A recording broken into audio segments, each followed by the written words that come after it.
Good to have you on board today on a Thursday edition of the Bill Michaels Show. Excited today. Why? I don't know. Maybe it's because a couple of different reasons. One is obviously that, we got the show. You and I are together. Always excited for that. I get excited today because the Bucs tip off their season tonight. Not going to the game, but I am going to be downtown. I'm always excited when I get a chance to meet my son for dinner and his wife. So we're going to go downtown tonight and go to Calderon Club. And just after the crowd leaves to head down to the Fiserv Forum, we're going to head in and grab some dinner and watch the game there and enjoy ourselves tonight. So I'm looking forward to that. I don't know why today I woke up, and mainly because I think I just slept like a rock last night. But woke up today and got a good workout in and feel good today and energized today. And every now and then you really get into a good, kind of a groove, right? And so today I got up, I worked out, felt great. I came home, grabbed a little something to eat, and I sat down. I talked to Ernie. Ernie, by the way, bringing in Grant Bills. Ernie, our buddy Ernie up in Viroqua, wants you to come up there. I want to live part-time in Viroqua and La Crosse. That corner of the state is like my favorite place in the world. So I would love nothing more. Tell Ernie that. Yeah. So I told him, I said, well, because you're not a golfer, right? No, but I can fake. Okay. Like so I can be out on the court with the fellas or the course. Yeah. Well, you're already screwed up on the golf. So it's played on a course. Okay. Yeah. So, but I said, one of these times we do an appearance up there, we'll get you up there, And so we were kind of, BSing around a little bit, but he said, hey, we got a lot of streams up here. He knows you're a fly fisherman because he listens. So he said, hey, there's streams and rivers all over the place up here to fly fishing. Oh, yeah. So maybe he said that's what they do, as we bring you up for that. So I'm talking to Ernie. I got off the phone with Ernie because I was doing some stuff on the air with him. I got done doing that this morning, and I usually take like 10 minutes where I just go sit in the living room, look out the front window, watch the world go by. I scroll like my notes. I make a lot of notes on my phone. When I'm working out at the gym, I'll think of a lot of stuff and I'll go, okay, I want to ask this question, or maybe I want to answer this question or whatever, And so this morning I started scrolling. And did you get a chance to listen to what I sent you or I told you to look at? Yeah, the Phillies clip. I have the audio here. Let me pull it up. It made me laugh so hard. And part of it doesn't do it justice because you listening to me right now, and even on the live stream, we don't have the video on the live stream, but the video of it is hilarious. But it is a guy called Padres Blogger. He's the Padre Blogger. He's a San Diego Padres fan, but he's in Philadelphia the other night for Game 7 when they got beat by the Arizona Diamondbacks, and he puts a Phillies jersey on to act like he's a Philly fan, okay? And he then stands outside of Citizens Bank Park, and he's got a cameraman, and he says, we got to find out what Philly fans think about the end of their season. And as posing as a Philly fan, he stands outside of Citizens Bank Park. I think I just spit on my computer. I was laughing. And he asks Phillies fans, hey, how was the season? How do you feel? And do you have it?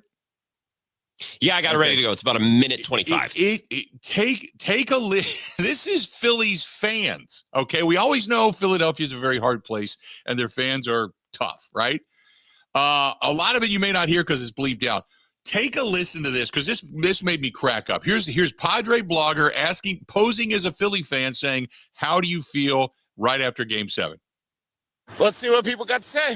We had home field for 2 games. 2 games. And you let them come here and beat us?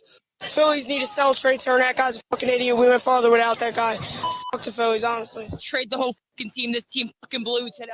I want to say that I'm fucking depressed. I had to ask 9 people for this fucking cigarette. Philly fans, we always stink. Disappointment. Oh, man, that was just straight garbage. This sucks. I hope they never fucking play a baseball game again. Fire Topper. Topper!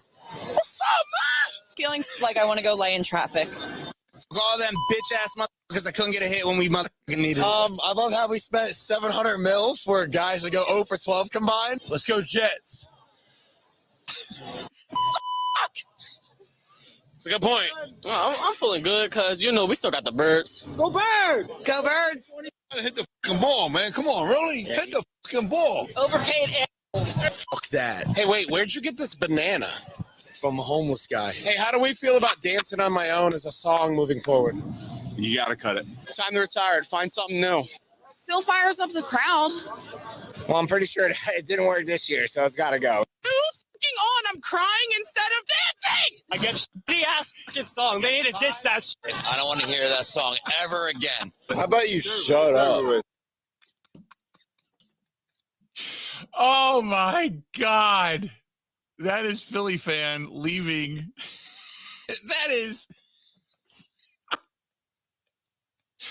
That is a compilation of about, was it like 30 people?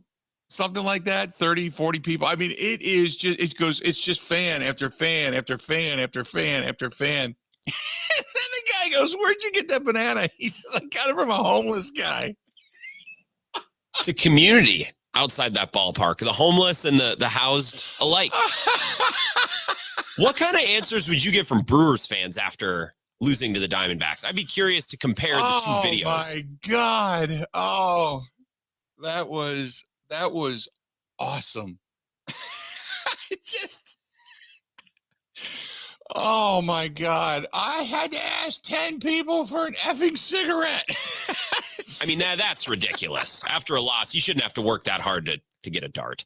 I agree with that. Oh person. my God, that is hilarious. I woke up and I had a great day, and then I saw that and I have an even better day. Oh my God. You would get out of Brewers fans. Boy, that's a good question. Every now and then you probably get somebody angry and drop an F-bomb or two. Absolutely. But I think most Brewers fans were realistic. Like, we weren't really supposed to be in the postseason to begin with. This was kind of a beginning of the rebuild.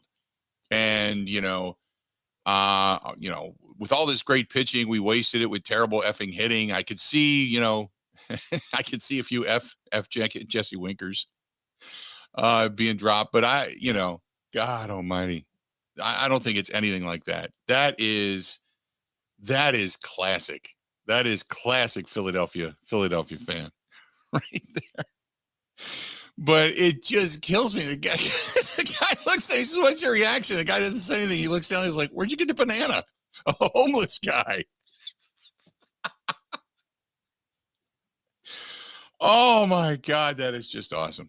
That is just awesome. I like the older guy that's just like, hit the effing ball. Gotta hit the effing ball, Oh my God, that's hilarious. So yeah, they're out on Trey Turner, overpaid. Right, they paid hundreds of millions of dollars for a couple of these guys, and they didn't do anything in the NLCS at least. Yeah.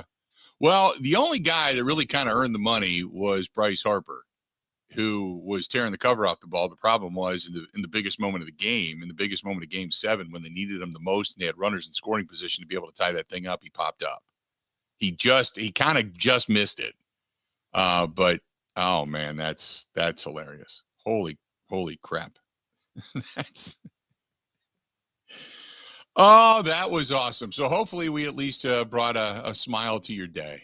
That was picture perfect. So anyway, on that note, we got a lot to get to today. We're going to hear from Matt LaFluer from yesterday's presser. We didn't get a chance to listen to it yesterday, so we're going to hear part of it today. You got some Jordan Love sound. We got all kinds of stuff from inside the Green Bay locker room today. We also have fantasy football. Paul Charchian is going to be here. We'll even talk with him a little bit about this Vikings team because obviously he lives in Minnesota. He's part of the post-game show for the Minnesota Vikings. So we'll talk to Paul today about that and take your fantasy football questions. So if you've got any, today is fantasy football day today. So we got all of that coming up. Did you happen to watch any of, and again, I don't do it a lot, but I was scrolling through and I saw them breaking down Jordan Love and the throws this morning. And Dan Orlovsky, I love Dan Orlovsky. If Dan Orlovsky had his own show, I would watch that every day. I love when he breaks down film and he tries to explain what things are going on, if you will, with Green Bay. And he was showing this morning on Get Up a lot of different, looks that Jordan Love was up against. And some of them some of the incompletions he had were just the attention to detail was terrible. There was a screen pass to Aaron Jones where Aaron Jones got hung up in the backfield by a defensive lineman. There was the one where Christian Watson and Romeo Dub ran the exact same route.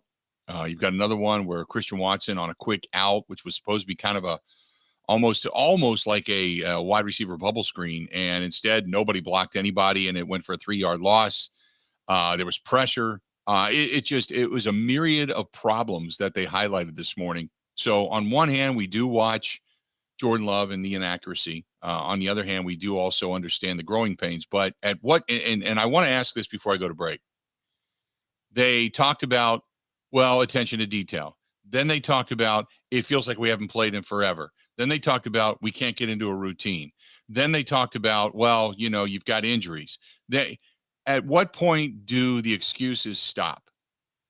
And if you execute plays the way they are drawn up on some of these, when they started to break these plays down and show you what the problems were, at what point do you just look and go, the attention to detail just isn't there? So who do you blame that on? Is it the individual player? Because there was breakdowns everywhere.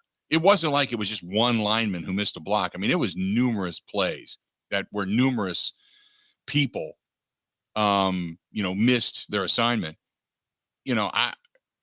Most of me wants to say that's coaching, man. If you can't get guys to pay attention to the details, then you're not a coach. Then you need to move on. If they're not paying attention to you, then you got to find somebody, then you got to find somebody that, that can relate to these guys. So anyway, that being said, I wanted to ask that question before we go to break. So anyway, this portion of the program, by the way, brought to you by our friends over there at Pella Windows and Doors of Wisconsin. At Pella Windows and Doors of Wisconsin, you know that the cold weather's coming. You know the winds are starting to blow, and you're going to feel it. If not this weekend, you're certainly going to feel it next week.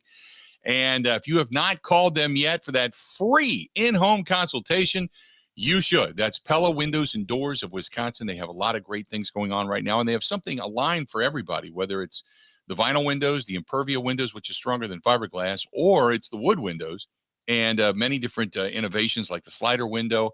They've got the roll screens on the inside of the glass where they basically become invisible. They have hardware on the inside, the outside, the interior, their exterior, curb appeal. I mean, there's so many different reasons to add these things to your house, and it adds a ton of value if you're thinking about even selling your home. Pella Windows and Doors of Wisconsin. Go to PellaWI.com. That's PELLA, PellaWI.com. That is PellaWI.com, or call them. Again, free in-home consultation, 855-PELLA-WI. That's 855-PELLA-WI. We'll be back right after this. This is the Bill Michaels Show on the Wisconsin Sports Zone Radio Network.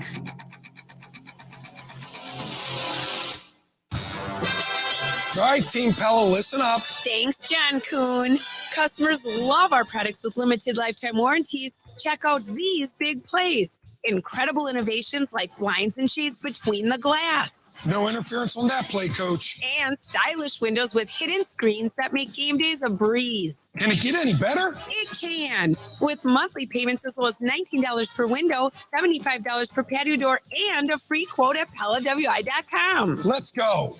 Whether you're looking to replace older damaged windows and doors or just wanting to revamp the look of your home, Pella offers a wide range of styles and materials to match your home's unique design. Hurry!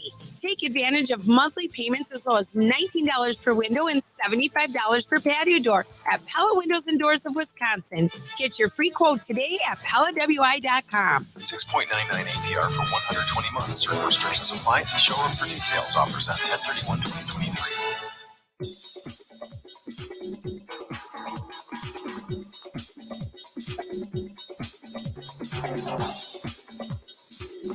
Bill Michaels will resume in 3 minutes.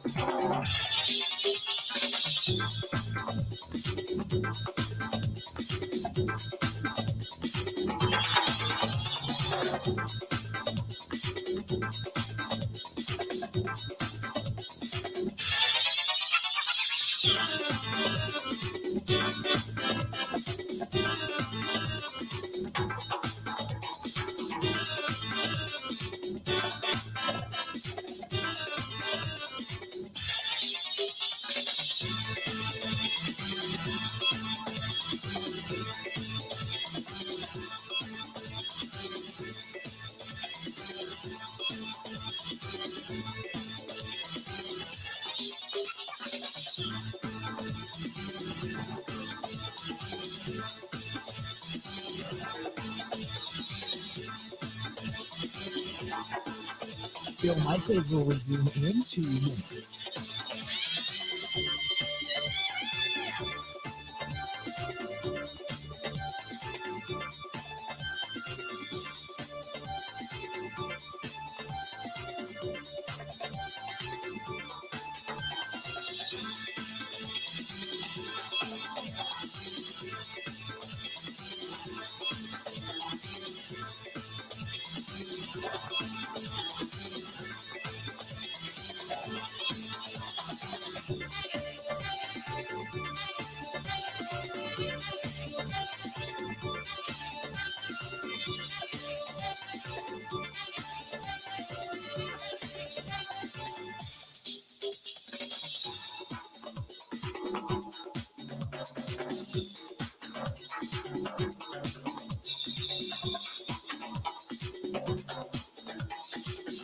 Bill Michaels will resume in 1 minute.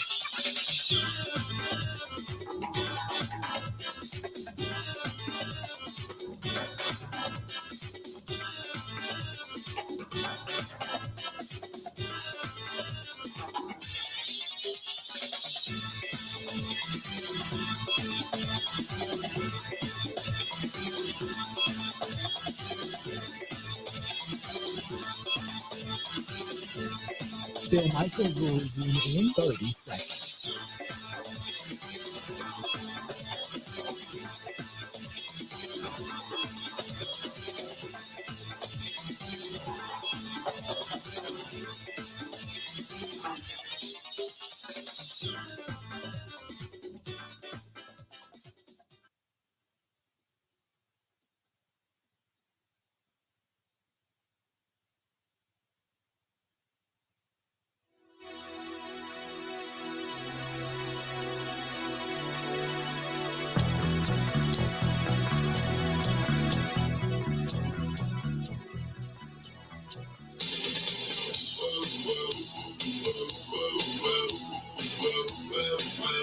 Good to have you back. This portion of the program brought to you by our friends at Burn Pit BBQ. And I'll tell you this, they now have been seen on the Home Shopping Network, Zulily, the Men's Journal, Small Business Spotlight, and QVC. And they continue to grow. They continue to get recognition because of two reasons. One is they are an incredibly successful veteran-owned business, but they're based right here in the state of Wisconsin. They're in Racine, Wisconsin. But it is you that put them on the map. I talk about it because I love the product, and that's the reason I got involved with these guys to begin with. And it was actually at a Fisher House fundraiser that I first met these guys. They showed up because they wanted to support Fisher House and veterans and such. But I met these guys, and I tasted the barbecue sauce, and I tasted the rubs and the hot sauce, and I was like, wow, this is really good. You need to get the word out, because these guys were just two struggling guys working out of their garage. And we started putting it out there. They've worked their asses off. Don't get me wrong. They're everywhere. But they are a rocketing business.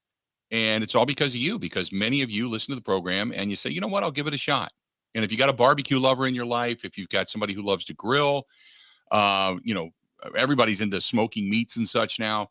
These guys have a lot of different stuff to work with. And if you go to burnpitbbq.com, that's burnpitbbq.com, you can see what I'm talking about. That's burnpitbbq.com. And the guys over at Burn Pit Barbecue, they're just absolutely fantastic. Greg and Ben and their staff, awesome people. And can't say thanks enough to them, as they say thanks to you for putting them on the map.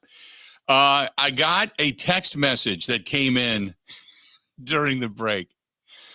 When I was talking to you, Grant, this morning about that clip from Philly fans, I had sent the information to Ben Kenny. Mm-hmm. And I said, hey, did you see the guy on Instagram called Padres Blogger? He's posing as a Philly fan outside of Citizens Bank, blah, blah, blah. I said, the guy with the banana is cracking me up. I said, you got to watch it. I just got a text during the break, and it said, I can't. I'm not in search of any content at the moment. I don't like sports. So he told me yesterday, he's like, I don't care about sports right now. I'm like, you poor sap. Oh, my God. Well, he kind of can't avoid it because it's what he does for a living at the Whip in Philadelphia. So Oh, that's just poor Ben. It's like, I just want to go give him a hug.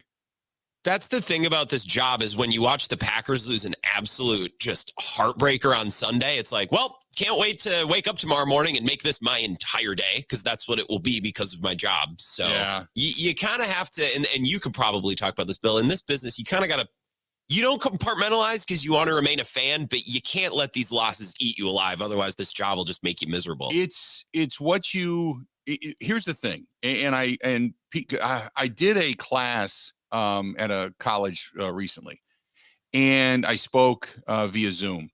And one of the questions was, how do you remain, doing what I do and you and I do? How do you remain so impartial?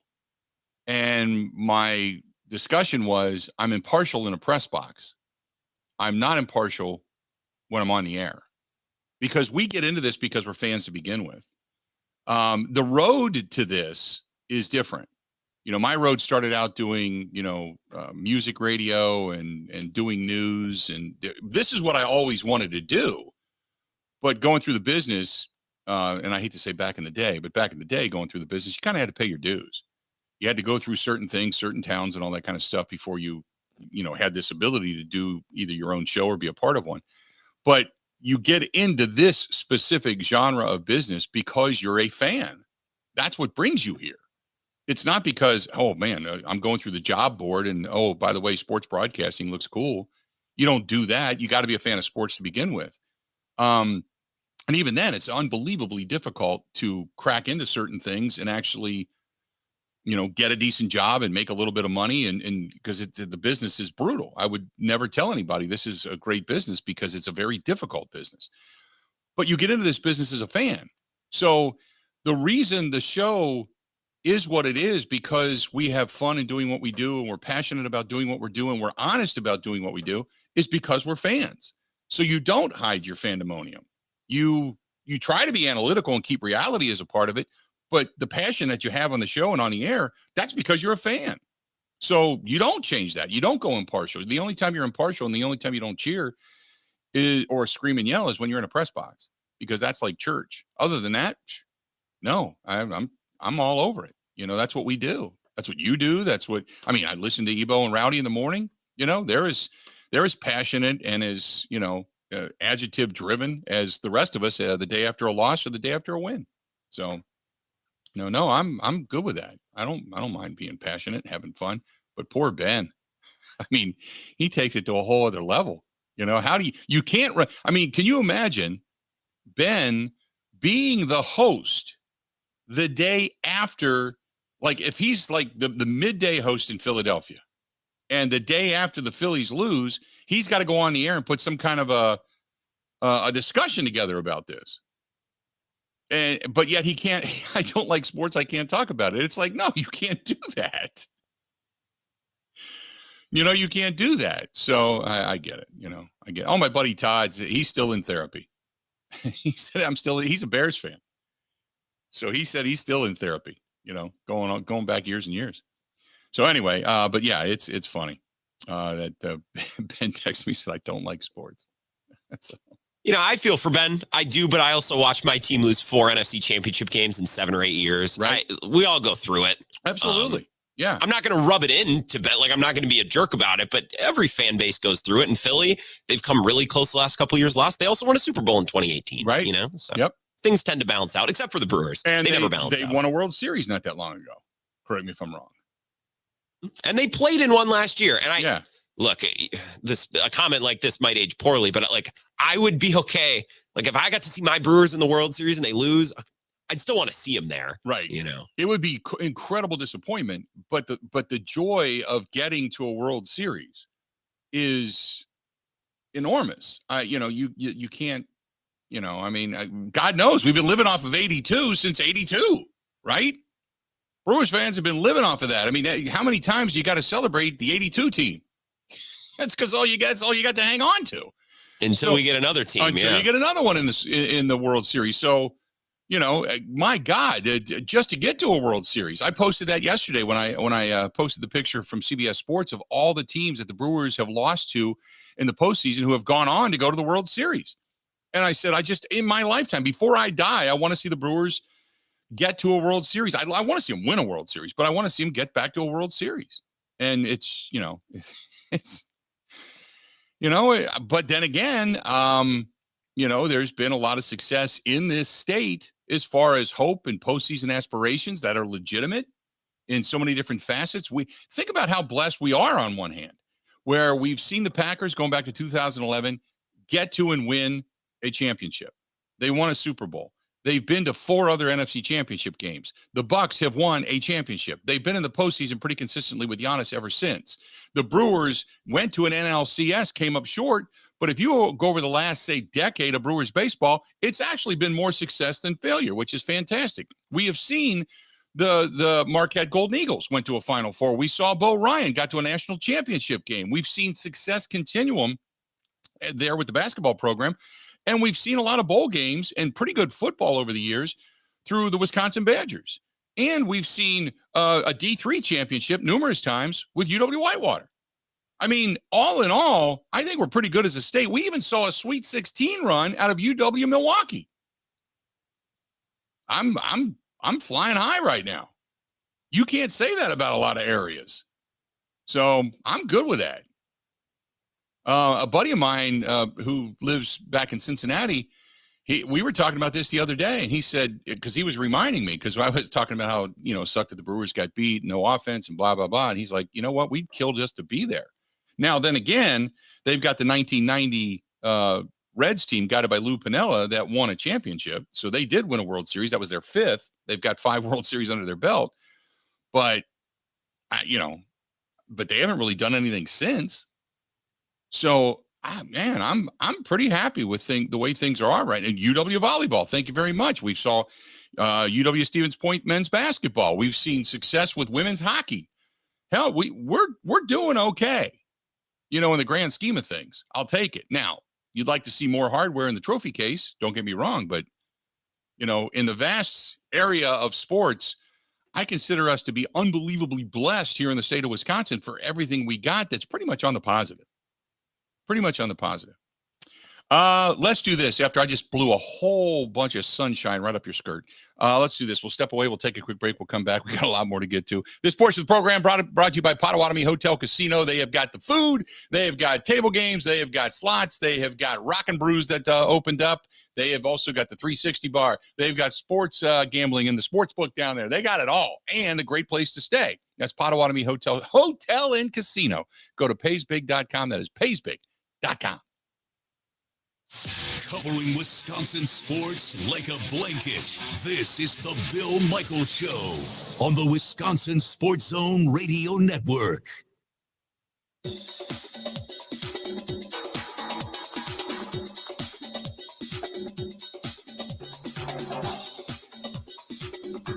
Bill Michaels will resume in 5 minutes.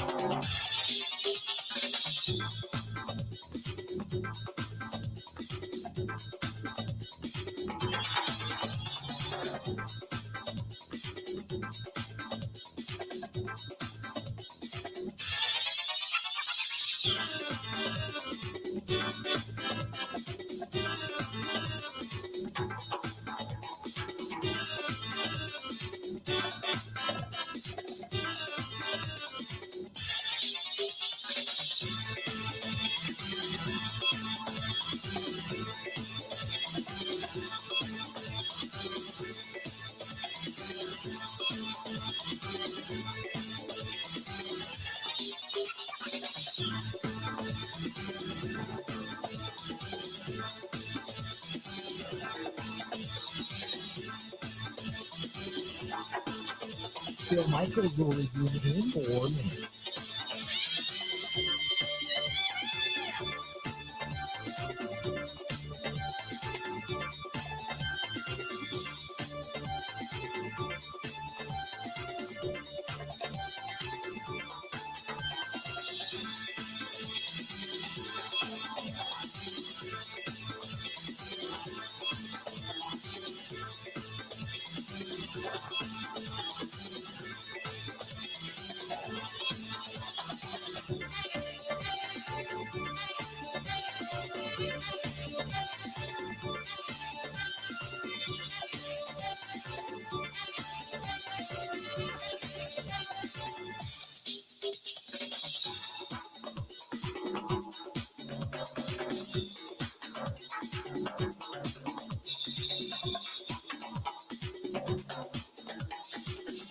Bill Michaels will resume in 3 minutes.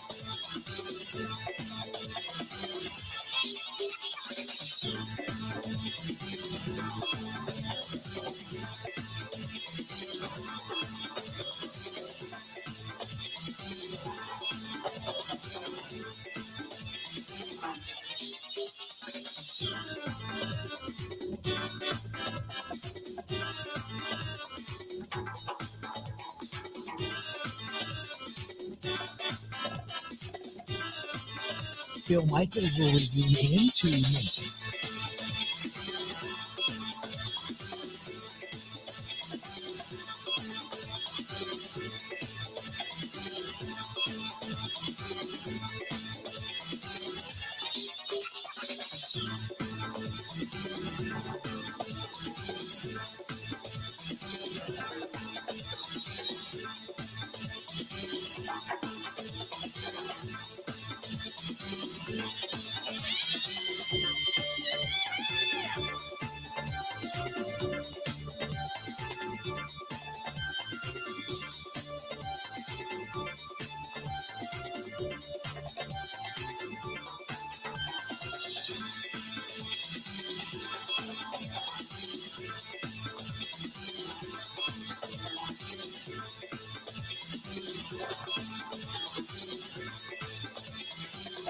Bill Michaels will resume in 1 minute.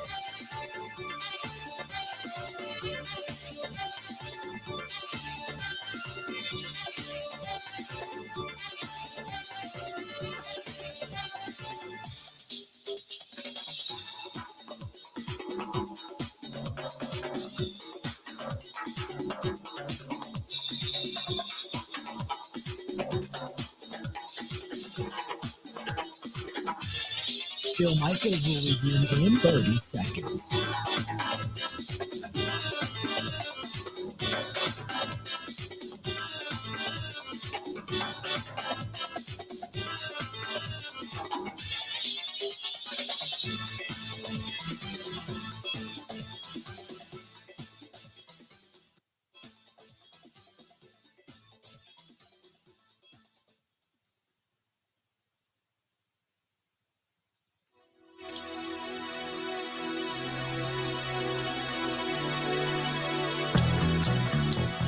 If by chance you are looking in this holiday season to pop that question or pick up a piece of jewelry that is an anniversary band, a necklace, earrings, pendants, whatever, no better place to go. Make an appointment and go out to Kane and Kane Jewelers, Koehn, Kane and Kane Jewelers in West Bend. As they say, they want to rock your world. And they do appointments. You can just walk into the store and kind of look around and browse. But they will educate you on everything you need to know when it comes to buying that ring, that necklace, that anniversary ring, the pendant, whatever it happens to be. They can help you. Or you can just go in and see something you like and grab it up. You're good to go. But go to Kane, Koehn, KaneJewelry.com. Andy Kane also has a podcast at the bottom of the page. You click on it. It says Buy Like a Guy. You can click on the Buy Like a Guy podcast, and he does a lot of different stuff there as well. But Kane and Kane Jewelers, great place in West Bend. Great place in West Bend. Family owned for so many years. And it is just, it's a great place to go. They're just really, really, really good people. So check out Kane and Kane Jewelers in West Bend. 877-867-1670, 877-867-1670. This is from a Mark. Mark says, at what point do the Packers go to Sean Clifford? It was funny because that was a discussion this morning on Good Morning Football. I think it was Good Morning Football. And they don't. They're not going to, unless there's an injury, they don't go. They don't go to Sean Clifford. And the reason why is because you've got so much invested in Jordan Love. You have a first-round draft choice invested in Jordan Love. You have money and the possibility of an extension or not invested in Jordan Love. Sean Clifford, you've got wrapped up. You know that he's going to be around for some years to come. But you got to find out what you have in this guy. This is not about salvaging the season at this point. And I know that's not what people want to hear, but it's not. I really wanted to see this team win enough games to possibly be on the cusp down the stretch of getting into the postseason. I just don't think that's going to happen. And I hate to be the giant bucket of cold water that I'm throwing on you at this point to wake you up and go, wait, I keep thinking from years ago, the movie Moonstruck, and Cher was in it, and she slapped some guy in the face and went, snap out of it. And that's what I want to say, because the delusions of grandeur at this point, they have to be gone. This is a team that can't score, much less think about going to the postseason. Now, if they had a top 10 defense, then I would probably say, you know what? Okay. I can see where maybe the defense could carry them if the offense could begin to come on, but the defense isn't even doing that, and they're dropping like flies. You've got Darnell Savage and Eric Stokes both now going to the IR. Stokes going back to the IR. He only gets 4 plays after coming back, and then he's back on the IR. So I'm looking at this going, everything that we thought at the beginning of the season, when you broke it all down, and especially after the Bears game, okay, the talk was, boy, this doesn't look too bad. It's better than I thought it was. Boy, Jordan Love's got something.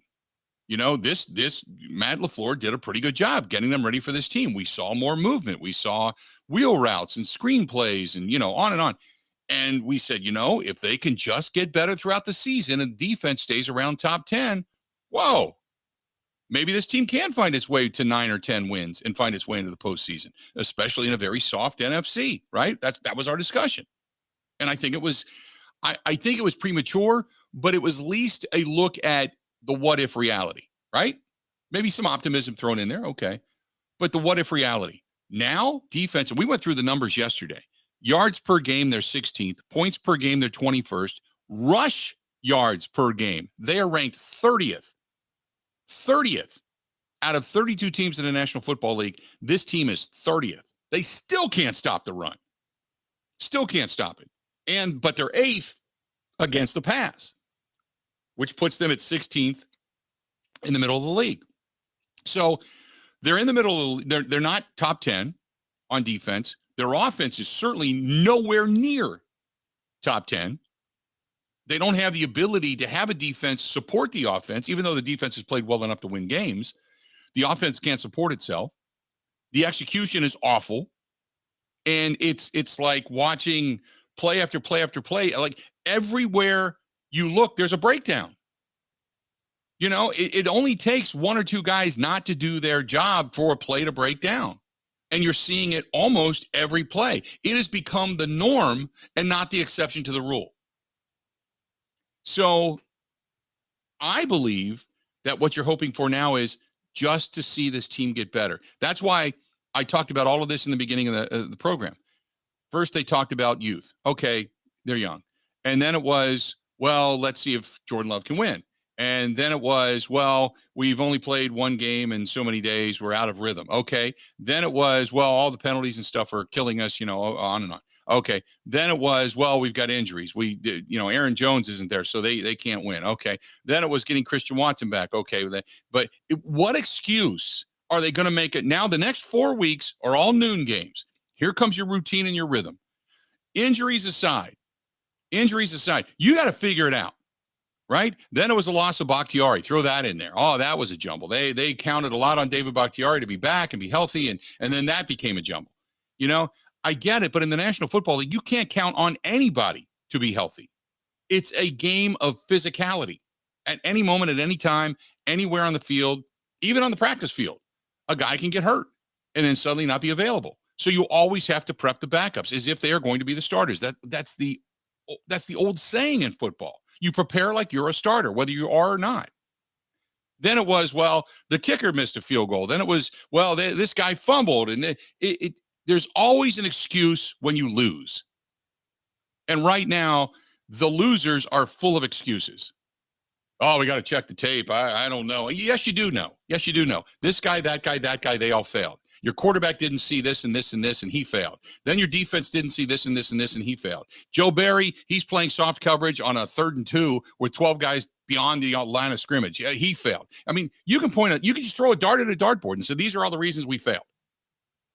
I get it. It's a younger team. It's a younger primary position when you talk about wide receivers and tight ends and an inexperienced quarterback. I get all of that. But just the excuse, what I said at the beginning of the season was, will we see this team make the same mistakes over and over and over again? Because if they're not and they're progressing, I'm good with that. I don't care if they end up with 2 wins. I'm good with that. But everything I didn't want to see at the beginning of the season is happening every week. It's happening on almost every play. It's always an excuse why this or that didn't work.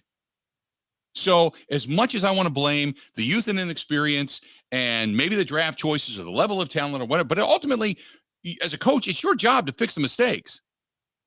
And if guys are incapable of fixing their own mistakes and they just can't do it, well, then you got to find somebody else that can. It's that simple. Because in this game of football, you're only as good as your weakest link. And if you keep running your weakest link out there, you're not going to have success.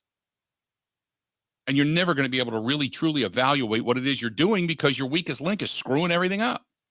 So, again, not to be the bucket of cold water, but to me, it's not about the postseason. It's about getting a win, getting into a rhythm, and getting better, and stop making the same dumbass mistakes week in and week out. And if you keep seeing that, then Matt LaFluer has to go. Has to. You cannot have a coach that keeps allowing the same mistakes week in and week out to happen. You can't mask them by saying growing pains. You can't mask them by saying, well, we're young. Yeah, you're young at the wide receiver and the tight end position. The rest of the football field, you are not. You're not young. And that's the problem. And John says, I'm starting to wonder if the plays are too complicated. They could be, but you've got the quarterback saying we need to open it up and the coach calling plays basically 101 because some of the guys in the field aren't even getting it.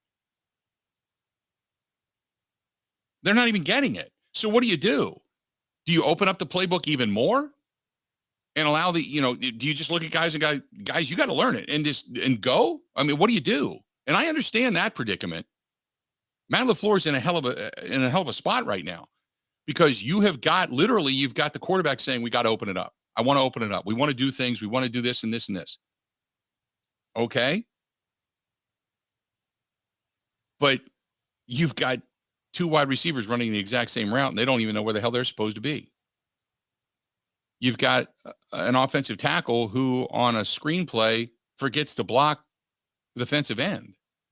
He comes and blows it up. He actually hangs on to your running back coming out of the backfield. You can't even throw him a pass because he's not even in the place he needs to be because he's getting beat up by a defensive end because your tackle's standing there with his head on a swivel looking around at who to block. And there's nobody. As much as I was looking forward to last week, I guess I'm back with a little bit of hope for this week, but I think I'm like a lot of you that you want to see things work this week. And if they don't work this week, man, I think a lot of people are throwing their arms in the air saying, okay, I don't know what to think now. 877-867-1670, 877-867-1670. If you want to find us or get your voice to be heard, absolutely. I would love to hear it. Love to hear your thoughts on all of this. Stay tuned. Got a whole lot more of the Bill Michaels Show coming up. This portion of the program brought to you by our friends over there at Curly's Waterfront Sports Bar and Grill. This weekend, big weekend, coming up on Saturday night, they want to remind people they've got specials going on, and they're going to have the Badgers and the Buckeyes on the big screens. So come on out on Saturday night, even Sunday too, but they've got a lot of specials going on this weekend, and they are the home of the pig porker sandwich, that big pig porker sandwich. But they've got good pizzas, really good wraps. And when I go there, that's the chef salad is one of the things that I go for because that chef salad is the way a chef salad is supposed to be. It's delicious. So check that out as well. That's our friends at Curly's Waterfront Sports Bar and Grill on Lakeview Boulevard in Pewaukee, right there on Pewaukee Lake. Covering Wisconsin sports like a blanket. This is the Bill Michaels Show on the Wisconsin Sports Zone Radio Network. All right, Team Pella, listen up. Thanks, John Kuhn. Customers love our products with limited lifetime warranties. Check out these big plays. Incredible innovations like blinds and shades between the glass. No interference on that play, Coach. And stylish windows with hidden screens that make game days a breeze. Can it get any better? It can. With monthly payments as low as $19 per window, $75 per patio door, and a free quote at PellaWI.com. Let's go.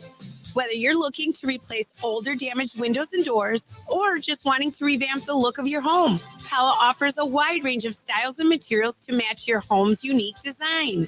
Hurry! Take advantage of monthly payments as low as $19 per window and $75 per patio door at Pella Windows and Doors of Wisconsin. Get your free quote today at PellaWI.com. 6.99 APR for 120 months or first training supplies. See showroom for details. Offers at 10/31/2023.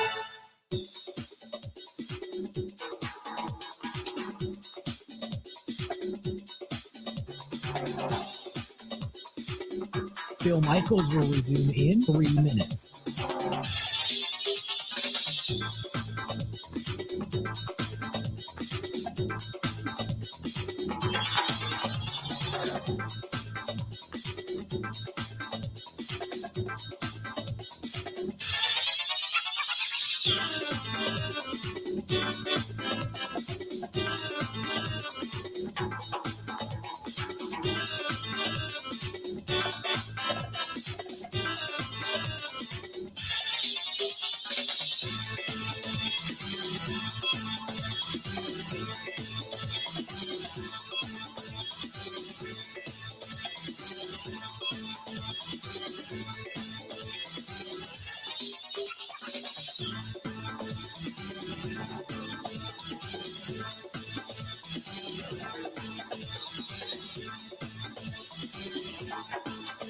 Bill Michaels will resume in 2 minutes.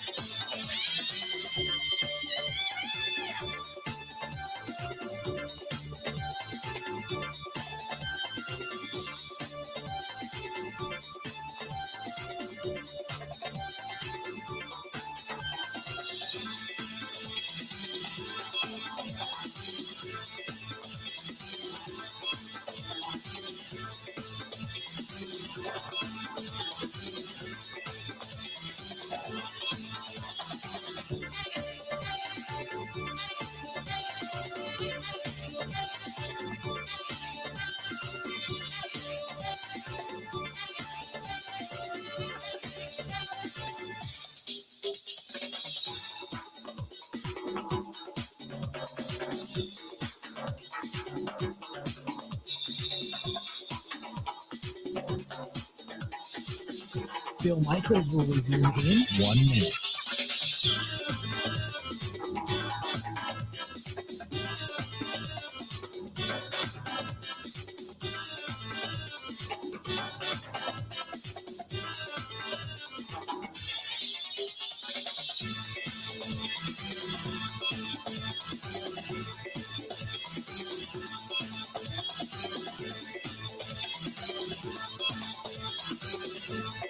Bill Michaels will resume in 30 seconds.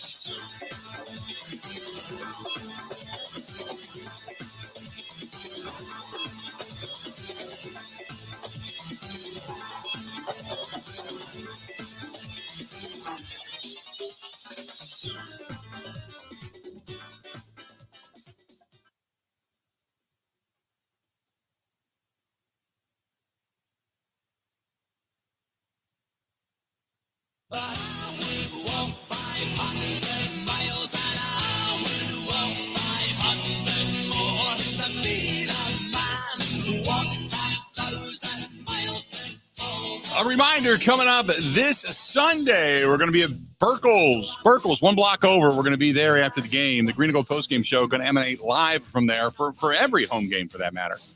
So come on by on Sunday. Immediately following Green Bay and Minnesota, we are going to be at Burkles, 1 block over. Looking forward to it. The Green and Gold postgame show live from there. Good place, too. Big place. I didn't realize it was that big, but big place. So come on by and say hi after the game. Would love to see you. So we're going to be there after the ball game. Coming up after the top of the hour, Mark Scofield is going to be joining us from SB Nation. We'll talk with him coming up here in just a little bit as we start to run through the rest of the NFL. Looking forward to that. So we'll talk to him. David says, I refuse to believe that playbooks are that difficult. After a month or so of practice, players should be mostly dialed in. To me, it's all coach speak, their way of saying, and no one is as smart as they are. Here's the thing. When it comes to the playbook is easy. The playbook is easy. It's what to do in certain situations. Like if you run a specific play, but yet when you line up against a certain personnel package, suppose you're supposed to block a down lineman and they go with one lineman and 6 or 7 DBs and a couple of outside guys and then 2 middle linebackers. Okay, then that's not a personnel group that you're accustomed to. You got to find the guy to go get. Or let's say you have to run a specific route, but yet the guy, you're supposed to do an inside cross, but the guy has got total inside leverage and nobody's on the outside. Nobody's covering the outside portion of the field. They're in man coverage, and your guy, your outside receiver, is going to run a straight go. You're a slot receiver that's supposed to run a cross, a 5-yard cross, but yet he's got total inside leverage on you. Well, your then option is, and the quarterback should see this, your then option should be a quick 5-yard out or an out and up if you've got clear land in front of you. So it's not only to run your route, to know what your route is, it's to see the way the defense is going to play you and what areas they are going to give up. You see what I'm saying? It's not as easy as just saying, I'm going to run this. A lot of times it does happen that way, but you can't just say, I'm going to run this, because sometimes the defense dictates the way you're supposed to go, and they're going to give you specific areas that if you understand what you're supposed to do and you're in sync with your quarterback, then you understand the flat area to go to or the open area to go to or whatever, but it's not as simple as looking at the play and going, okay, this is what I run. And if you do have to run your route, you have to run your route and get open. You have to be able to run your man off. So if you have a guy that's pressing inside and you've got to run an inside cross, a 5-yard cross, you've got to figure a way to get that guy to fall back behind you and cut underneath him to get open. Because if you can't run him off that pattern, then everything you just said is for naught anyway, because he's got the lead on you. So you can't lead your receiver with a pass because technically you're leading the defender. So it's up to the wide receiver to run that guy off of the pattern. That's what you're trying. You know where you're going. He doesn't. So you got to be able to run him off. And there's an intricacy to it. Now if you're running the football and you're running, if you're running between the tackles, okay, that's easy. Maybe you got a pulling guard, maybe you got a pulling tackle, whatever. Maybe you got a quick delay, shotgun delay handoff, whatever. Okay, that's kind of easy.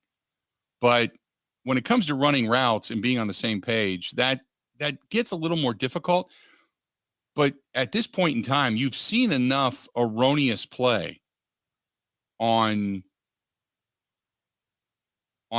tape that you should at least have an understanding of what it is you're supposed to be doing. I agree with you. And to have 2 guys run the exact same pattern, that's unforgivable. That's happened numerous times. That's unforgivable. It's one time to do it and you go, oh crap, boy, I never do that again. It's another time to have it, another thing to have it happen over and over again. Because you're finally, as a head coach, you're like, what the hell are you thinking? Where is your mind? Explain to me where your mind is. And then either he's going to say, I heard it wrong, or he's going to say, I didn't realize that I was the 2 guy as opposed to the 1, whatever, But to have it happen once, shame on you. To have it happen 2 and 3 times, you don't need to play anymore. 877-867-1670, 877-867-1670. Skinny from Madison says LaFluer keeps running a few screens that never work. Why is he continuing to run them? Blows my mind. Because they worked when they were running them against the Bears. They've run them before. When I don't know if you saw the breakdown, but one of them was a screen. Why do they not work? Why do the screenplays not work? Because the blocking up front has sucked. They're there. I mean, the screenplay is there. You can see the defensive lineman crashing. You can see the end coming down. You can see it. It's set up to work. But it only takes one guy to miss the block, and it screws the whole thing up. It disrupts the play. Screenplays are a timing play. You got to drop back. You got to wait. You got to let that rush come. And by the time they then realize it's a screenplay, they have to start backpedaling. By then, you've got them blocked. And you've got your back out of the backfield or your bubble screen off to the side for a wide receiver screen, and you hit him quick, and then he's following the blockers downfield. That's the way it's supposed to work. The problem is you've got guys that don't know who they're supposed to block.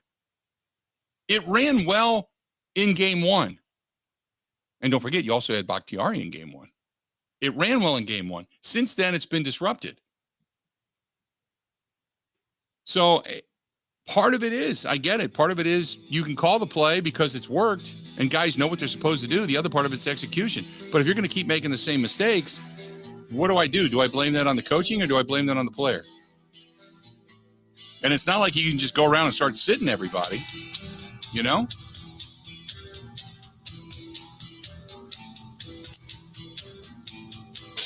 Eight 877-867-1670. That's the phone number you want to hit us up. You can do so. Coming up after the top of the hour, our buddy Mark Scofield. We're going to take a look at the Packers, and we are going to then take a look around the rest of the NFL.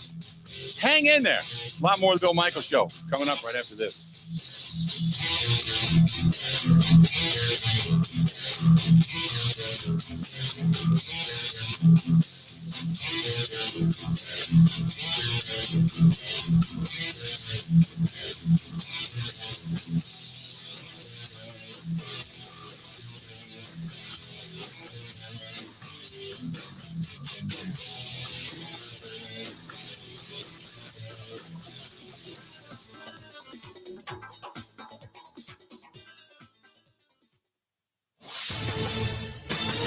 This is a Wisconsin Sports Zone update. Well, the Packers have put two more players on the injured reserve. That would be safety Darnell Savage landing on the IR with the calf injury, while quarterback Eric Stokes ended up there with a hamstring injury. It means they'll miss the next 4 weeks at least. Also, not practicing yesterday was Aaron Jones, Luke Musgrave, and Josh Myers, while Jair Alexander and Devondre Campbell were back on a limited basis. The Packers, who are currently on a 3-game losing streak, will host the Minnesota Vikings at Lambeau Field Sunday at noon. Turning to Wisconsin, the Badgers were back on the practice field yesterday as they prepare for the third-ranked Ohio State Buckeyes to come to Camp Randall. No one giving Wisconsin much of a shot. Badgers are 14-point underdogs, and quarterback Braden Locke understands what they're facing. It's a big challenge for us. Luckily, we get to play this game at home again with our fans in our stadium where we're comfortable. I feel confident in my teammates. I feel confident in our staff. I like our plan. I think we're going to do a lot of things that we are good at and that take advantage of what they do. I feel ready to go. I mean, we're going to finish out a good week of practice, and we're going to roll in there feeling good. Kickoff Saturday is at 6:30 on NBC. Are you a non-union construction tradesperson proud of what you do? Did you know you're worth so much more than what you're bringing home today? Put the power of LaUna Union Labor to work for you. When you join LaUna, you get the pay you deserve, plus pension and healthcare benefits above and beyond your compensation. That's zero deductions for pension and healthcare benefits with LaUna, because you're worth it. Learn more at launawisconsin.org/join. The Milwaukee Bucks will open up their season tonight when they host the Philadelphia 76ers at the Fiserv Forum. Tip-off is at 6:30. And finally, the Milwaukee Brewers have given permission to the New York Mets to interview their manager, Craig Counsell. For the Wisconsin Sports Zone Network, I'm Ebo.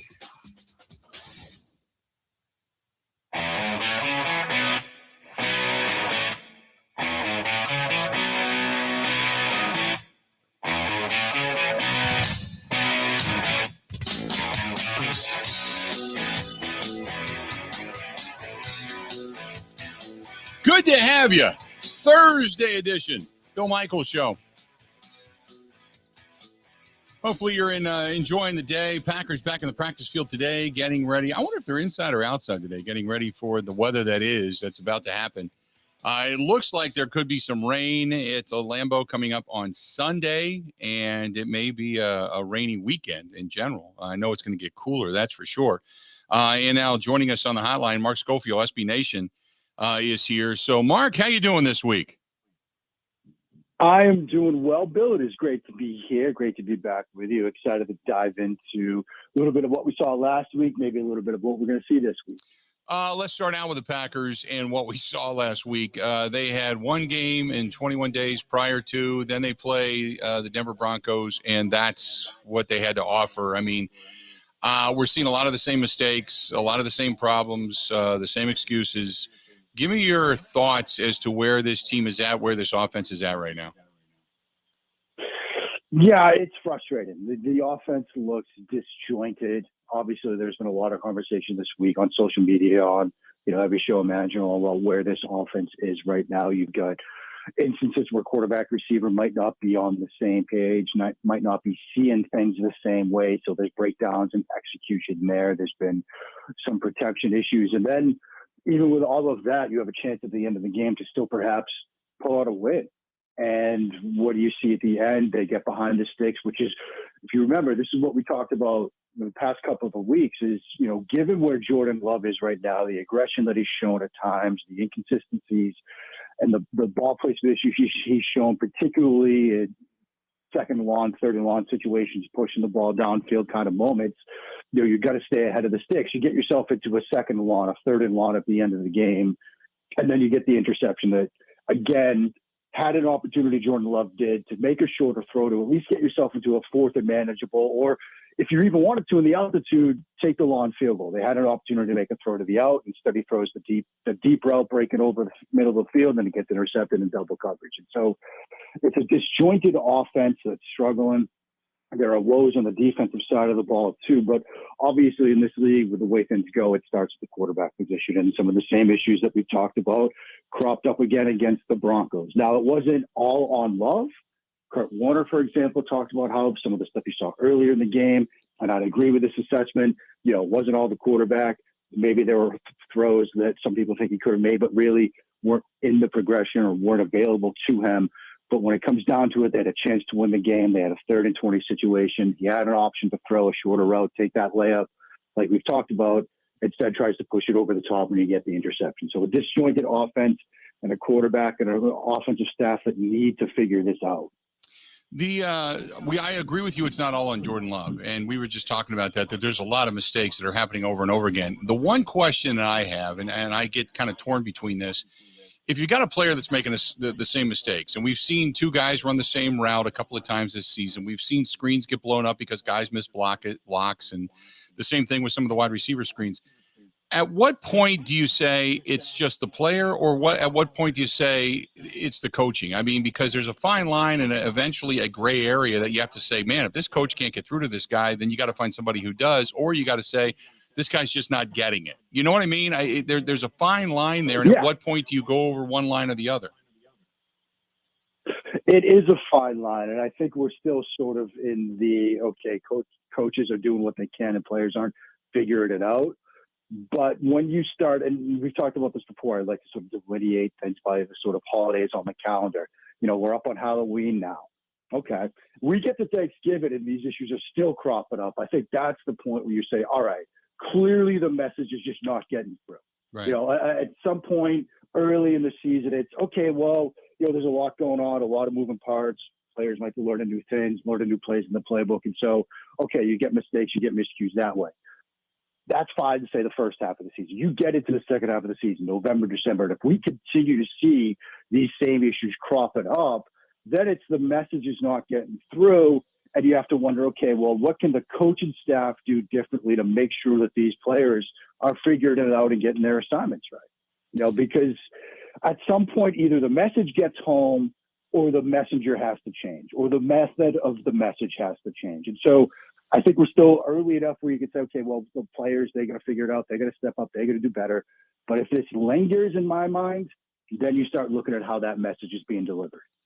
The defense, which we needed to be a top 10 defense to really support the offense. Now, they haven't played bad enough to lose. I mean, they've actually played pretty well, but they're still ranked 16th overall. They're still next to dead last when it comes to rushing defense. They're injured. They're banged up. I mean, how much of this can you actually lay at the defensive feet? Not a lot of it. I mean, yes, would you like, some of the areas of the defense to be better? Yes. And I do think that injuries, as you mentioned, are sort of a contributing factor there. But in today's NFL, you'd think, you hold a team to 19 on the road, you're going to have a good chance to win a game. You're going to win a game. And you don't. You still have given your team a chance to win games. And, they don't. So I think a lot of it, again, sort of focuses on the offensive side of the ball, an offense that has to do a better job at finishing drives with points, finishing drives with 7, an offense that has to avoid turnovers and things like that. The defense, even with the injuries, even being banged up, they're still a pretty good defense in a number of different, statistical categories, a number of different metrics. I mean, they're above average in pass and EPA allowed per play. Maybe they're a little bit, like you said, below average when it comes to the run. And, in this NFL that we're seeing with scoring perhaps down a little bit, teams leaning into the run a little bit more. Maybe you'd like to be better against the run. But still, I think in the modern NFL, even with those sort of caveats, you'd rather be a good defense against the pass than a great defense against the run, but somebody that can't stop it when the team throws the ball. And so I think the defense is playing well enough to win games. It's just, the offense isn't holding up their end of the bargain right now, and that's going to be the big story until the offense figures this out. I want to go around the rest of the National Football League. Let's start right here in our own division. I did not see the Detroit Lions getting dump trucked that way down in Baltimore. I mean, they're supposed to be the team that, and I assume still that they're going to be the team to beat in the NFC North, but oh my goodness, did they get dump trucked in Baltimore? Yeah, and I said this on the radio earlier this week on another show. When we get to say January and we start getting this sort of hiring cycle and you hear Mike McDonald getting some head coaching looks, remember this game because he's the defensive coordinator for the Ravens and he did an absolutely tremendous job for that defense against Jared Goff, against this Lions offense. They did so much sort of schematically where you're an offense, you send somebody in motion, you see that defender run across and you're thinking, oh, it's man coverage. But then the ball is snapped, you drop into zone and you've got to, as a quarterback, reset your expectations. Well, if you think about Jared Goff and his past as a quarterback, you think about that Super Bowl against the Patriots where the Patriots would call 2 defensive plays, audible to the second when that helmet microphone goes off so Sean McVay can't tell Jared Goff what to expect. And it sort of made life tougher for him. Whenever you can change that sort of pre-snap expectation and post-snap reality as a defense, you're doing something right. Mike McDonald did a great job there. He also did a great job of simulated pressures where you think guys are coming up the middle and instead they're dropping into coverage. There was a play where they dropped 2 defensive tackles into coverage. He had offensive lineman blocking air and an unblocked corner off the edge. It was a tremendous defensive game plan. And then Lamar Jackson did some Lamar Jackson things. Now, the question for the Lions becomes, okay, is this a one-off or will this be something other teams will try and replicate? Will other teams try those same defensive looks? And they'll certainly try them. So will, Ben Johnson and company be ready for those going forward when other teams try this? Will other defenses have the kind of players that the Ravens do that can pull those off? So I think I lean more towards this was a one-off and you're not going to see something like this again from the Lions. But if defenses and other future defenses are able to have that same kind of success, that could be a problem for the Lions going forward. Talking with Mark Scofield of SB Nation, I want to go over to the Vikings because what happened on Monday night was somewhat surprising. Their defense played extremely well. They were able to move the football, obviously getting after Brock Purdy. And now that Brock Purdy has taken not 1 but 2 losses in a row when it comes to – he started off pretty much undefeated. He had not lost a regular season game. Now he's lost 2 in a row. He's in the concussion protocol. Were the 49ers exposed in any way, or have we seen a growth out of Minnesota? Because that was a little bit of a surprising game. That was a real surprising game. And I lean more towards this was sort of a step forward for Minnesota. And when we were talking earlier in the season, we were talking about Brian Flores and what he likes to do defensively and how it's going to take some time for that to gel. And when it does, this could be a good defense. I think that process is here. Because like you said, they were able to get after Brock Purdy. They were able to sort of create some opportunities defensively to make some plays, to stop some plays from San Francisco on offense that rightfully so people have been praising, myself included, because of the weapons they have and the way Brock Purdy runs it. We got a very good game from Kirk Cousins. Obviously, a very good game from him against a good defense. So I think this was something that we kind of thought could see happening, right? The defense takes a while to gel under Brian Flores, but it's gelled. They can do the things that he wants to do, some aggressive man coverage pressure schemes, and they're doing that. You have a nice game, obviously, from Kirk Cousins, and you did it without Justin Jefferson. And now, I remember the talk 2 weeks ago, are the Vikings going to be sellers? Are they going to move on from people? We might even see a Kirk Cousins trade. And then now you get to where they are right now in the standings, and you can think, okay, well, if this defense really is starting to come together like we saw on Monday night, and if you get more games like this out of Kirk Cousins, and then you get a healthy Justin Jefferson back, the division's probably not going to be a bridge too far for them, but get yourself into the dance. That recipe can be a winning one in the playoffs. I want to go over to the AFC side real quick, only for the fact that there's so many intriguing things. Obviously, Kansas City's one of the top dogs. So is Miami. But right now, one of the teams that's struggling with their quarterback, they've got a Super Bowl caliber defense. That's Cleveland. I think they could win a lot of games if they had a quarterback worth anything. This thing where Deshaun Watson won't play, not really sure. The injury's kind of questionable. And they're paying this guy a lot of money for the next 4 years, and he's terrible. If I'm a Browns fan, I'm thinking to myself, boy, what do we get into? I granted, they probably did the day that contract was announced, but man, what do you do if you're a Browns fan or if you're anybody on the defensive side of the football in that locker room right now? You have to feel like it started with the defensive players in that locker room. You have to feel like you have to carry this team at this point, because the Deshaun Watson, the financial numbers are what they are. There are no easy answers when it comes to that. And when you watch him right now on film, the arm, the rotator cuff injury, and I say this as somebody that has a rotator cuff tear. It's in my non-throwing shoulder, but I know what it's like. He can't throw the ball. That first interception he threw, where he is rutted to his right towards the line of scrimmage, he can get all the momentum in the world behind this throw, and it's still late. The ball still hangs, and it gets intercepted. So he can't physically make the kind of throws you need to make as a quarterback to be successful in the NFL. And PJ Walker is a very nice backup, but when you see, the game he started against San Francisco, it's a lot of screens, it's a lot of underneath stuff, it's a lot of checkdowns. And then when they try to push it downfield, sometimes he doesn't want to attempt those throws, or it's on mirrored route concepts that defenses can sort of figure out. As a result, your defense now probably feels going into every single game, like this one against Seattle, that you've got to pitch a shutout. You've got to be near perfect. You've got to hold teams to 7 to 10 to give this offense enough. And the Colts just hung a big number on them. The Colts put some big plays on the board. It's not going to be perfect every week as a defense. Now, they've got the talent to do it. They've got a tremendous defensive front. Jim Schwartz is dialing some stuff up on the defensive side of the ball. It's going to give Geno Smith some trouble this week and some other teams trouble going forward. But there's a lot of pressure on this defense now because Watson's really, really banged up, obviously not playing this weekend. And when he is in the lineup, he's struggling to throw. And PJ Walker is a serviceable NFL backup, but I don't know if it's going to be enough for this team going forward. They've got big aspirations, but that defense, while very good, I don't know if they can do enough to get them to where they'd like to be. Two things before I let you go. One is, has the window closed, do you think, on the Buffalo Bills? It's just like 1 week they're really, really good. The next week they're not. Then there's the bad side of Josh Allen, and then all of a sudden he comes back and he'll light it up for 350 yards and 3 touchdowns. But is this window closed? Because you never know what you're going to get week in and week out. Yeah, it's such a hard team to figure out, though, because they'll go out against Miami, a team that people at the time were thinking was the best team in football, and they'll play all this perfect football. And then you come back in back-to-back weeks and you narrowly beat the Giants, who are playing their backup quarterback.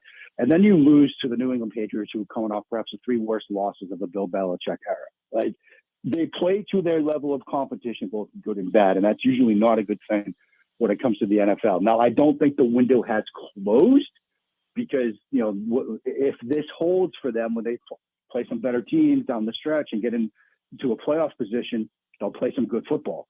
But it's maddening And I know that there's also injuries starting to mount on the defensive side of the football, which could cause them some problems. And so I don't think the window has closed, but I don't think it's wide open either. I think it's basically the kind of crack that you like prop it open so the cats can get a taste of the outside world, and not much more than that. Real quick, that's a great description, by the way. I love that. Real quick before I let you go, the Tennessee Titans, a lot of talk about, hey, it's not going to happen. Do they dare trade away Derrick Henry, and what can they get for him? Tell me some teams that might be interested in the services of Derrick Henry as we come in on the trade deadline, and what is he worth at this point in his career? I mean, I do think that the Baltimore Ravens are the team that comes to mind. A lot of people have said in recent days that Baltimore has already reached out, and it does make a lot of sense. And you can only imagine what, Lamar Jackson and Derrick Henry in the backfield together on some of their run designs, some of their, option designs would look like in terms of what he's worth. I mean, I don't think it's a first round pick, but I do think maybe a third. There could be a conditional second depending on playing time.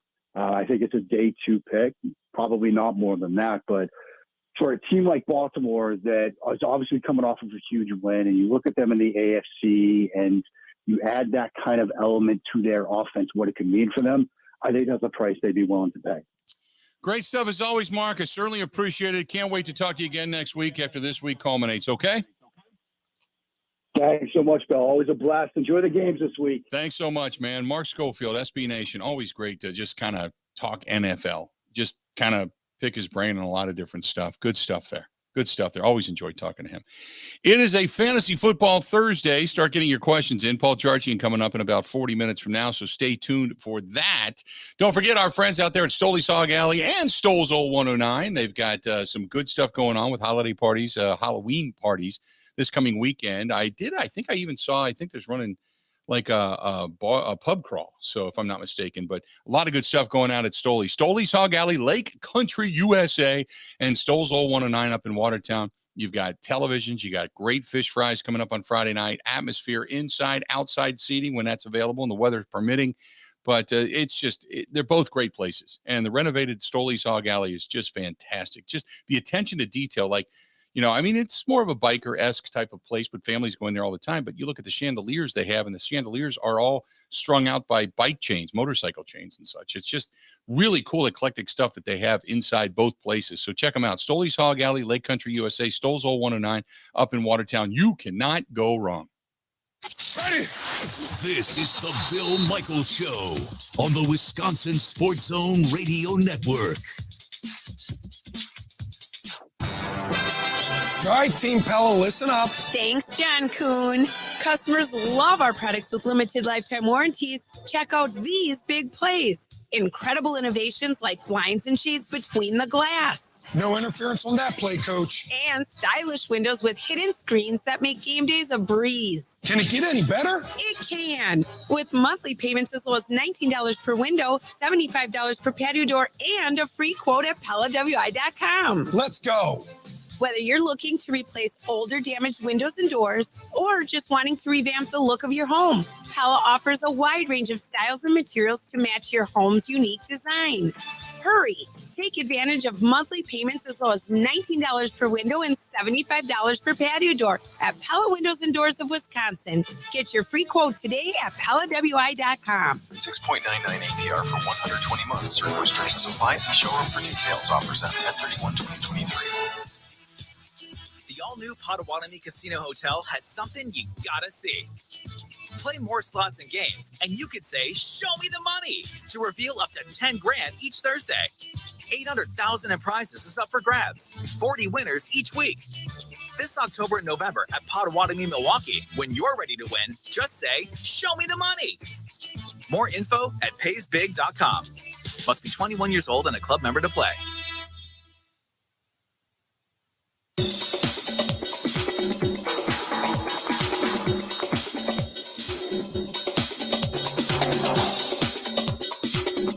Bill Michaels will resume in 3 minutes.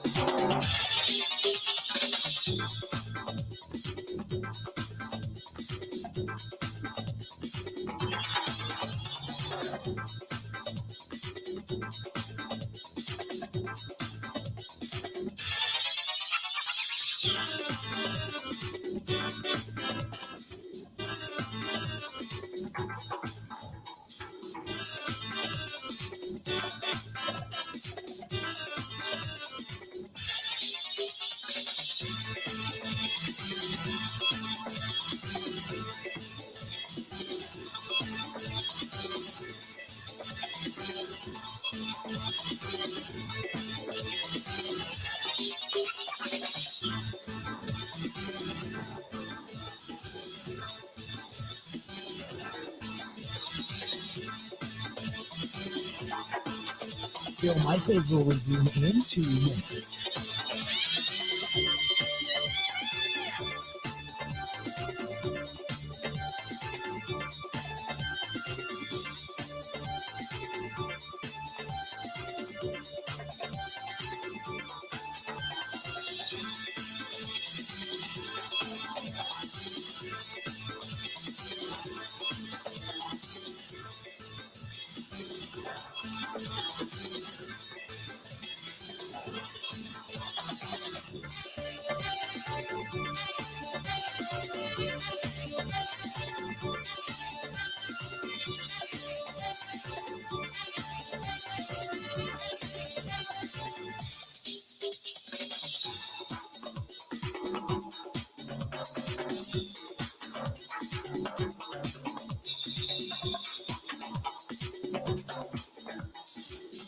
Bill Michaels will resume in 1 minute.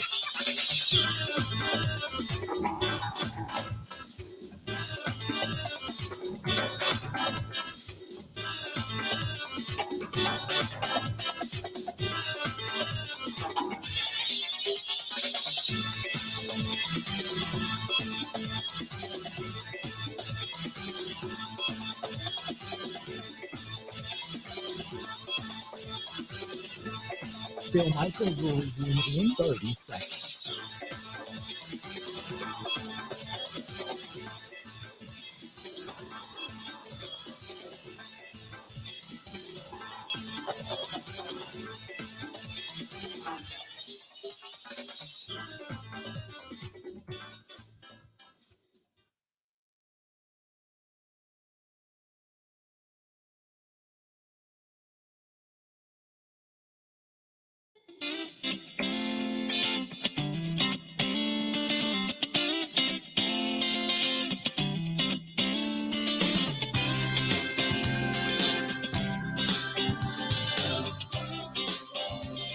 Welcome back.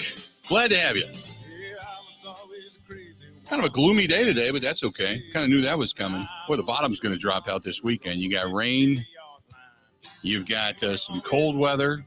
I guess the cold weather is going to creep through here on Friday. And there's possibility for some flurries coming up even next weekend. I hate to say that, but then again, we are creeping in on the end of October. I can't believe next week we're already into daylight savings. Oh, I'm ready for it because I'm sick of it being pitch black in the morning when I get up. Yeah. Well, that's a benefit. I can give you that. I find myself wanting to sleep in a little bit later because of the darkness. I'll tell you that. So I'm not against having more daylight early on in the morning because then I get up and I work out and I feel better. But man, oh man, yeah, when you get off the air and you got maybe an hour and a half, 2 hours of light, and that's it. By 4 o'clock, 4:30, 5 o'clock, it's dark. Ooh, not a fan of that. Not a fan of it. Seems like, although you get used to it, but I was sitting here the other night, I'm thinking, it used to be where you're going to go meet people for dinner, say like 7 o'clock, and it's light out. It's just starting to where you can kind of see the sun starting to head towards the horizon at 7 o'clock, 7:30 at night.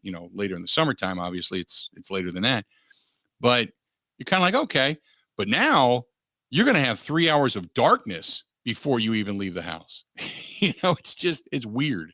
It takes a little while to kind of get used to, but I get it.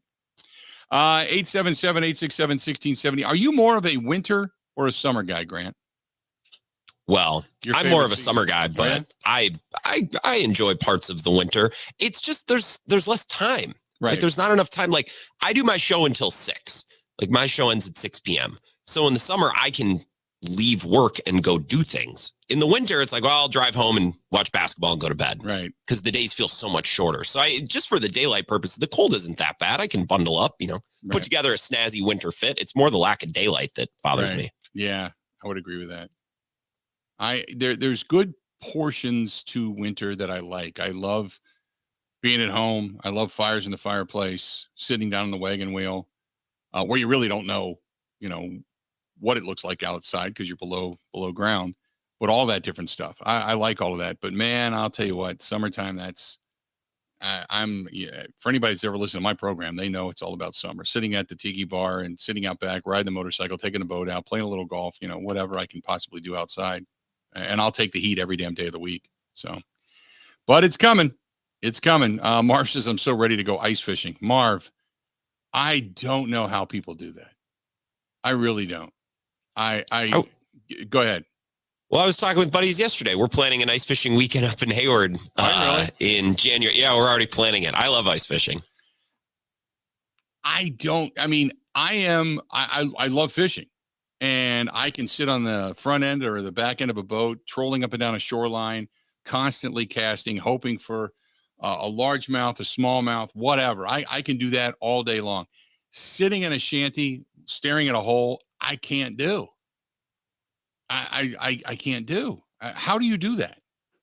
Beer and a heater.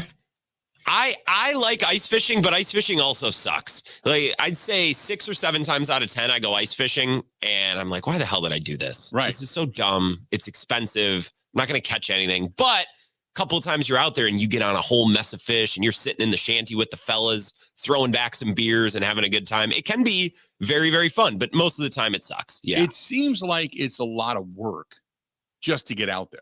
It's so much work, especially if you don't have a 4-wheeler or a snowmobile and you're pulling a really heavy sled out into the middle of a lake and it's windy. Oh yeah. It sucks. That's what I'm talking about. And it seems like it's a lot of, I've gone over to Curly's Waterfront sports bar over in Pewaukee, and I've watched guys walk down to the boat ramp and dump the sled and then go park the car. And then they come back and then they have that, and everybody that's done it, they know what I'm talking about. They have that sled with the pole that's on the end of the sled, and it's a big, and then they throw everything they own. They throw coolers, they throw all their fishing gear, they throw a heater, they throw all this extra stuff on there, and then they got to trudge it out.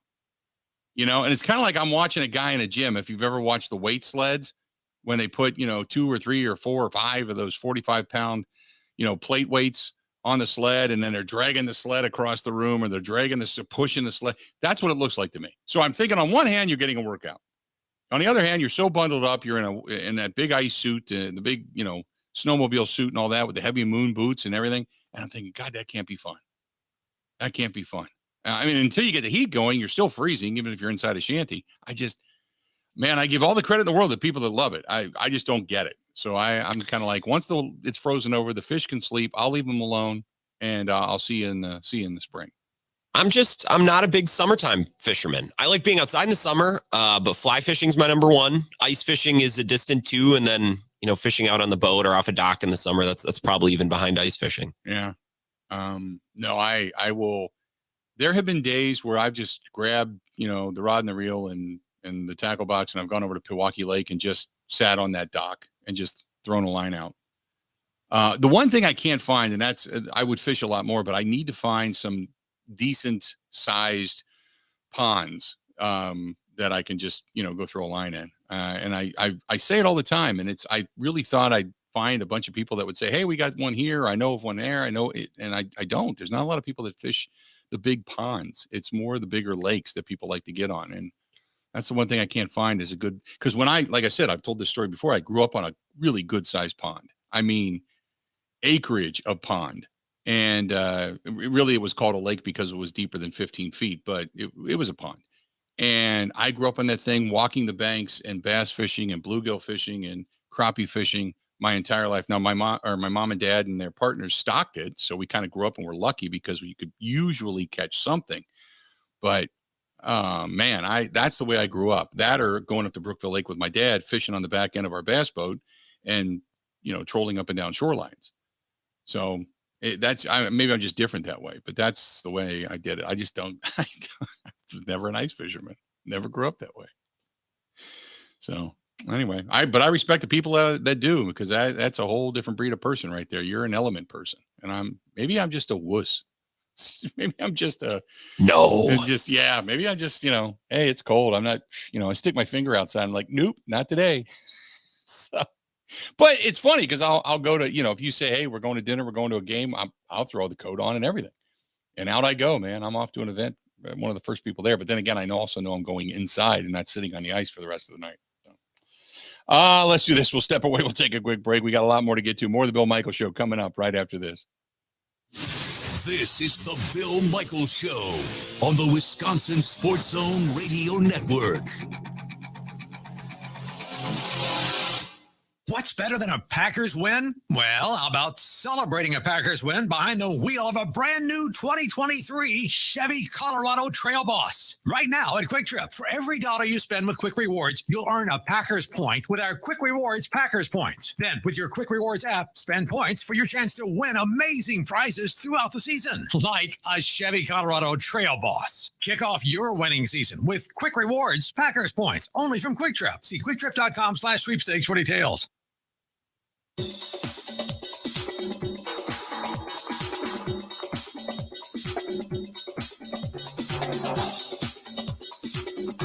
Bill Michaels will resume in 5 minutes.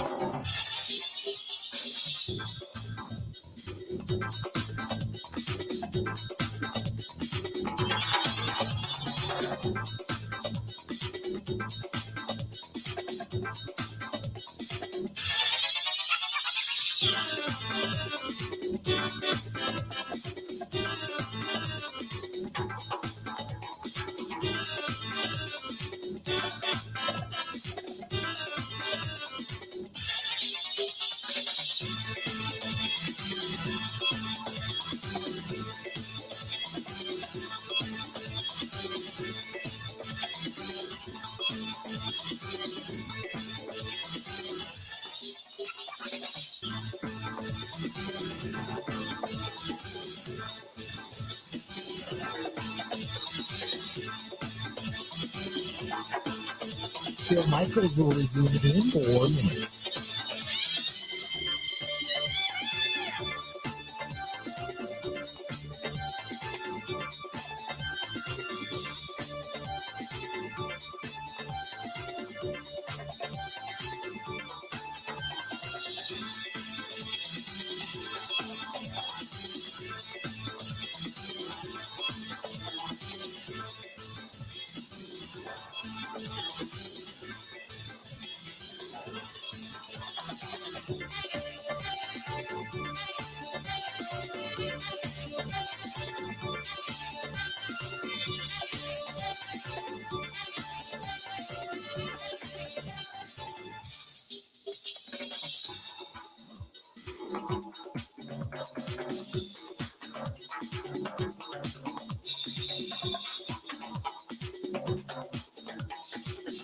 Bill Michaels will resume in 3 minutes.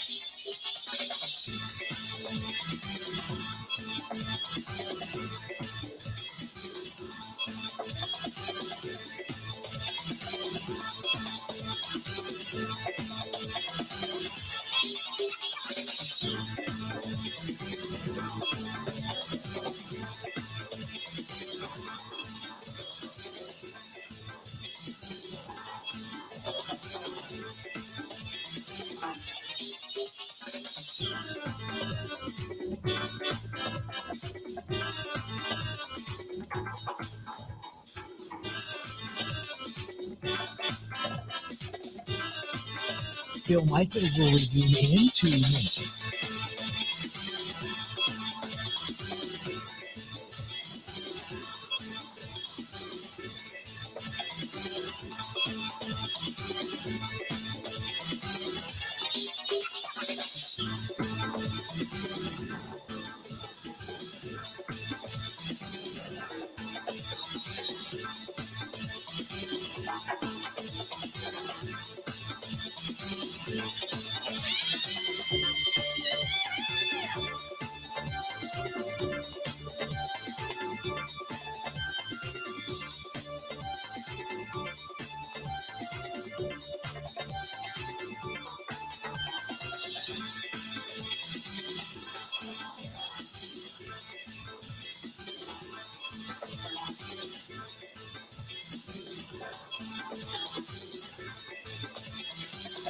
Bill Michaels will resume in 1 minute.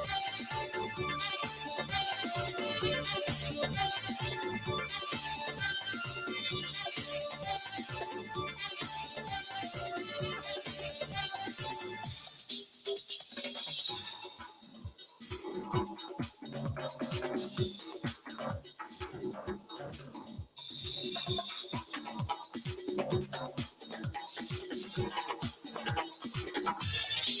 Michaels will resume in 30 seconds.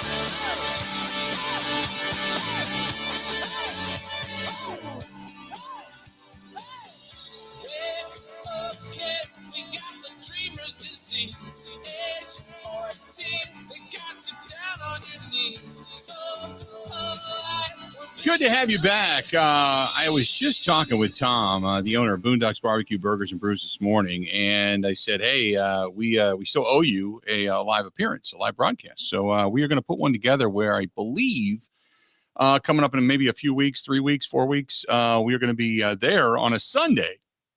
We're going to do the Green and Gold postgame show live from Boondocks Barbecue Burgers and Brews. We'll keep you abreast as to when, but they have got weekly specials. Don't forget, you can find them at Boondocks BBQ over on Facebook and on Instagram. Boondocks Barbecue Burgers and Brews. BoondocksBBQS.com is their website. And again, they're on County Road K in Oconomowoc, but they also have a food truck and they cater and they do a lot of different things outside of the restaurant with a lot of their just unbelievably delicious food. So if you are interested as a company, corporate, whatever, small business, of having somebody come in and cater a lunch or maybe even, a holiday party, give them a call. That's Boondocks Barbecue Burgers and Brews, County Road K in Oconomowoc, out near Stone Bank, as a matter of fact. So you can check them out. Check them out there. Boy, I tell you what, there's a lot of people that love ice fishing and another group of people that don't. we must have hit some kind of a nerve, Grant. Some people are like, oh my God, leave the ice alone. I'm not going to go out in the wintertime. And other people are like, oh my God, that's my happy place. It gets me out of the house when you're cooped up in the wintertime. Maybe that's the reason. Because in the wintertime, there's only so much you can do. And it doesn't really cost you much if you already have all the equipment. And you throw your flies or bait in the bucket and off you go. And you've got solitude for a few hours or 4 hours or whatever it is you happen to do. Mark says that he has spent 2 and 3 days straight on the lake. Have you ever done that? I've never slept out in an ice shack. No, that's a bit much for me. Yeah. A little he too much. said we pack up 4 or 5 propane tanks and head out. Now, my question is, if you're on the ice and you're confining heat into a shanty for 4 straight days, aren't you in essence melting the ice beneath you? Little by little. Depends on what kind of shanty you have. If you have a permanent shanty or you have a pop-up one that has a floor that you can pop out, that'll make a difference. But yeah, If you sit there with a really hot heater and just a pop-up, it'll start to melt the ice and then you got a puddle of water around your feet, which sucks. That's another part of ice fishing. We're like, man, this blows. Yeah, you're sitting in a massive puddle. Okay. That's what I thought. I mean, it's when you run the auger through the ice and you pull the auger out, you get a bunch of water anyway that comes up just naturally, right? Yep. Then you got to shovel that. It's a whole, it's a lot of work. This is, yes, everything you're saying is correct. I don't know why I do it. I always get out there and I get everything set up and then I don't catch any fish. I'm like, why did I do that? Right. I could have just sat on the couch today. Okay. No one made me go out on a frozen lake and do this. Rick says he spent 3 days in a luxury ice shack with DirecTV and a kitchen. My question then becomes, I can see being a guy, you can go out and pee anywhere. But what are you doing beyond that? Does that mean you got a bucket full of poopsicles that you're, dragging back to the car with you? No, thank you. Oh, some of those big ice shacks up on Lake of the Woods and out on Lake Winnebago. Oh yeah, they got plumbing, they got beds, showers. They're insane. That ain't happening. So I there you have it. Yeah, I'll get off of that after that thought. I don't need any more. Enough said. 877-867-1670, 877-867-1670. You want to find us, feel free to go ahead and do so. A couple of things about this game coming up, and we're going to hear coming up here in just a little bit from some of the guys inside the locker room, including Matt LaFleur. But the game coming up this weekend, this is from Jack, and Jack wants to know, if we see the same thing happen this week, at what point do we start demanding either compensation, and I don't think he means compensation, but he says compensation from Goody or Matt LaFleur? I think you mean something different. I don't know if you're talking about where they're going to spend more money, but I'm not quite sure what you mean. I would assume you mean that where they're competent, whether or not they're competent. Accountability? Maybe is that what he's saying? Is what he's thinking, but maybe their competency. As far as either picking the talent or running the team, I would assume, but kind of a weird question. But I think you're already doing that, aren't we? We're already starting to look at whether or not guys are getting it, if the message is getting through, if the teacher is good enough to get the message through. I mean, this is part of when you take over a team with a veteran quarterback who's basically a coach on the field. All you got to do is call the plays. Really. I mean, you do have some accountability issues that you have to look at. But really, all you're doing is calling the plays. Rodgers was good enough in the huddle to be able to tell guys what you need to do or where you need to go, and he was able to look at them and figure it out really quick whether or not they were even doing the right thing. So I understand that. It is different now because, and this is where, weren't you excited at the beginning of the season? Because now it could just be Matt LaFleur coaching football, coaching a team. It's just Matt LaFleur's offense. It's just, we were excited about that, weren't we? And now, are we as excited? Are you as excited, Grant, that, now this is just Matt LaFleur coaching football? Or is this like, man, this sucks? It sucks, but yeah, I'm still excited for these young wide receivers and tight ends. I'm excited to hopefully watch them progress and get better. I still have a lot of excitement. That doesn't mean I'm expecting to tune in on Sunday and see a win, but I still think, yeah, there's a good amount to be excited about on this team. Totally. And we also, Marcy says, you floated the idea out there a couple of times about picking up a veteran wide receiver. Do you think the Packers actually do that? I don't. The more I think about it, in a year in which you're not going to win, why would you give up additional draft choices? Now, if it's a desperation thing where you need somebody to help come in and really show guys how to do it, or give Jordan Love an outlet so you can really determine what you do have in your quarterback. I mean, because right now, I think with everything that's been shown, you can say, okay, is it the wide receivers, is it the tight ends, or is it the quarterback, or the combination thereof? And if there's not a lot of trust because guys aren't doing the right thing in the right place at the right time, can you blame the quarterback? Because as we've stated a couple of weeks ago, the worst thing in the world at the end of the season, as Eric Eager told us, is to not know. You don't know still if you have the right guy. You got to figure this out. And, we're sitting at Halloween now. I mean, the next big mark in this season is going to be Thanksgiving Day. And obviously the Packers are playing that day. So between now and then, they've got 5 games. And do you know what you have at that point in time? I mean, you got to be able to figure this out. There's some other teams that are out there that certainly want to look at trades.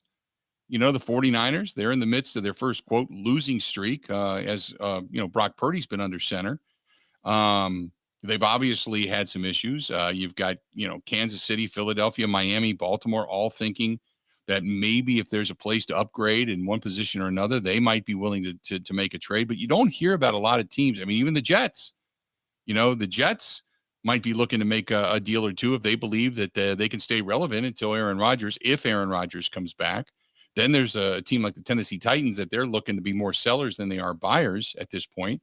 And as any NFC general manager noted a while ago, after the Eagles deal was announced on Monday, the best window to get deals done is right now. And even right now might be a little bit too late as you creep up on this deadline. So I don't think the Packers are going to make a deal. I just don't. I think that they're going to stand pat with what they have. If the defense was playing lights out, maybe you make a deal because then you say, okay, there's that silver lining, but they're not even a good defense. They're an average at best. You've pretty much got a great defense, a good defense, a average defense, a below average defense, and a poor defense. And right now they're average. They're poor stopping the run. They're average overall. They've played well enough to win games, but they're not dominant. They're not taking the ball away. They're not giving it to the offense numerous times, which I thought something that had to happen for this team to have success. So it's not working out. And my assumption is at the end of the season, unless something dramatically changes, Joe Barry is gone. I mean, if I'm Joe Barry, I am already calling a realtor just to figure out where it is I'm going to go. If his permanent home is in Green Bay, I can't assume that it is, but if that's where he's living, start looking. Because I think Matt LaFleur's go ahead. Yeah, with Joe Barry, yes. I think Matt LaFleur's got to make a lot of changes to his offensive staff too. Like, he's lost a lot of his top guys. We were talking about this yesterday. Yeah. You got to bring in some new ideas and new voices. I just think the brain drain in Green Bay has been a lot for Matt LaFleur. Yep. I would agree. I would, and if things don't change and things continue to be bad and the message isn't getting through and guys are still making the same mistakes, then and as I said before, if things go continuously worse, you got to assume at some point that the crosshairs are going to fall squarely on the head coach, because then after that, there's nowhere to go but up. And then you start to look at the general manager. And right now, the general manager is not going to say, hey, I put a craptastic group of average talented players together with all those first round draft choices I have on the defensive side of the football. And I risk my entire career for this quarterback who's not turning out to be very good. At some point, you got to go, boy, have they just kind of filled the pool with a lot of average dudes and the water level's not raising, And if that's the case, then boy, you've got some time to clean house. You got maybe a 2-year window to rebuild that thing, figuring out what it is you want to do. So, but I agree. I don't think they're going to make a deal. Let's do this. We're going to step aside, take a quick break. Coming up after the top of the hour, don't forget, we're about 10 minutes away. Paul Charchian is going to join us. The Charch is going to be here. If you've got a fantasy football question, get it to us. We would love to hear from you. Again, if you've got a fantasy football question, you can email it, thebillmichaels@gmail.com, thebillmichaels@gmail.com. You can hit us up over on the live stream as well. Or you can call in the program and you can ask the question also. So plenty of ways to get a hold of us. This portion of the program brought to you by our friends over there at Point Brewing. And I keep telling people about Cider Boys and that caramel apple. I am out on a quest later today to go find it. I hear that it's at a liquor store down the street from my house. I'm going to stop there and see if indeed they do have it. But I am in a quest now to go find the caramel apple Cider Boys. But I do see now they've added the mimosa Cider Boys over at Woodman's. So they do have that. But Point is coming out with, obviously, winter brews. They got the Snow Pilot coming out. They have got the lager, obviously, but some of their specialties. Oh, right now I got to find that caramel apple. Good stuff from our friends at Point Brewing. Paul Charchian coming up in about 10 minutes. Covering Wisconsin sports like a blanket. This is the Bill Michaels Show on the Wisconsin Sports Zone Radio Network. All right, Team Pella, listen up. Thanks, John Kuhn. Customers love our products with limited lifetime warranties. Check out these big plays. Incredible innovations like blinds and shades between the glass. No interference on that play, Coach. And stylish windows with hidden screens that make game days a breeze. Can it get any better? It can. With monthly payments as low as $19 per window, $75 per patio door, and a free quote at PellaWI.com. Let's go. Whether you're looking to replace older damaged windows and doors or just wanting to revamp the look of your home, Pella offers a wide range of styles and materials to match your home's unique design. Hurry! Take advantage of monthly payments as low as $19 per window and $75 per patio door at Pella Windows and Doors of Wisconsin. Get your free quote today at PellaWI.com. 6.99 APR for 120 months. Serve restrictions supplies. See showroom for details. Offers on 10/31/2023.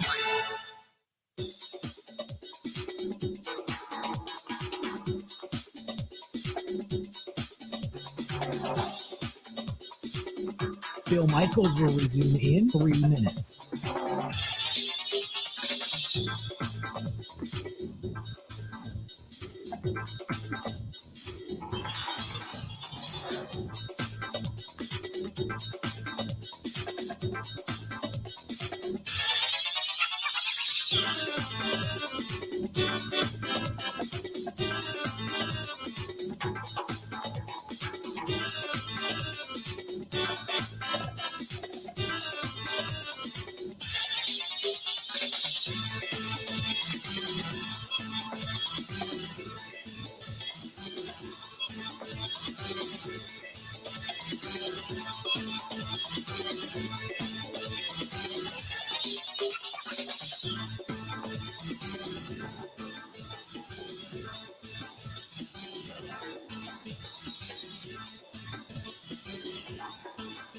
Bill Michaels will resume in 2 minutes.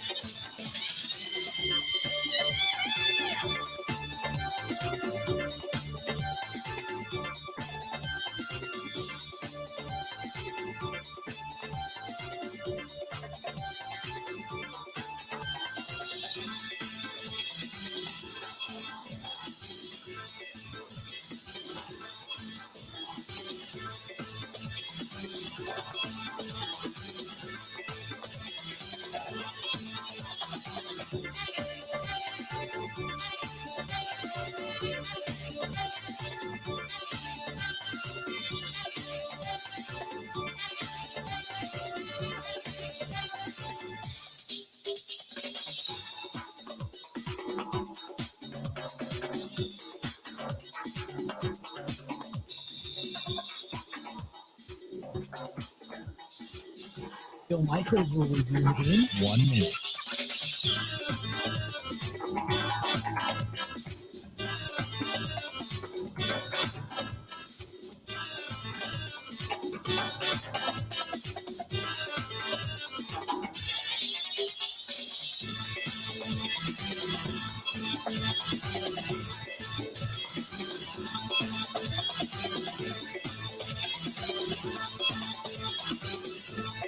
Bill Michaels will resume in 30 seconds.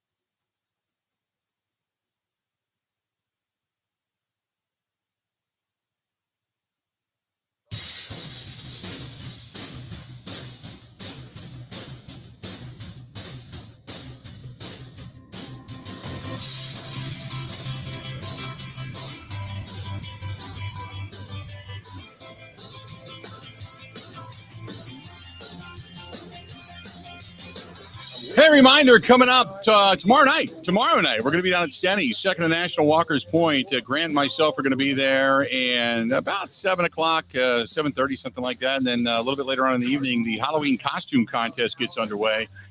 And cash, prizes, food, parties, all that kind of good stuff. It's all going to be given away tomorrow night. We're looking forward to it. Should be a lot of fun.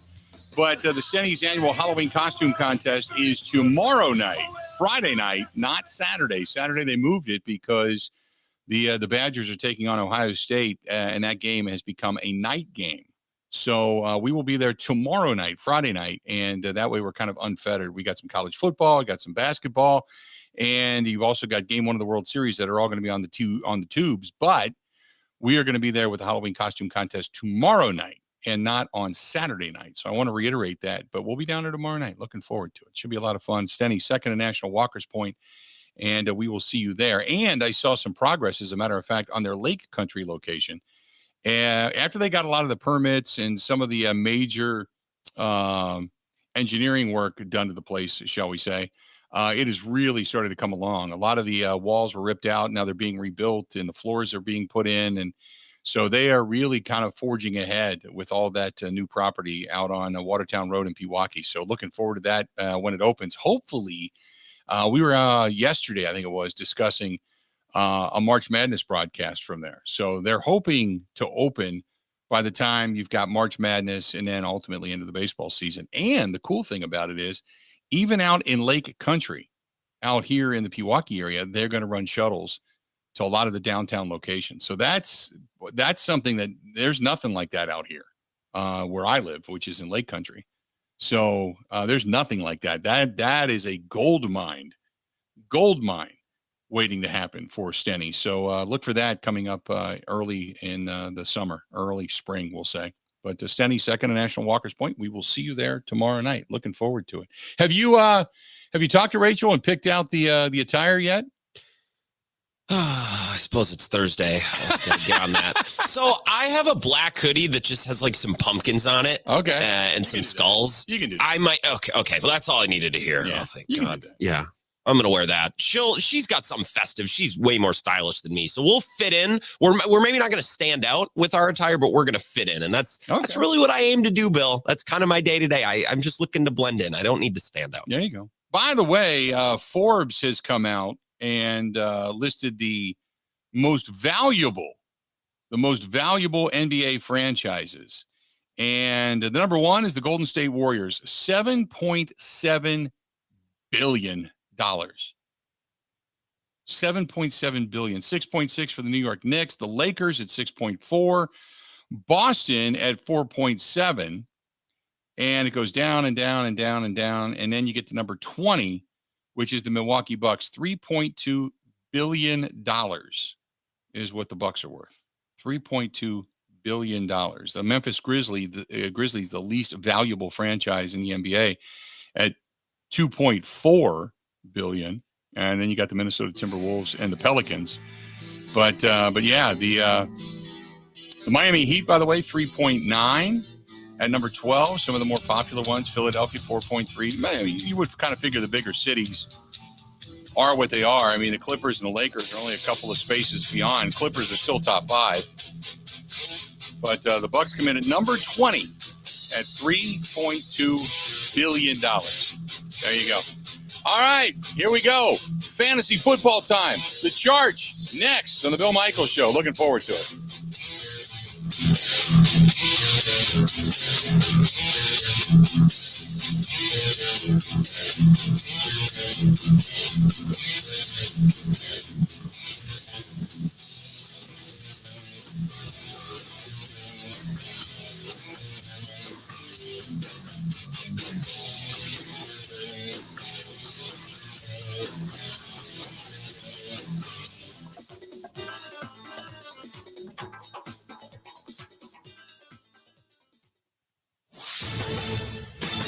This is a Wisconsin Sports Zone update. Well, the Packers are back at it today as they look to snap a 3-game losing streak on Sunday as the Vikings come to Lambeau Field. The offense has been the biggest issue in the 3 losses, with the team not scoring more than 20 points in any of them.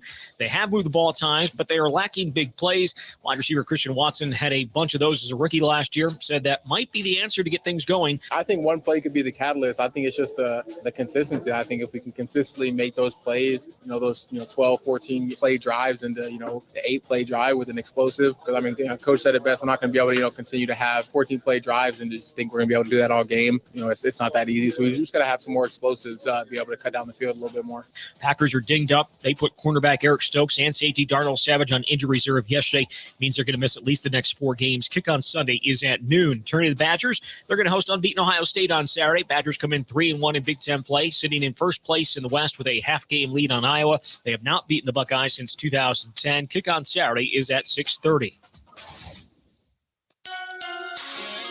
Mutual Insurance, keeping Wisconsin strong. Get insurance from a company who knows Wisconsin and cares about your community. You may know Rural Mutual Insurance as the #1 farm insurer, but did you know they also offer competitive home and auto rates? Visit ruralmutual.com to learn more about products and discounts. Rural Mutual Insurance, keeping Wisconsin strong. Well, Bucks basketball is finally here. Milwaukee going to get the season going tonight, marking the first official game with Giannis Antetokounmpo and Damian Lillard sharing the floor.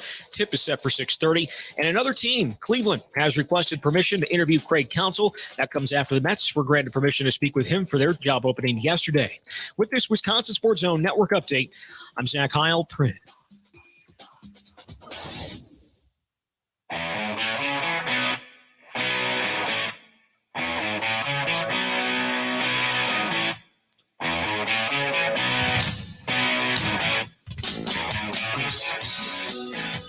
It's a good day. Good day. Bill Michaels Show on his Thursday. We're glad to have you. Packers Vikings week. Packers back in the practice field today. And we're going to hear from Matt LaFluer and Eric Stokes, who was placed on the IR yesterday. We're going to hear that conversation. We're going to hear from Jordan Love. We got all that coming up here in just a little bit. And now we bring in our buddy, Paul Charchian. The Charge is with us, talking a little fantasy football. But first and foremost, Charge, I got to ask you, I'm a little surprised because, boy, the win on Monday night, that defense played like inspired football, and they walk away with a win. Were you surprised they got a win? Well, a little surprised to win, yes. The defense had been trending so much better than last year. You know, I don't need to tell your listeners what Ed Donatel can do to a defense. And, you know, we suffered through that last year. You bring in Brian Flores, and, you know, now the Vikings have got just like an NFL average defense and a really good offense. And, you know, they can go out and win games that way, which has been, you know, very refreshing here. I can tell you that much. And it changed the entire tenor of the season for the Vikings, because with a loss here, the Vikings playoff hopes were really dashed, Bill. And at that point, I think we're buyers or sellers at the trade deadline. And we kind of going through the motions, and we'd have a lot more talk about, is Kirk the quarterback of the future? Do you entertain crazy offers for Danielle Hunter or even Justin Jefferson, stuff like that? And now all that goes away, at least for a week. And now the Vikings, you know, now your team's in really a must-win situation, I think, for any realistic hopes of the playoffs. And, you know, the Vikings aren't far off must-win, but if the Vikings, you know, I'm worried this is a trap game for Minnesota. Short week, the letdown after the upset win. You're going to Green Bay against an opponent that knows you intimately.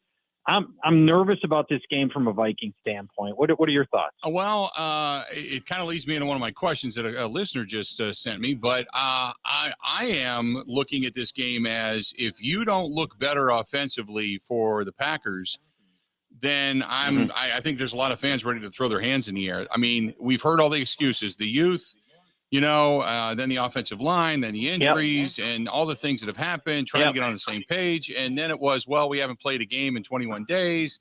We're not in a routine. You know, I mean, it's just like anything that would you know, it's all the crap. And it's like, look, because you're not in a routine doesn't mean you should have two guys running the same route 2 or 3 games in a row. I mean, you know, and you got a jumble. It's just looked bad. So to me, if they don't get off to a fast start and it's the same type of first half, you may see if they play the same way. Remember, this is a team that has not been able to score points in the first half of ball games. Again, shutout against Denver, only put up 3 against Vegas, 3 against Detroit, nothing against New Orleans, and only 10 points against Atlanta. If they don't put any points up in the first quarter or first half of this game, this is a team that I can almost guarantee you will be booed off the field at halftime. And then things could go horribly, horribly south. So, and remember, in the New Orleans game, they didn't score in the first 3 quarters of that game, and then they piled on 18 points to come back and miraculously win that thing. And that was the deodorant that covered up a lot of bad. So they got to get something together offensively.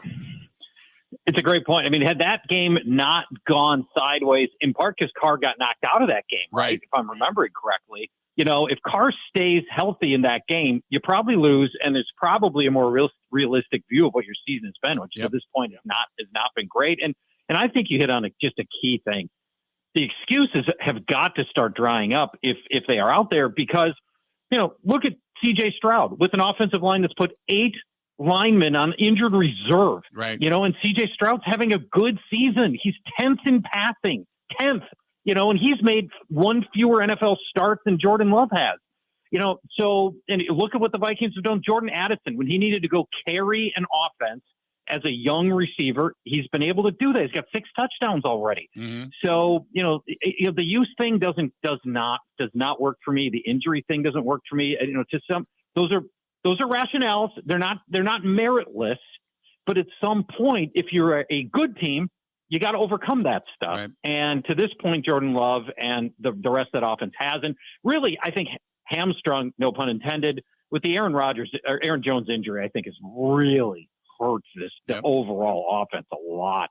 Just no balance coming from the running game. Jones, your most proven offensive weapon, your best offensive weapon. And to have him out there limping through 10 carries a game, 4 carries a game, it really puts you in a bind, because A.J. Dillon he's just not a starting NFL running back. I got a question, and he said, ask Charge, because his starting tight end is T.J. Hawkinson, who obviously has the ankle injury, and he's going to be coming back from that. He said him or Dalton Kincaid. He can pick up Dalton Kincaid and the free agent wire, and he said he sees Dalton Kincaid maybe as somebody that can just be patchwork until Hawkinson comes back. But he said, give me your thoughts. Yeah, Hawkins is expected to play through it. And Okay. if he does, then you don't give any thought to that. That's where we are right now. So, unless something changes, that's the expectation. But that doesn't mean that listeners shouldn't pick up Dalton Kincaid, because you absolutely should. So he's the first rounder for Buffalo. And Buffalo's been roughly splitting their tight end work between Kincaid and Dawson Knox. And that's made neither of them startable for fantasy purposes. But now with Knox out, and he's been ruled out of this game and probably one or two after that, Dalton Kincaid's going to get all the work. And if you were to combine those two, if you were to Frankenstein Dalton Kincaid and Dawson Knox into one hybrid guy, you'd have the tight end with the third most receptions and eighth most yards. So there's that, and that counts for a lot in the tight end wasteland of fantasy football. So go get Dalton Kincaid for most people that don't have the luxury of TJ Hawkinson, and consider giving him a start tonight against Tampa Bay. One of the other guys I know you sent me a note on was Trey McBride out of Arizona. He's another one that people could look at. Yeah.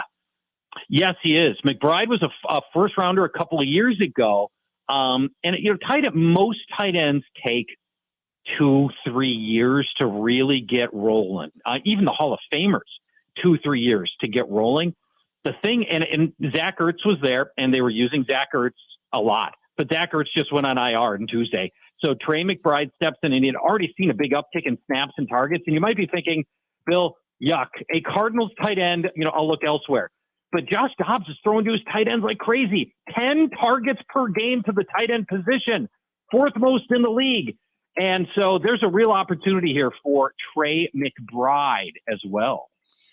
This was from Mike and Racine. Says, tell Charch he won me my game last weekend with his advice. Can he tell me today Adam Thielen or Christian Kirk? All right. Now, these are Adam Thielen. What a great final stanza for his career in Carolina. He is a top 10 fantasy wide receiver so far. And really, the whole Carolina passing offense goes through him. Nobody else. Right. No tight end, no other receivers doing anything. And, in this particular case, you're Bryce Young. You drop back to pass. You got one veteran receiver who's going to catch everything that you throw, and he's going to be exactly where he's supposed to be, and that's Adam Thielen. So it's been a great season. Now, he does have a tricky matchup with Houston. Casual fans may not realize Houston's a very good pass defense. They are. I still lean Thielen just based on totality of work here, but just know that they are a trickier start. Christian Kirk's been great, and I have nothing against Kirk as well, and I do like his opportunity here, but I've got Thielen a couple of spots higher. I also wanted to ask you a little bit about, we've got tonight's game, obviously, but last week we saw finally Lamar Jackson bust out, and he was more of a pocket passer. He was throwing to guys, and I know for some people that were, having certain receivers of his in fantasy, they were considering benching because he was still running around. Do you now go, okay, wait a minute, now he's starting to stay in the pocket? Yeah, and by the way, how about that Ravens victory? Right? They I never saw that coming. Decimated. No, I didn't either. I thought that thing was going to be an absolute slugfest. The Ravens ended that thing at half. The Lions were dead at half. I think at that point it might have been 28-0. So yeah, it was a resounding victory. And Lamar Jackson, they really started, the new offensive coordinator, Todd Monken, started very, very slowly implementing his passing offense, but it's starting to open up now. Zay Flowers is a legitimate Rookie of the Year candidate. He's unlikely to win it, but he is powering that offense. First-round draft pick, Zay Flowers. But the guy I'd like to point out, Bill, Odell Beckham back from the dead. Right. The undead corpse of Odell Beckham running around. He had spent a lot of this season hobbled. He's back. He's healthy. He's productive. He's coming off a game with season highs in targets, receptions, and yards, and he's passing the eye test. I'm looking at him going, dude looks spry. He looks good. So Lamar Jackson throwing it well, and a dream matchup this week for Odell Beckham against Arizona with arguably the worst set of cornerbacks in the league and the worst cornerback in the league, a guy named Marco Wilson, who has allowed the most receptions and the most yards of any player in the NFL. And Odell Beckham's going to have that matchup for a lot of this game. So nice sneaky pickup on an emerging passing offense, Odell Beckham. Got one from our buddy Steven Ridgefield. Says, I need one at the wide receiver position, Terry McLaurin or Chris Godwin. Yeah, Godwin plays tonight. McLaurin has been really good, and he's really thriving with Sam Howell as his quarterback. And he goes up against Philadelphia, and you might be thinking, well, I don't want anything to do with the Philadelphia defense. The Philadelphia run defense is awesome, and the Commanders can't run anyway. What you can do is you can pass on these Eagles. It's really different this year than it has been in past years. Philadelphia gives up the 4th most receptions and the 2nd most touchdowns per game to opposing wide receivers, which I think most people would never have guessed. And McLaurin's an Eagles killer. Hit him a month ago when these teams played, 8 catches, 86 yards, and a touchdown. He's posted at least 6 receptions for 80 yards in 3 straight games against the Eagles. So, yeah, Terry McLaurin way up at wide receiver 14 this week. Mark says Jalen Hurts or Jared Goff this week. You start Jalen Hurts every week. What are we talking about here? You get a quarterback who's going to run for 15 touchdowns this year. So I don't even know why we're even talking about. He said in his fantasy he had Jared Goff ranked higher, but Jalen Hurts has been playing better. So he said he wasn't sure which one to be starting. I said okay, I'll ask the question. No, stop. I mean, if look, you could maybe do this if Jalen Hurts was playing, I don't know, against Cleveland or some elite defense, but he's not. He's playing Washington. Right. This is a terrible defense. I have literally a perfect 10 out of 10 grade for Jalen Hurts this week.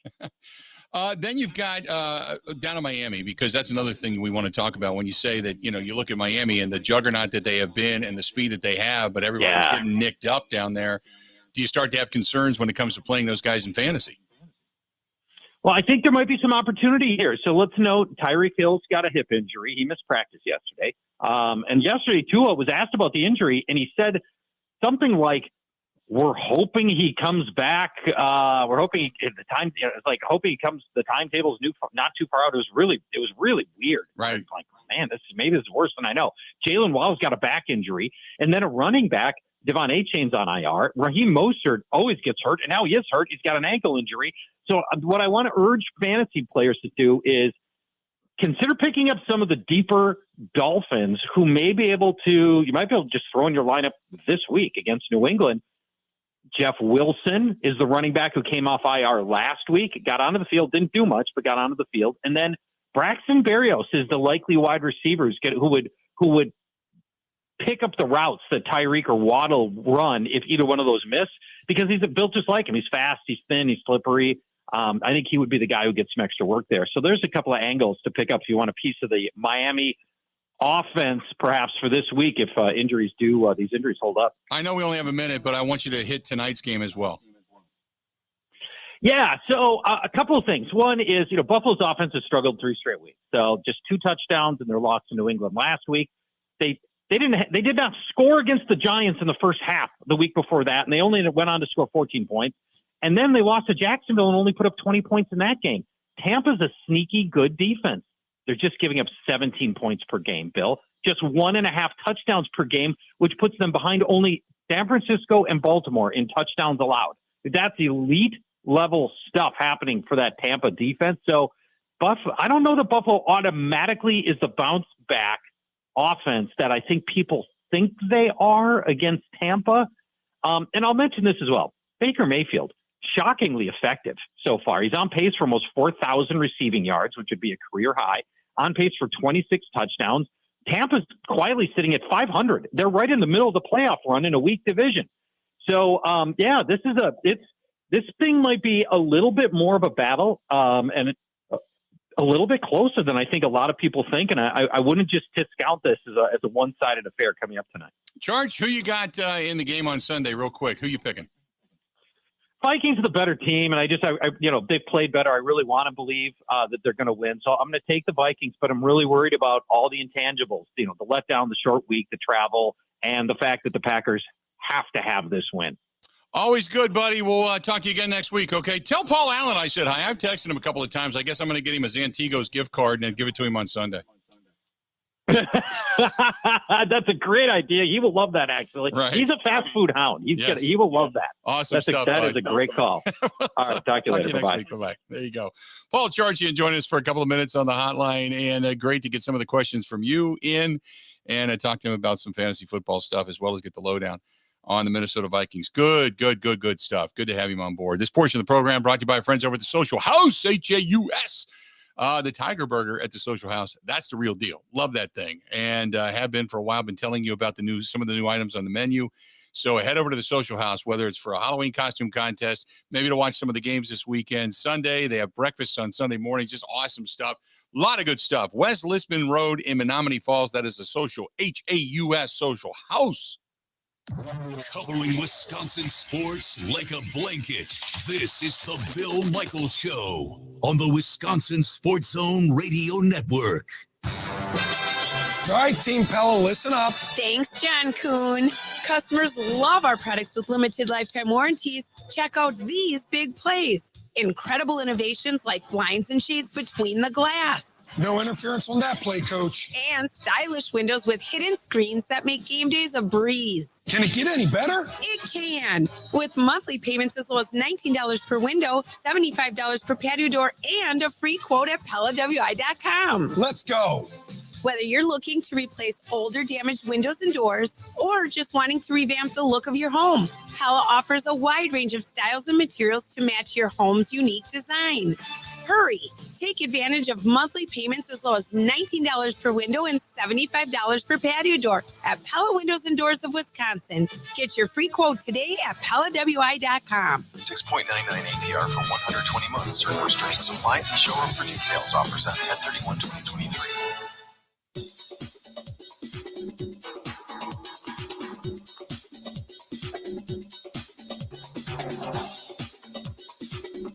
Bill Michaels will resume in 3 minutes.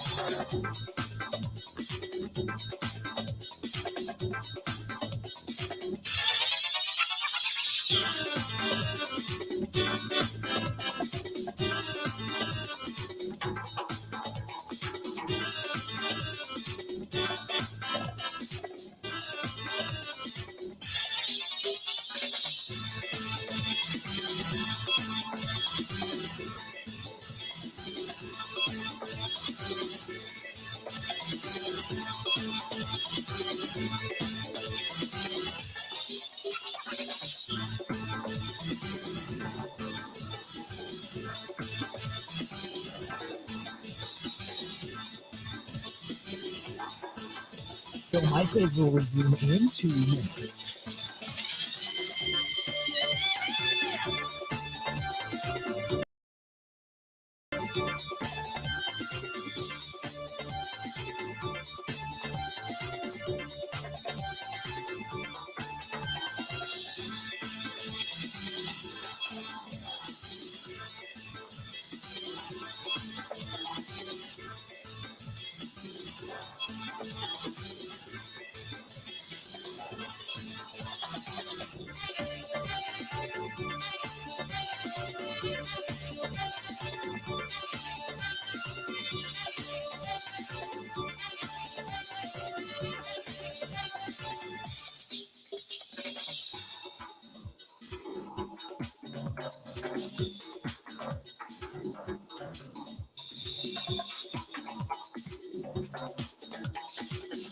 Bill Michaels will resume in 1 minute.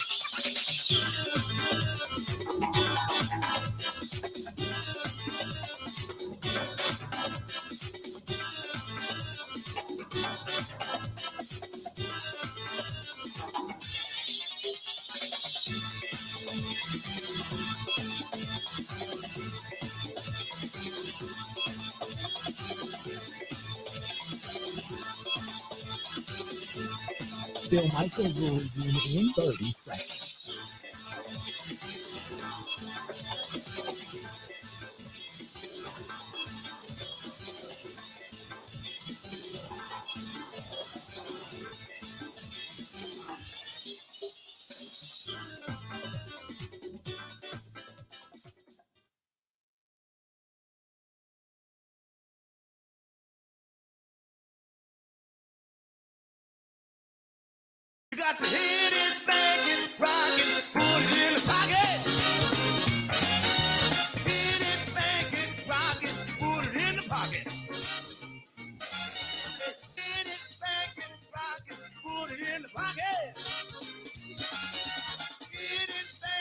Good to have you back. Bill Michaels Show. Here we are, enjoying a Thursday. Coming up at the bottom of the hour, we're going to hear from Matt LaFluer a little bit from yesterday. Got to take a listen to it. If you didn't get a chance to listen to the huddle last night, we played it in its entirety. We'll play a majority of it here today, but want to take a listen to some of that. And then a little bit later on, we also have some more sound coming up in the last hour from inside the locker room that Mike Clemens happened to gather. And we got some Jordan Love stuff. We also have some Eric Stokes. Eric Stokes goes back on the IR, and we're going to hear a little bit from him and also even from Christian Watson. So that is going to be coming up here in the next hour. I wanted you to know that. This is from Tom. Tom says, hey, guys, if the Packers play poorly again, then what? Well, it's not like they're going to quit or fire anybody. I can't imagine anyone getting, I think there's a lot of people either hoping that things get really good and that they turn it around, or things get really bad and that all of a sudden Mark Murphy or Brian Gutekunst or whomever come down and start firing people mid-season. And that's the reaction, the gut reaction, the frustration from fans and the emotional reaction. I understand that, but that's not going to happen. I would be really surprised if that happened. Now, if the team goes really bad and it looks like they've just quit, then that'll happen. But I would say, if I had to be a betting man, if I had to sit here today, I would say that 95% of me says there is not going to be any kind of a firing during the season. I understand the emotion and I understand the frustration, but it's just not going to happen. That's just not the way you do things. You know, you let it play out. You give all the opportunities in the world for everybody's job to be corrected, and then you move on. If indeed you need to do that at the end of the season. We gotta cool it a little bit with the, well, if they lose this weekend, then what approach? Well, if they lose this weekend, they're going to go back. They're going to watch the film. They're going to try to make corrections. They'll come back, play another game, and we watch and hope that it gets better. That's what bad teams do. That's what rebuilding teams do. That's what the season is. And here's the thing, though. I have never considered this team to be rebuilding. I just thought it's going to be young at the wide receiver and tight end position. It's going to take a little while to figure it out. Beyond that, I don't think of it as a young team. I think of it as a young in mere, age team. But I keep going back to, they didn't get young because of an influx of youth. They got young because of an exodus of age. And that to me, that's the difference. It's like driving a car. There's a new car with a break-in period when it has, 20 miles on it when you buy it, or a new car to you, but already has 50,000 miles on it. And most of the stuff that was problematic has already been fixed. So, to me, it's the new car to us, but Jordan Love's been behind the scenes studying, understanding, learning, looking at everything that Matt LaFleur has to offer for 3 years. It's time to fly. For the young guys, the Jaden Reed, the Luke Musgrave, the Tucker Kraft, understandable. But beyond it, you still have Christian Watson, Romeo Doubs, and Samori Toure that have already been there, done that. Yeah, they're in their second year, but they've been there, done that. When you break it down, you really only have 3 new guys that are participating heavily on your offense. Jaden Reed, Luke Musgrave, and Tucker Kraft. That's it. Other than that, these guys have all been through this before. Now, only 1 year versus 2 years versus 5 years or 6. I understand that. 877-867-1670. Let's go to Ron, listening to us out in Madison. Ron, how you doing today, man? What's up? Hey, I was wondering about Aaron Jones. Is he going to be able to play this Sunday a lot more than he has been? He practiced today. Yeah, he's back at practice. And I know that Matt LaFleur talked about yesterday, and we're going to hear from Matt, but he talked about him being sore. But, yeah, he's ready to go. He'll be back. He was back at practice today. He'll be ready to go in this game. Then, yeah, I mean, this game, to me, personally, is almost like a must-win game. I would agree. I mean, this could be the season right here. Let me ask you this: if you're talking must win, are you talking must win for the postseason, or just must win to put this thing back on track? Just to get back on track, okay. and just the next. I mean, the next couple games. Who do they got? The Vikings, Rams, Steelers, Chargers. Yeah. Man, if they can win 3 of those, I just to get back on track, and so that's my comment. Yeah, hopefully Aaron Jones will get a lot more touches this Sunday because he's our best playmaker. Right. No, I would agree. 100%. Appreciate the phone call. Yeah, you've got the Vikings and the Rams. Then you travel to Pittsburgh. Then you come back home to take on the Chargers before you go back on the road on Thanksgiving to take on the Lions. So your next 5 games, they're that 12 o'clock window. There's a routine that's set. The only thing that breaks it up is you're playing on a Thursday on Thanksgiving, but you've got 12 o'clock windows. Your routine is pretty much set up. No excuses. Now you just plow forward and you're into the meat of your season. No more bye coming up. No more funky nights coming up and such until you get to the Chiefs game, which is the week after that Lions game. And that is what, the 3rd, I think is what it is. I think it's December 3rd. And that is an evening game. That's a Sunday night game. So you got like 10 days in between, your game against the Lions and then the Sunday night game. But the question becomes, would they flex that out of Sunday night if it becomes where the Chiefs are just rolling and the Packers are an embarrassment? Then again, you also have 2 storied franchises that do draw pretty well. So I don't think they'll flex it out of that. But then don't forget, the week after that, you got the Packers on Monday night. You got them on a Monday night game. And then the rest of the season, no, I take that back. Then you got 2 noon games, because nobody's going to want to watch the Giants and the Packers if they're just flailing. Then you got 2, I think, noon games. And then isn't the Vikings game on Sunday Night Football, the second to last game of the season? I think the Vikings game is on Sunday Night Football, the Packers-Vikings. And if that really doesn't have much meaning at all, they could flex that thing out. How bad would it be to have the consideration of the Packers being flexed out of not 1 but 2 primetime games? Oof. Can't imagine it happening, but you never know. 877-867-1670. Let's do this. We're going to take a quick break. We'll come back, and you're going to hear from Matt LaFluer. Stay tuned. We got a whole lot more of the Bill Michaels Show coming up right after this. Ready? This is the Bill Michaels Show on the Wisconsin Sports Zone Radio Network. The all-new Potawatomi Casino Hotel has something you gotta see. Play more slots and games, and you could say, "Show me the money," to reveal up to 10 grand each Thursday. 800,000 in prizes is up for grabs. 40 winners each week. This October and November at Potawatomi, Milwaukee, when you're ready to win, just say, "Show me the money." More info at paysbig.com. Must be 21 years old and a club member to play.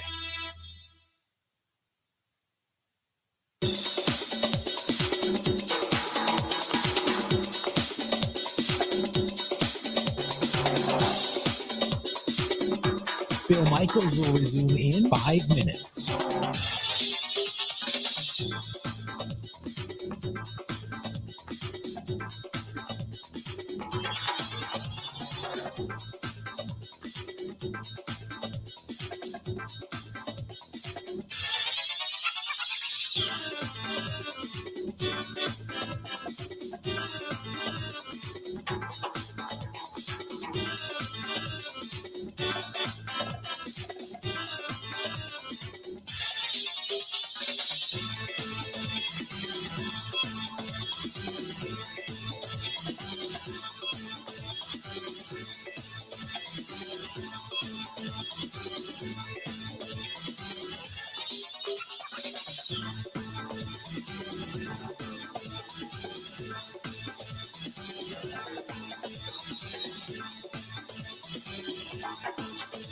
Bill Michaels will resume in 4 minutes.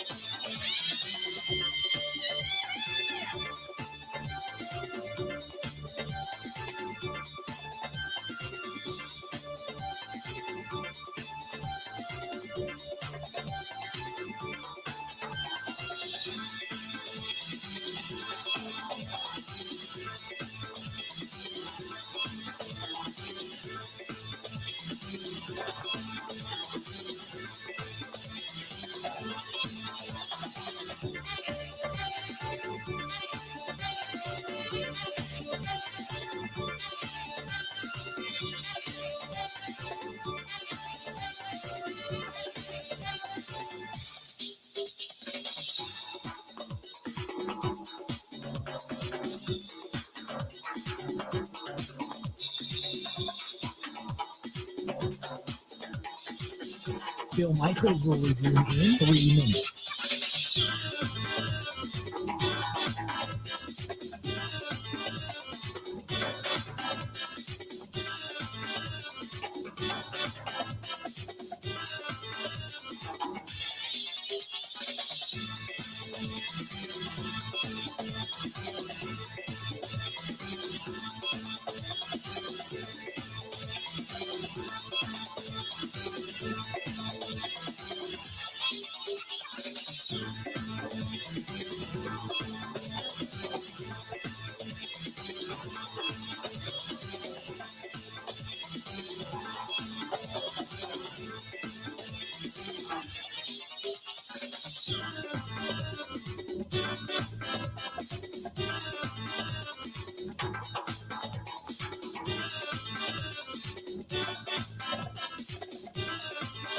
Bill Michaels will resume in 2 minutes.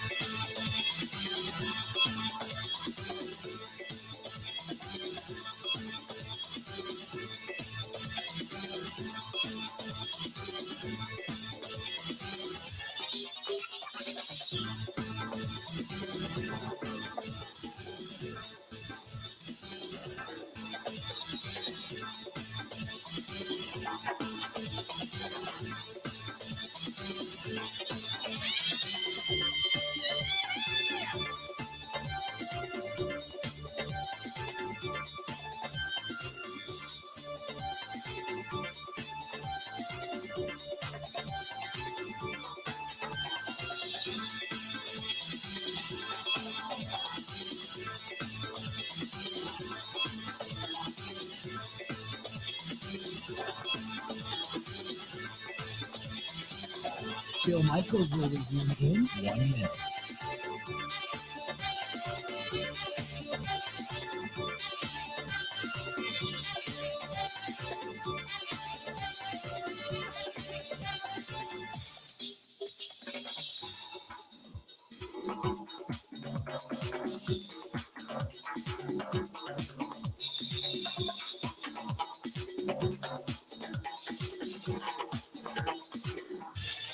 Bill Michaels will resume in 30 seconds.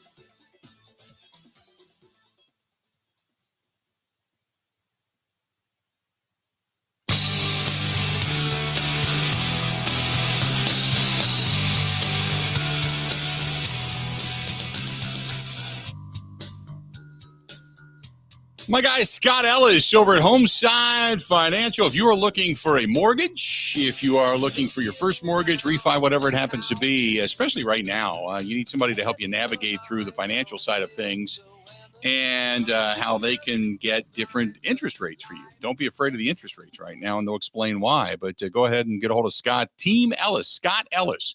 414-791-7771, anywhere in the state of Wisconsin. 414-791-7771. And ask about the 2-1 buy down. He's the guy that took care of me and got me a lower interest rate. And then after a year, checked me again. We redid the whole thing, got an even lower interest rate. I mean, it worked out fantastic. So get a hold of Scott. Scott's a really good guy, very upfront, very honest, and he works really, really, always answers the phone too. 414-791-7771. 414-791-7771. That's Scott Ellis, Team Ellis from Homeside Financial. Matt LaFluer spoke to the media yesterday. I want to get right into this. So go ahead and take a listen to what Matt LaFluer had to say.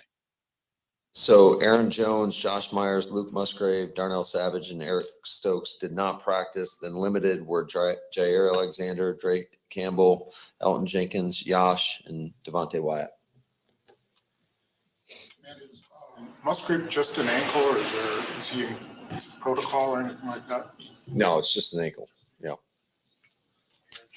Setback, or is this just a rest day? Yeah, he's just a little bit sore, and as to be expected. Hopefully we can ramp him up and get him more snaps out there. After Sunday's game, Sean Payton said because of the Packers' 5-man rush, the pass rush, he wanted to get them in base. I think there were a lot of running plays on third down. Did you pick that up during the game, or can you pick that up? Is it difficult to see the guys trying to get you in a different defense in a different scenario? Yeah, but ultimately, I mean, you can play whatever you want to play. It just depends how matchy you want to be, and that is a game-by-game basis. Now, what's the challenge going up against a team of blitzes as much as the Vikings have this year? Yeah, doing an outstanding job. I think aggressive more and more the more they play. I think that was pretty evident the other night for San Francisco. We all know how good they are offensively and on the defensive side, and they went out there and played a really great game. But yeah, they're not afraid. They're gonna sometimes it's gonna look like a punt rush. So you got to have a plan for that and go out there and execute that plan. So, but it does present a lot of challenges, and those guys they're fast, they're physical. I mean, everybody knows about Hunter and what he's able to do. But then when you combine that with guys on the back end, like Harrison Smith's been kind of a thorn in everybody's side for years. Just his ability to disguise. He may be on the line of scrimmage and then go back and play either a deep hook player, or a deep third, or a deep half. I mean, he's all over the map. And it's just a very good defense. They got some experience there. Hicks does a great job. So they got a lot of pieces, and they do a good job schematically, and they want to apply pressure. Offense, what has enabled Addison to make the kind of impact he has for them? Well, he's a guy that, just studying him coming out of college, that everybody was pretty excited about. I think he's a dynamic threat down the field, and he's proven that. I think some of the plays he's made throughout the course of the season, the ball he ripped away from Ward the other night, those are impressive plays, and he's been a big deep threat for him, and he's obviously developed a pretty good rapport with Kirk relatively early into the season, and I think Kirk Cousins is playing outstanding football right now, and he's a guy that you guys know. I go way back to him with him in his rookie year in Washington, and he's a guy that I've had the utmost respect for. I feel like he's always been severely underrated. I think he's one of the top quarterbacks in the game, and he's playing like it. Now, you look at the top quarterbacks in the game, really throughout the league, it seems that the common denominator is that each of them have a guy that they can throw to when they've got to have it. Even with Kirk, they don't have Jefferson. Addison steps up, Hawkinson. How important is that to find for Jordan?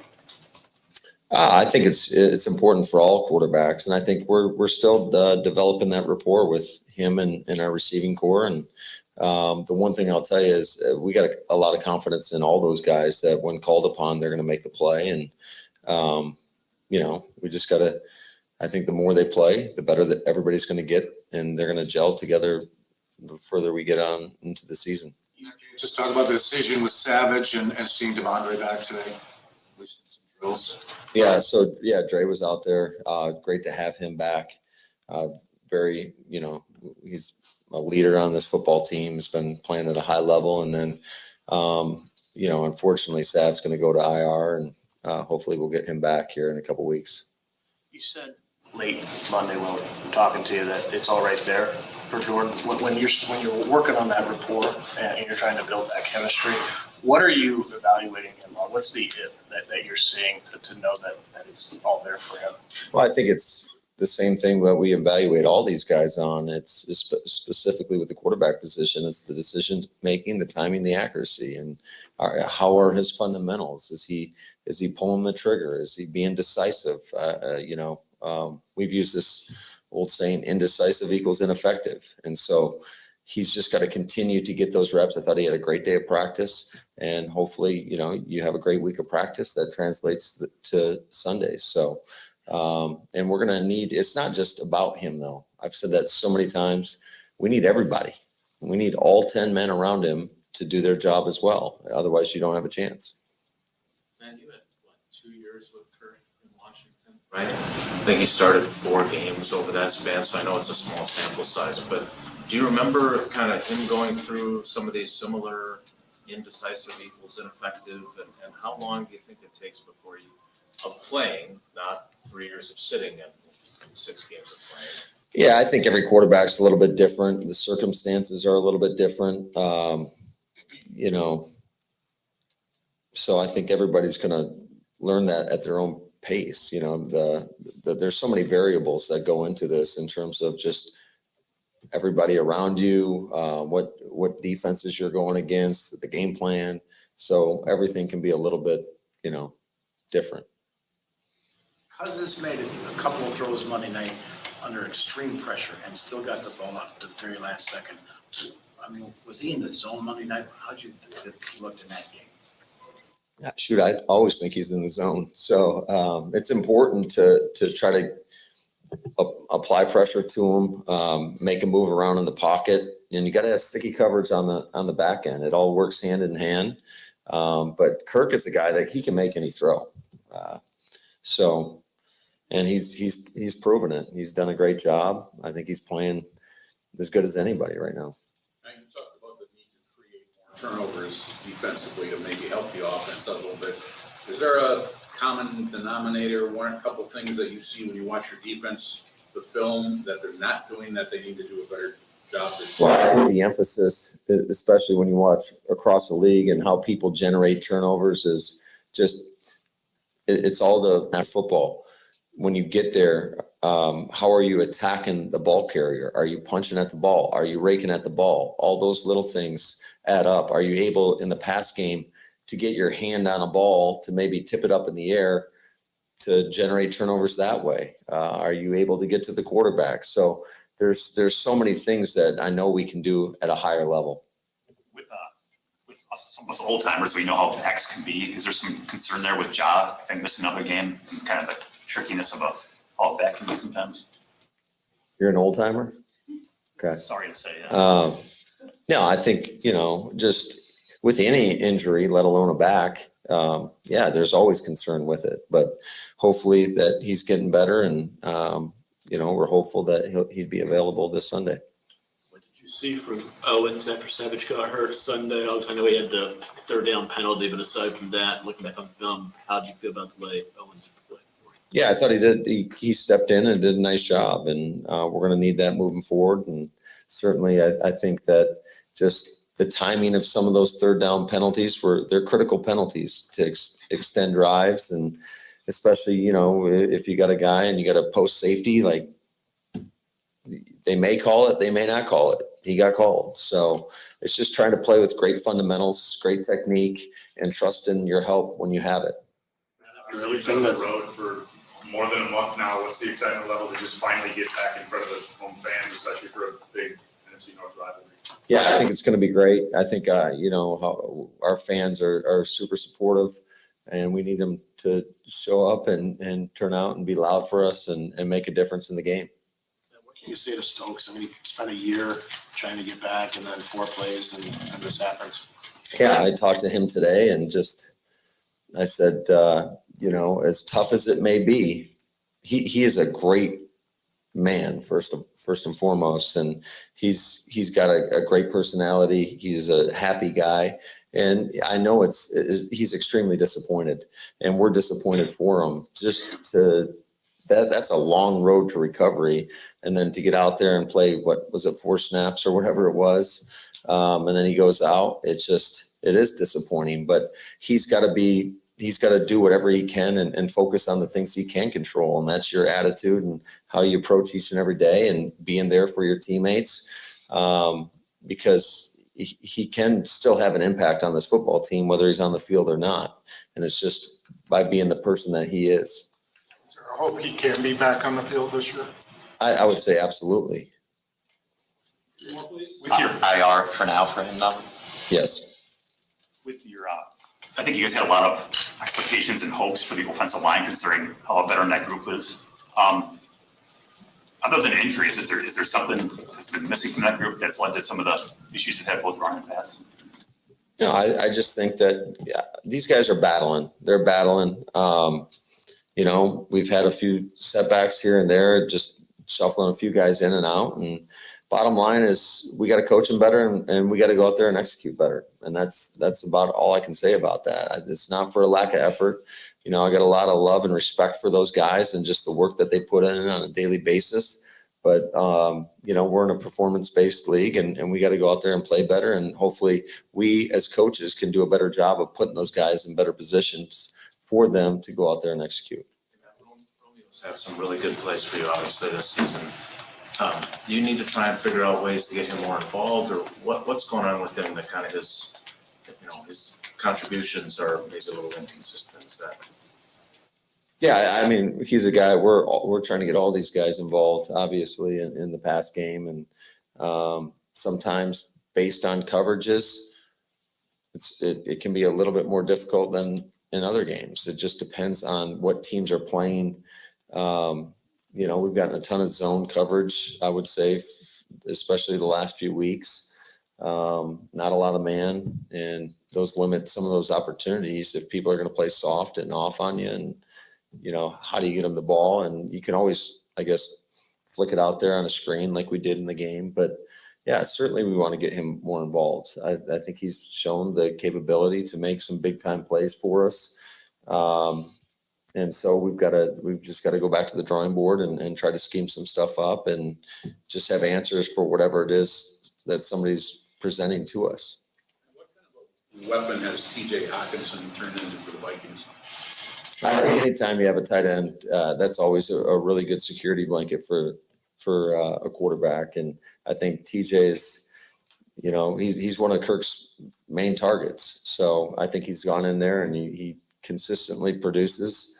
And he's a guy that we got to know where he's at all times on the field. There you go. That is Matt LaFluer wrapping things up with yesterday's presser. So some interesting stuff there. We can expound upon it. Got to take a quick break, a little bit late, but we'll be right back. Stay tuned. Got a lot more of the Bill Michaels Show. It's coming up right after this. This is the Bill Michaels Show on the Wisconsin Sports Zone Radio Network.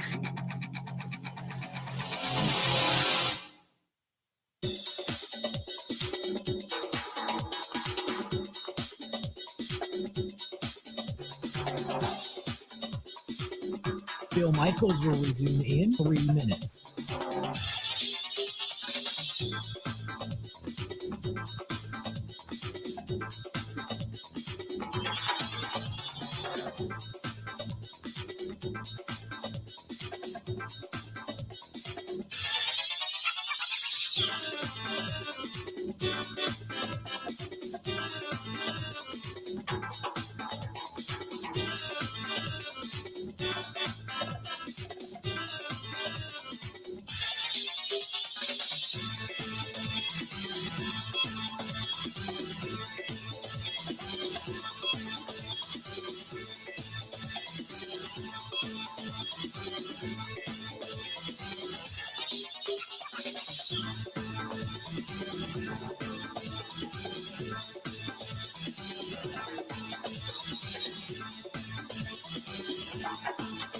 Bill Michaels will resume in 2 minutes.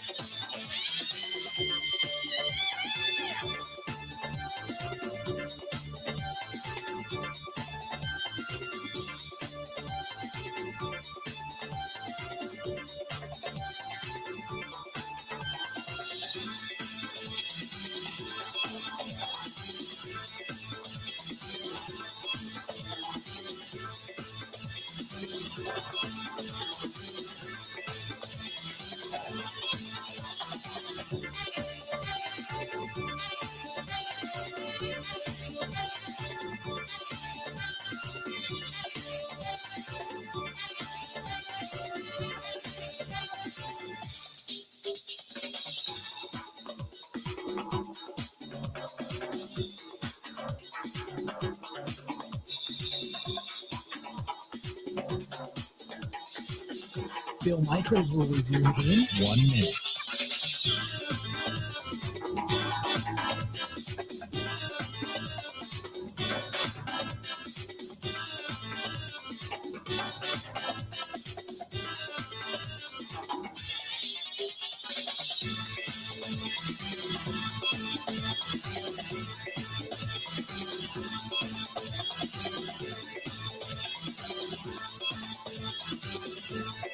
Bill Michaels will resume in 30 seconds.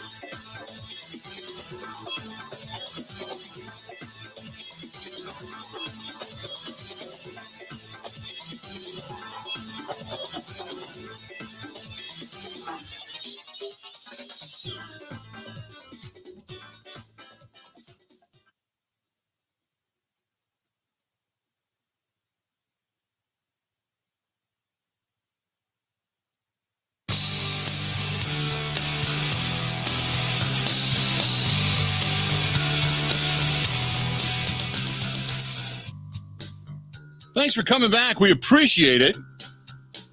This portion of the program brought to you by our friends at Kemps, K-E-M-P-S, Kemps, Kemps.com. Go to Kemps.com if you are looking for maybe a career, making a change, or maybe just finding a new job, maybe finding a job for that matter. And they've been around a long time. Cedarburg, Wisconsin is where they're located, in Cedarburg, and they are interviewing now for many of their open positions, and they're looking for CDL drivers. They're also looking for maintenance technicians, production people. Since 1914, they've been getting it done, and you can probably find them either in your freezer or even in the groceries freezer, wherever you may shop. But they've been around a while. Go to Kemps, K-E-M-P-S, Kemps.com, Kemps.com, and click on the careers term at the bottom of the page, the link, and you can fill out the information, and who knows, they could be calling you up as soon as today or tomorrow and setting up an interview. But that's Kemps, K-E-M-P-S, Kemps.com, Kemps.com. Chris says, do we have to start taking a look at the strength and conditioning crew for the Green Bay Packers with all these injuries? We go through this quite a bit now. I mean, if you are getting a rash of hamstring injuries, a rash of core muscle injuries, then maybe, okay, you can look at how you're either not working it out enough, not stretching it out enough, or working it out too much. But no, you know what? We've seen this before. 1 year with the same strength and conditioning staff.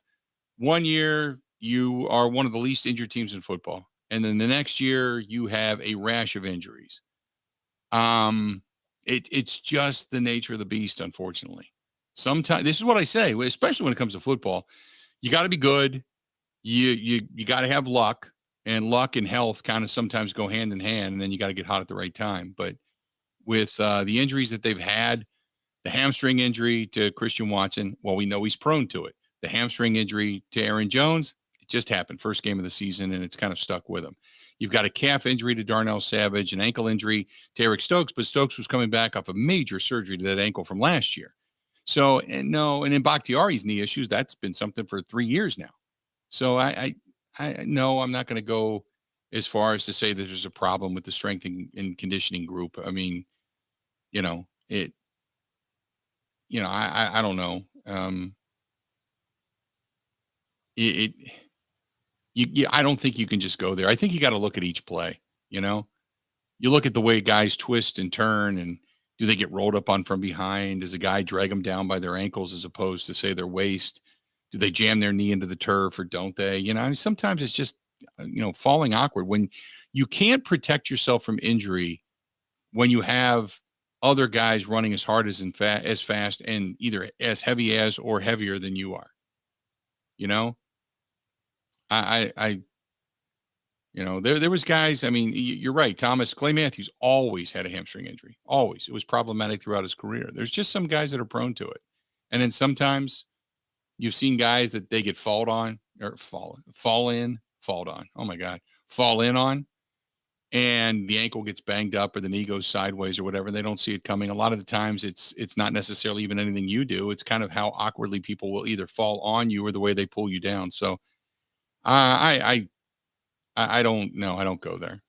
I don't want to get into that, because you're looking for an excuse as to why your season's being derailed. Oh, the strength and conditioning staff stink. What you have to be is first of all, it's up to your own device to stay in shape in the off season and come into camp ready to go. Camp is no longer about getting into shape. Camp is now about coming into shape and installing all of your plays and schemes.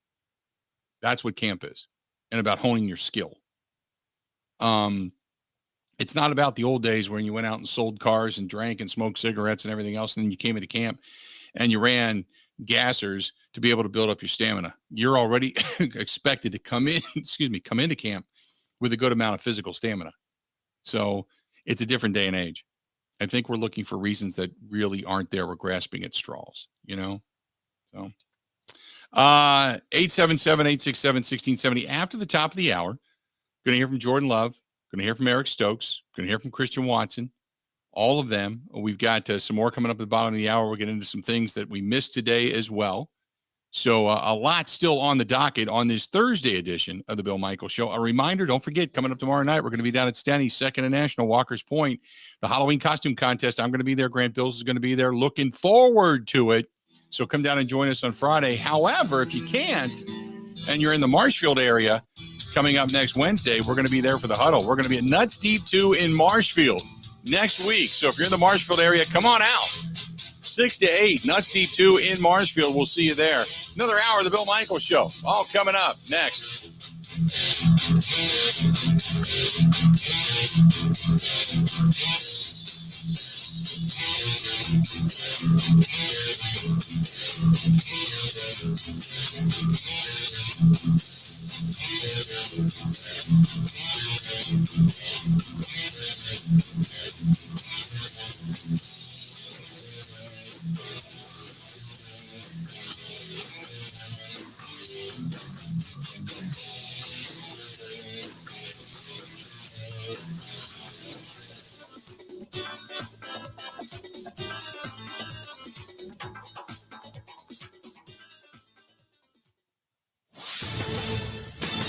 This is a Wisconsin Sports Zone update. Well, the Packers are back at it today as they look to snap a 3-game losing streak on Sunday as the Vikings come to Lambeau Field. The offense has been the biggest issue in the 3 losses, with the team not scoring more than 20 points in any of them.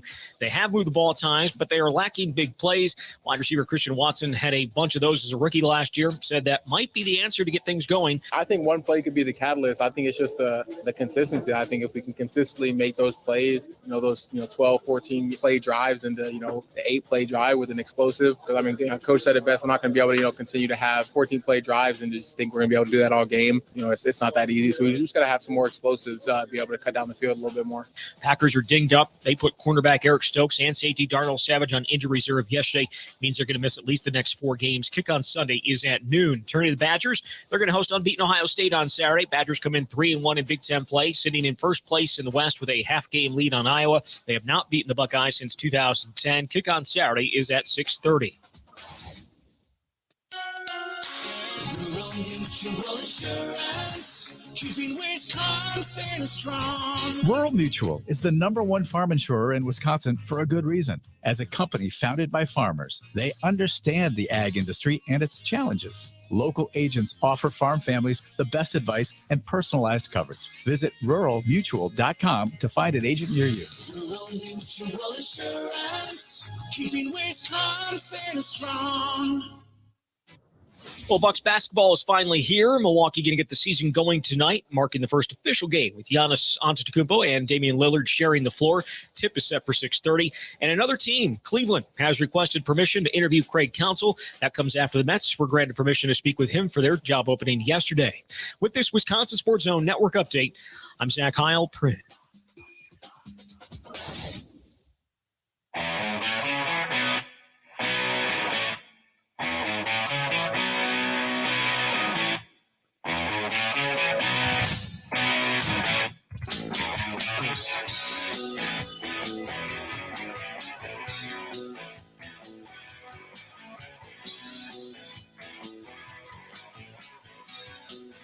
How we looking? Bill Michaels Show. I got a nice note. Dan says, Bill, I invite you to come ice fishing on Pewaukee Lake with us. If you do, we'll then walk down the street and go to the new Stenny's once they're up and running. Here's the problem with that, though, Chris. I don't think Stenny's is going to be up and running till March, and my assumption is you're not ice fishing in March. Are you ice fishing in March, Grant? It depends. Probably not with a big shack, but you might be able to get there out on foot, maybe. Okay. Maybe. I would assume that by the time March gets here, you're warming up at least above freezing. So I don't know if I want to be traipsing out on ice, but I'll tell you this. It's not a walk off of Pewaukee Lake, but if you're on, a jet ski, or not a jet ski, God, what am I thinking of? God, it's snowmobile. Snowmobile. Or a four-wheeler. Snowmobile. Yes. If you're on a snowmobile, it's a mile away. But there you go.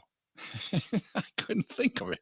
It's one of those, you ever look at something and you know what it is, you just draw a blank, or you walk into a room and you're like, I have no idea why I walked into this room. Every single day. Every single day. Just it blanked on me. Oh my goodness. But yeah, once they build the new Stennies, you better believe it. I will be a fixture. I already go out in that direction quite a bit. It'll be, you know what we ought to do is we ought to take like the Stenny shuttle and we go pub crawling around that place. Because they've got some pretty good bars. We've got Curly's Waterfront Sports Bar and Grill. There's Sunset Grill on Pewaukee Lake. There's, I don't know if Seaster's is still out there, the Mexican restaurant. There's Stenny's right down the street now. You've got some bars that are on the other side of the lake. One was like the Golden Anchor or something like that. I don't even know if it's still there. There was a couple of good bars in that area. But hell yeah. Mugshots is down in that area. That's another good bar. Been in that one once or twice. Hell yeah. Do that in a heartbeat. Maybe we do that instead of going out on the ice and going ice fishing. Or we do it on a Friday. Let's do it on a Friday. We'll rent the shuttle. We'll go bar to bar. And we'll just have fish fries. So it's kind of the same, right? That's really what ice fishing is about. Is just anything to avoid the actual fishing. Right. That's kind of the name of the game. You got it. You're catching on. That's it. We'll go to fish fries and we'll go bar to bar. And we're near a lake and it's cold, so there you go. I do that in a heartbeat. I'm in. Count me in. I'll even take a fishing pole with me if I just want to look the part. I'll wear the Cousin Eddie hat. The hat with the ears on it. You pull it down, strap it to your chin, walk in with a fishing rod, and you can ask for the fish fry and a couple of beverages. Hell yeah, I'm in for that. There you go. Oh, that'd be awesome. I'm in. Count me in. We'll have to figure that out. Maybe we do some kind of a wintertime pub crawl one night. We do it. We raise money. We do it for charity or something. Everybody pays a certain amount. You get like one drink or whatever, 1 or 2 drinks per place. And we get a hotel and then you pay whatever the overage is for the bus and all that stuff. The rest of it goes to charity. Who knows? We'll figure something out. I'm always thinking about stuff to do. So, that sounds like a plan though. 877-867-1670. You want to find us? Please feel free to go ahead and do so. Jordan Love spoke to the media as well. I wanted you to hear this because this is a little bit longer, so I wanted to get into a bigger segment. But Jordan Love spoke to the media about some of the things, some of the problems, some of the, and you're looking for insight. And we're not going to hear the whole thing, but you're looking for insight from him as to what his thoughts are as to how to kind of dig out of this, if you know what I mean, So take a listen to what Jordan Love has to say to the media yesterday. Prepared, even going back to your college days, for blitzes as much as the Vikings do, and that part of the challenge is against the defense that looks to.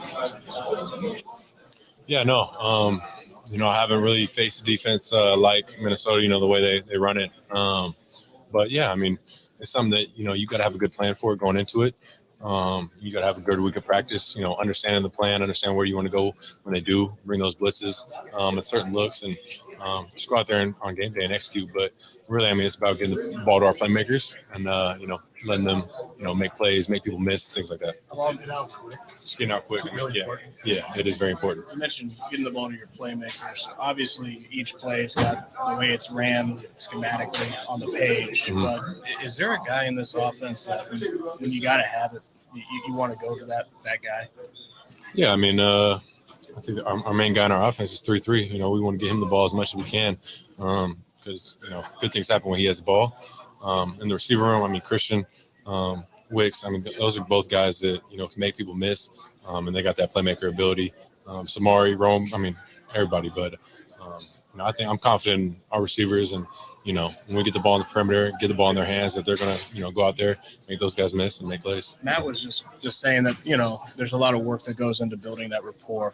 And we see just snippets of it, right? We don't see the whole bit behind the scenes. Like, what's that process like of trying to build that chemistry, especially when it's not coming easy at the moment? Yeah, no, it's a process, and we put so much into it.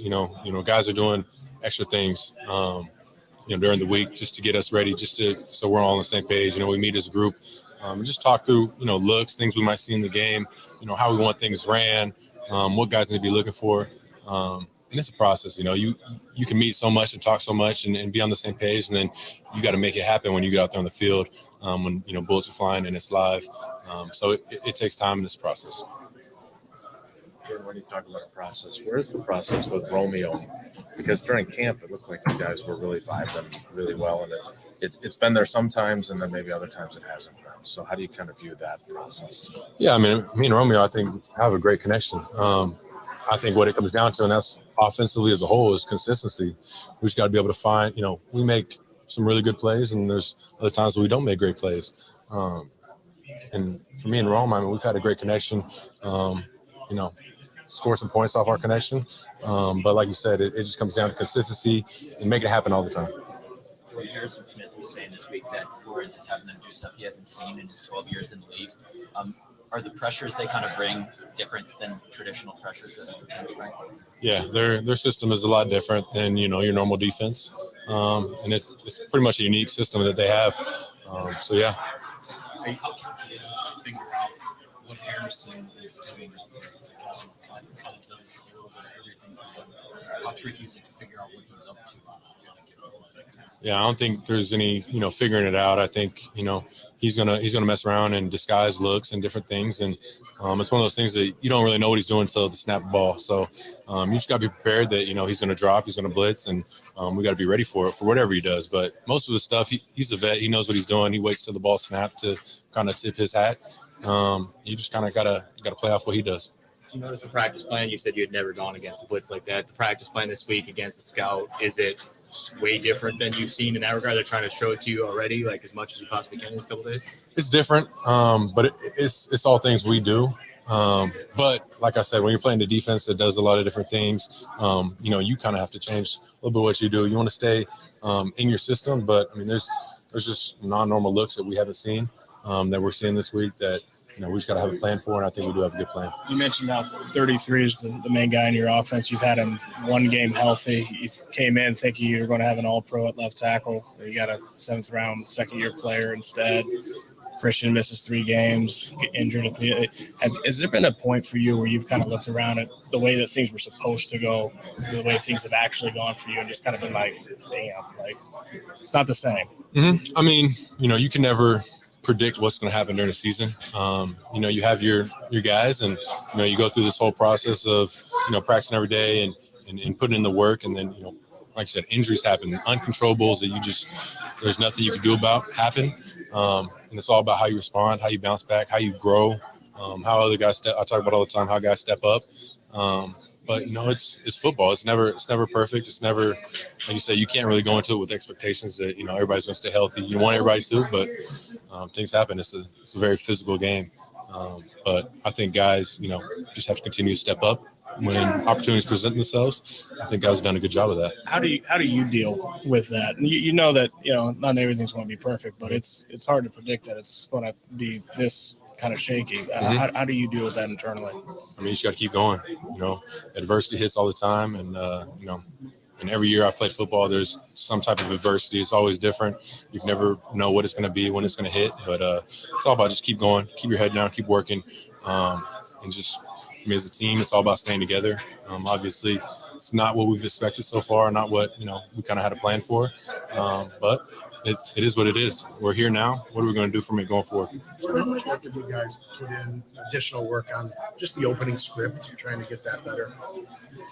Yeah, I mean, that's obviously a focus, with the slow starts we've had. But, the opening script, Matt does a good job, I think, coming up with plays that, we feel good about, we feel confident, we feel they're going to work. And then it's tough. Like we say, you got to kind of figure out what the defense's their game plan is for that week and what plays are going to be, good versus that.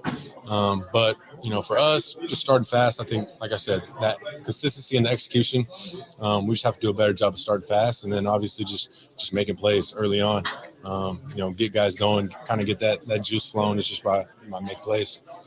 probably sick of hearing about the slow starts, but going back home and if you go up and put up 14 points in the first quarter, like how good, to kind of get that monkey off your back. You think it might take that one time just to, then it'll kind of snowball and get things going a lot quicker in other games? Yeah, I mean, that's that game momentum right there. Once you, start rolling fast, put up some points, make some plays, the momentum's going to start going. And I think as an offense, as a team, we've been good in the second half in games so far. But like I said, once we start fast, make some plays early on, get some points up, like I said, you'll get that monkey off your back, but it's just that momentum. We'll have a great feel for it. I think we'll be able to build off that. How can a team learn accountability, and especially from you as the quarterback, how much of that has to stem from you? Yeah, I mean, we're all professionals. We all got to hold ourselves accountable. We hold each other as teammates accountable, and our coaches hold us accountable. But, after every game, I think everyone's really critical of, our performance, how we do, and we watch it as a team. There's no hiding from it. We're going to sit there as a team and talk about what we did wrong, talk about what we did good. You're going to sit there in front of everybody and know exactly what you did wrong, what you did good. So that right there in itself is, I think, really cool. Something Matt does a really good job of just, getting in front of the team and holding each other accountable. He holds himself accountable. Me as quarterback, I hold myself accountable for mistakes, things like that. But, we're all pros. We all got to be critical of our performance and go forward. Watching the whole game with the whole team, is that not common? No, it is common. When we come back after the game, we'll meet, talk about, the good, the bad, things like that. I mean, like with other teams or in other towns you played? No, I mean, it's something we've done since I've been here. But yeah, in my past, it's something, you kind of do, but I think we've done a good job of doing that here. These slow starts are they're strange because in each of the second halves, you guys have produced. You've come back out of halftime and you put up double-digit points each time. When you look at the film, what's the difference between the first and the second half? I mean, is it something more? I know the cliche is where you just got to come out with urgency, right? Mm-hmm. But like, what is the real difference when you look at the film? I think the biggest difference is, in the first half, we haven't really had any explosive plays. We talk about as offense, we kind of get the bare minimum on plays, and we have good plays here and there, and then it's just not consistent enough. But we're just looking for that spark. Somebody go out there and make a play. I think that's what we've been missing so far in the first half. We do good. We can move the ball, get into field goal range, things like that. But we just need that spark. Somebody that's going to go out there and make a play. And I think in this game, in the second half, we did that. We started doing it. Obviously, the touchdown to Rome, that's a great catch by him, going out there and just being a guy making a play, So I think once we get that going, that's going to be that spark we need. Life as a starter obviously is different. So reappreciating being at home, it's been a month. I mean, does it make you more appreciated now that you haven't had it? I know you didn't have it, then you had it, but now you have it. Mm-hmm. No, it's definitely something that we're looking forward to this week. Is just getting back at home, getting back in Lambeau, having our crowd behind us, which away games is tough. You're playing with a new stadium you haven't played in, and you got the whole crowd against you kind of. But we got to find a way to go out there, and no matter where we're at home, we're away, just go out there and win. There were two plays. You were talking about it. Sorry, you were talking about accountability before. I'm not sure how to ask this other than to just ask it. Like one play, you maybe miss a throw, or you don't see a guy, right? And then another play, you may do exactly what you're supposed to do, but one of the guys runs the wrong route. Because you don't want to talk about growing pains. You guys want to win and be productive. How difficult is it as a first-year starter and with a bunch of young guys around you to kind of negotiate this path that you guys are on, where there's this many kind of moments where if it's not one guy, it's another guy? Mm-hmm. No, it is very tough, and I think that's the frustrating part for everybody on our offense is, here and there will be somebody else, and we just that's where we got to get back to finding that consistency, having that focus, and just going out there and executing. Everybody, it takes everybody. Everybody's got to do their 1/11th and do their job, and do it at a high level, so we don't have these little mistakes that lead to bigger mistakes that lead us not having any points. That it just kind of snowballs, and once we find that consistency of execution, we'll be good. But we haven't had it so far. Consistency of execution, and that you heard Matt LaFluer talk about it. You heard Jordan Love talk about it. The little things they're doing. It's constantly the little things. it's something that I wanted you to hear it because it's something that both he and Matt LaFleur expressed over. It's almost like they're parroting, like Jordan Love is parroting Matt LaFleur, which is good, but it's the constant little things. And it goes back to what we were talking about pretty much all day.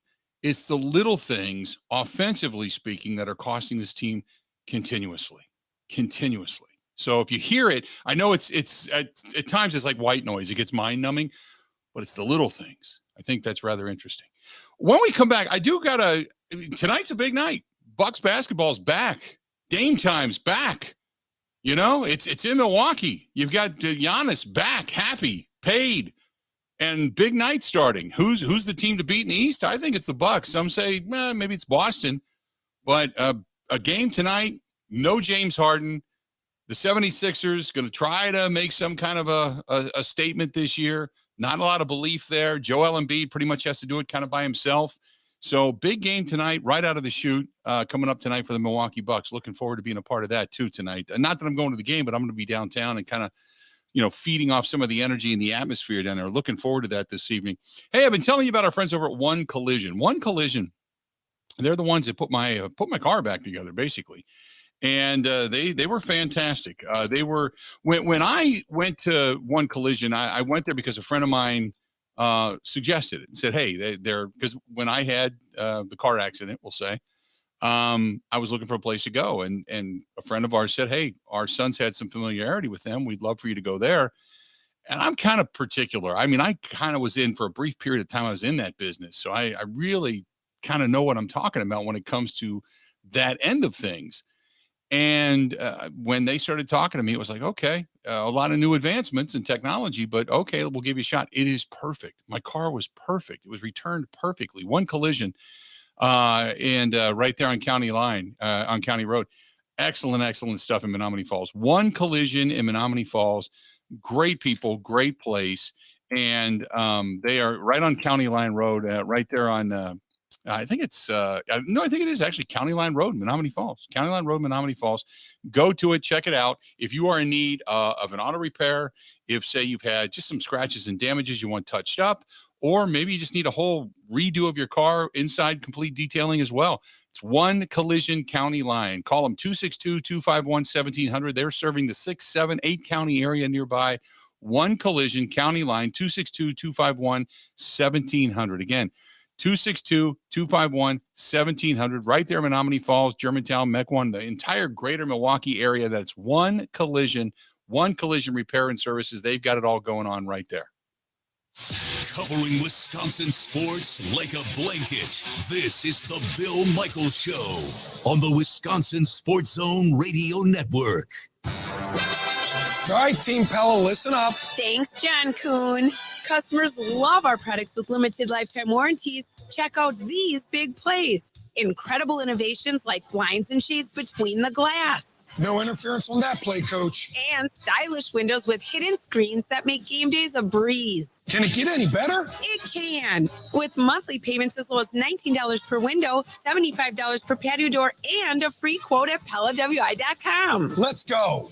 Whether you're looking to replace older damaged windows and doors or just wanting to revamp the look of your home, Pella offers a wide range of styles and materials to match your home's unique design.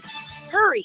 Take advantage of monthly payments as low as $19 per window and $75 per patio door at Pella Windows and Doors of Wisconsin. Get your free quote today at PellaWI.com. 6.99 APR for 120 months. Certain restrictions apply. See showroom for details. Offers on 10/31/2023.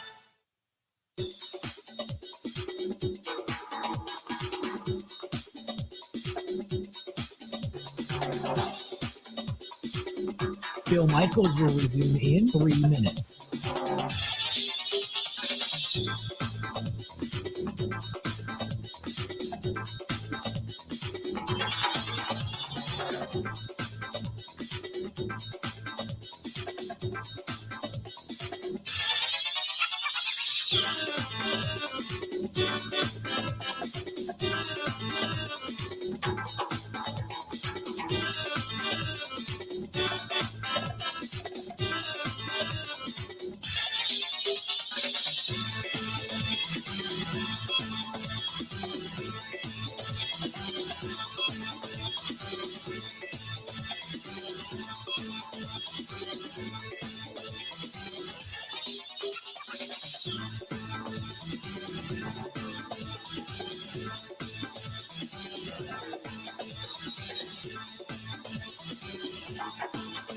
Bill Michaels will resume in 2 minutes.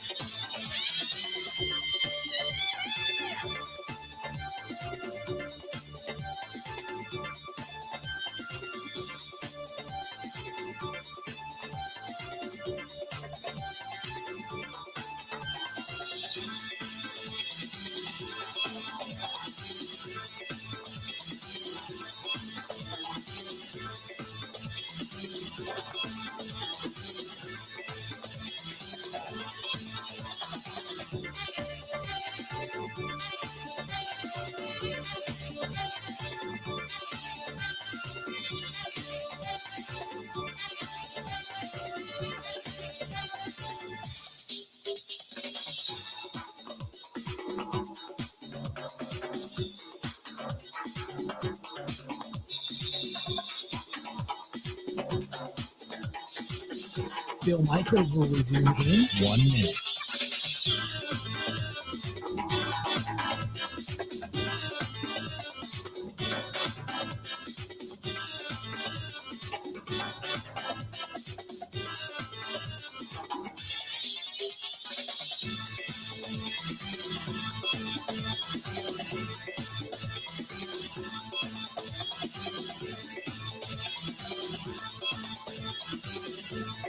Bill Michaels will resume in 30 seconds.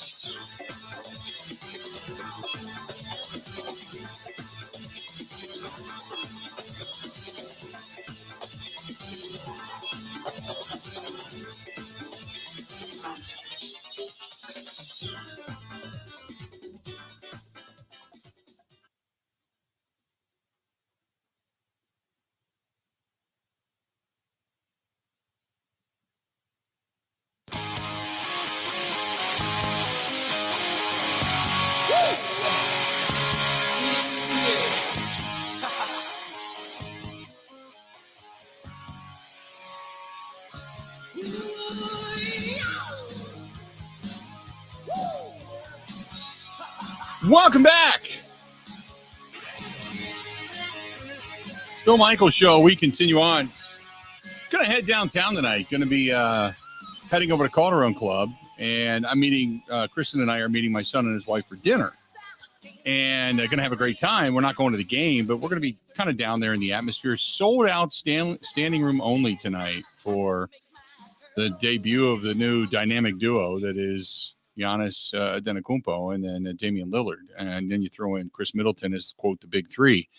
And hopefully, this team gets off to a fast start and they live up to expectations. So it's obviously you're only as good as your bench because your bench is kind of what, either sustains, keeps you in games or can get you a lead when other things aren't working. So hopefully the bench is solid. Now, obviously, Adrian Griffin's debut is the head coach coming up tonight. So there's a lot of positivity in town and a lot of Bucks talk, obviously, in the Milwaukee area tonight with the Bucks opening up down at the Fiserv Forum. A little bit, this was from Jesse, who said, why did the Punch Bowl Social close? It's right there in the Deer District, right? Yes, it is. I don't know all the details. I know that the ownership changed hands and COVID hurt them right out of the chute. And, there was a lot of reasons. But I said this last year, okay? Punch Bowl Social was a cool place. I don't think it was advertised properly. And I think there was a lot of, other business stuff that was involved that caused its downfall. But let me say this.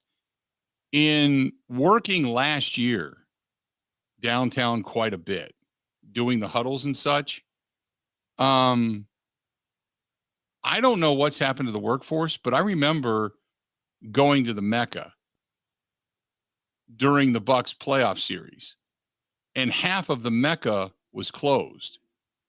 I mean, they were on a standing room only wait. They were like on a 2-hour wait to get a table. And I'm like, why? There's a whole half of the restaurant that's open. And it's because they don't have help. People aren't going back to work. College kids don't want to work. And I'm not blaming it on the kids, but part of it is the workforce is gone. I don't know where it went. I don't know what the workforce is doing.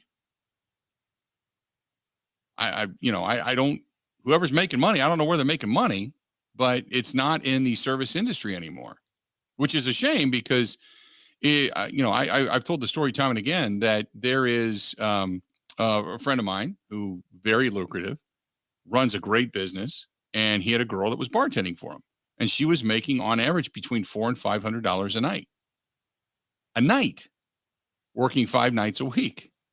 Okay, do the math on that.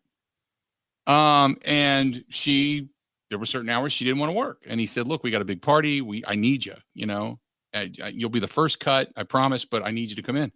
And she quit, and now she works for 3 nights a week for a couple $100, and doesn't want to work. But yet when she needs the money, she'll come back and ask for her job. But it just is what it is. There's a level of people that don't want to work, and they don't want to work hard. There's a work ethic in the country that I think has fallen by the wayside. But yeah, it's a shame. It's hard to find people, even when you're making really good money, people just don't want to work. So I don't know if it's that people just living at home and mom and dad are footing the bills or what, but so I can only assume that part of it is the workforce. You couldn't find it to sustain it. It was a really cool place. Punch Bowl Social was really neat, but the 1 or 2 times I was in there within the last, go back a couple of years, actually, now that it's been closed for a long period of time, but the service was terrible, and there was hardly anybody there. So anyway. I've worked as a server and as a bartender. Do you think we have a problem in this country, Bill, with how we treat wait staff and service workers? Yes. Not with everyone, obviously, but I Yes. feel like it's different than it used to be. Yep. It is different because, first of all, there is so much bad service that's out there because, I appreciate people that come to work. And I tell them that. I tip and usually over tip just to say, I appreciate you coming to work.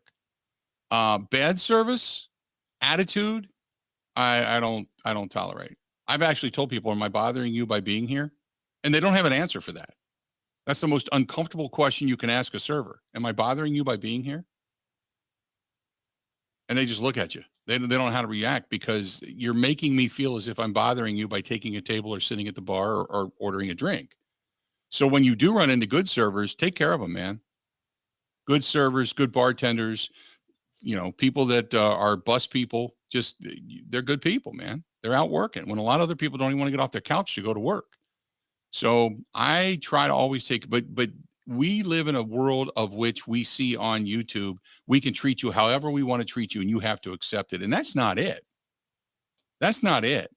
And I'll tell you this, there's a lot of people that are kind of fed up with it, which is one of the reasons that Try That in a Small Town became so popular.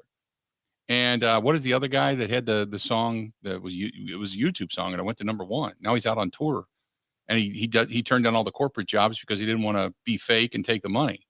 So he's actually doing it because he loves doing it. But regardless, there's a whole turn coming right now where people are just tired of being screamed at and yelled at by I don't know, by the Karen society, I guess, of give it to me now, do what I say, don't give me any lip, and I don't owe you anything. And that's not the way it is. Whatever happened to the do unto others and treat people the way you wanted to be treated? So, but I agree with you. There's an issue. Certainly there's an issue. So I will say, going back to my point, when you run into good bartenders and when you run into good servers, tell them they're good servers. It inspires them to keep going amidst a wave and a sea of angry, Karen-esque ineptitude people. And what I find really funny is that if you run into people who are always bitching, moaning, and complaining, if you complain about them, they're the first ones to claim that then they are the ones that are being victimized when they victimized everybody else. So I hate to get off my soapbox for that, but there you go. But no, big night tonight. You got Bucks basketball back. I'm excited for that. Bucks tonight. You got Bucks winning, going away this evening. I got the Bucks by about 15 tonight. Even though Joel Embiid is going to come in and try to put his stamp on all of this, from what I've seen and what I hear, I just don't think. I think first of all, I think the 76ers are mired in the controversy that is James Harden, which is the reason they did not want him in Milwaukee. And then secondly, I just think the Bucks are. I mean, one game tonight. If say it's close and they win by a point and a buzzer beater, okay, whatever. But I just think that they are going to be the team to beat in the East. I think, barring injury, they have got everything just about in place to be that team. And who are you picking this year as an X factor, Grant? If you had to look at this team and you had to say, who's going to be an X factor? Oh boy. Maybe Marjan Beauchamp.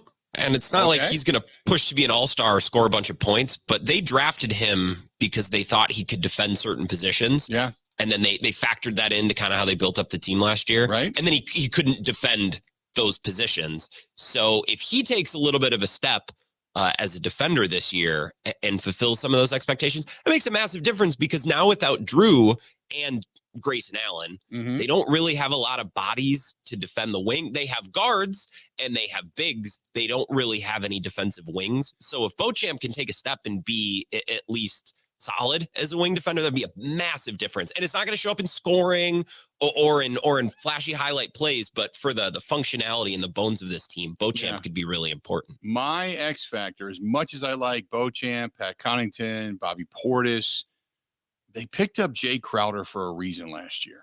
And we were all excited about Jay Crowder for a reason. I think if Jay Crowder gets an opportunity and Griffin likes him and plays him and he finds a niche, I think he could be huge to this team. What Jay Crowder needs to bring with his body and size and beef, I look at Jay Crowder as, could you be PJ Tucker 2.0? Going back to the year they won the championship. Not only can he shoot, but can this guy be the badass SOB that this team needs? Bobby Portis kind of gives you that, but they need a guy that's legit, and I think Jay Crowder could be that guy. So if I'm going to pick an X factor for this upcoming season for the Bucks, it could be Jay Crowder. And with injuries, he could end up finding his way back into the rotation and even more minutes along the way. But I'm keeping my eye on Jay Crowder. Jay Crowder's going to be my guy. You got Beauchamp, I got Crowder. We'll see how things play out. So I'm excited. Bucks basketball gets underway tonight at the Fiserv Forum. I think 6:30 is tip time, right? 6:30 tonight? If I'm not mistaken. It's TNT, so I think it's a little bit earlier, whereas ESPN I think is 7. Yeah, TNT 6:30. TNT 6:30 tonight. Suns, Lakers. Oh, bye. Well, great. Nationally, we got the Lakers again. Yay. Did you see it was just announced that both Booker and Bradley Beal are going to miss tonight's game for the Suns. Oh, really? Okay. Yeah. Well, there you go. Maybe good league. Yeah. Good job, everyone. Great. Nice. Game 1. There you have it. Game 2, actually, I think, for the Suns. The Suns played Golden State the other night. So game 2 for the Suns, game 2 for the Lakers, game 1 for the Bucks tonight. So there you have it. All right, let's do this. We'll step away. We'll take a quick break. We'll come back. More of the Bill Michaels Show coming up right after this. Covering Wisconsin sports like a blanket. This is the Bill Michaels Show on the Wisconsin Sports Zone Radio Network.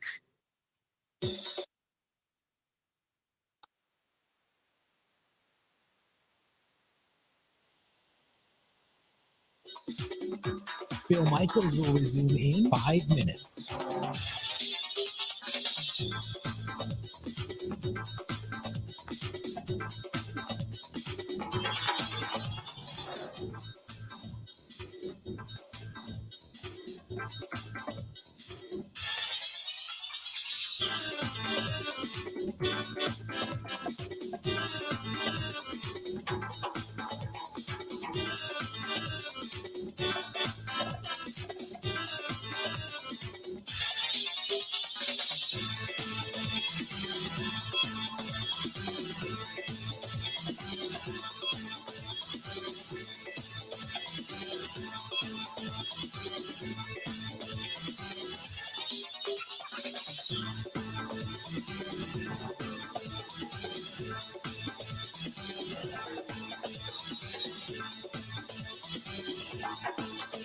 Bill Michaels will resume in 4 minutes.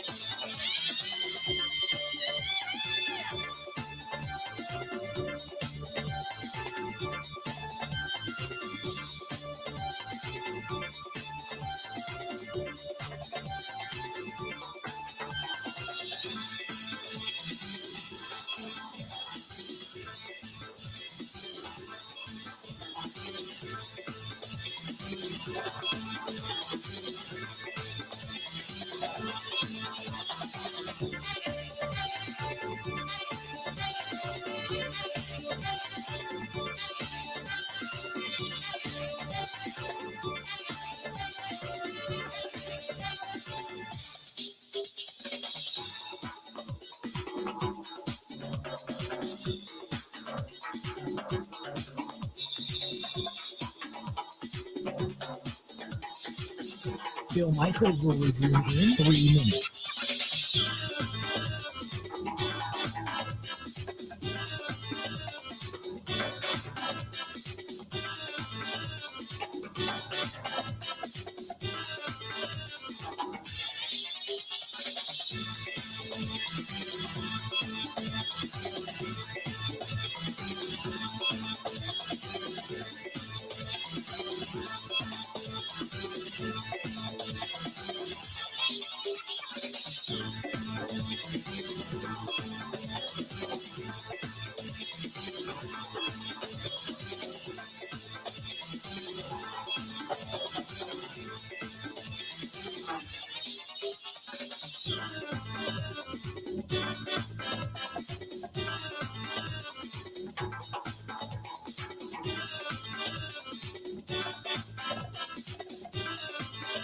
Bill Michaels will resume in 2 minutes.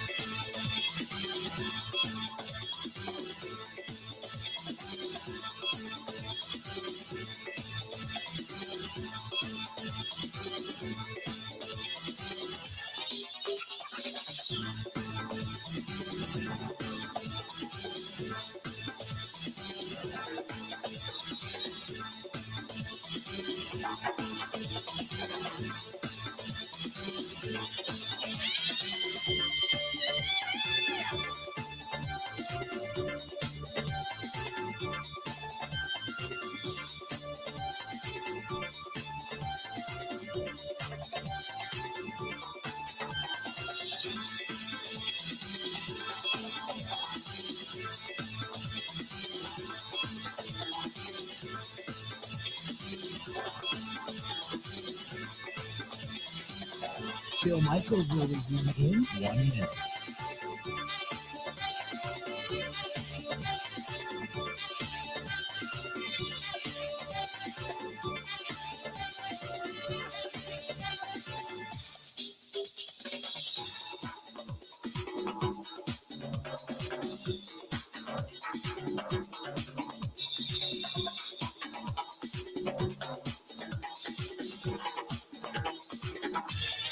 Bill Michaels will resume in 30 seconds.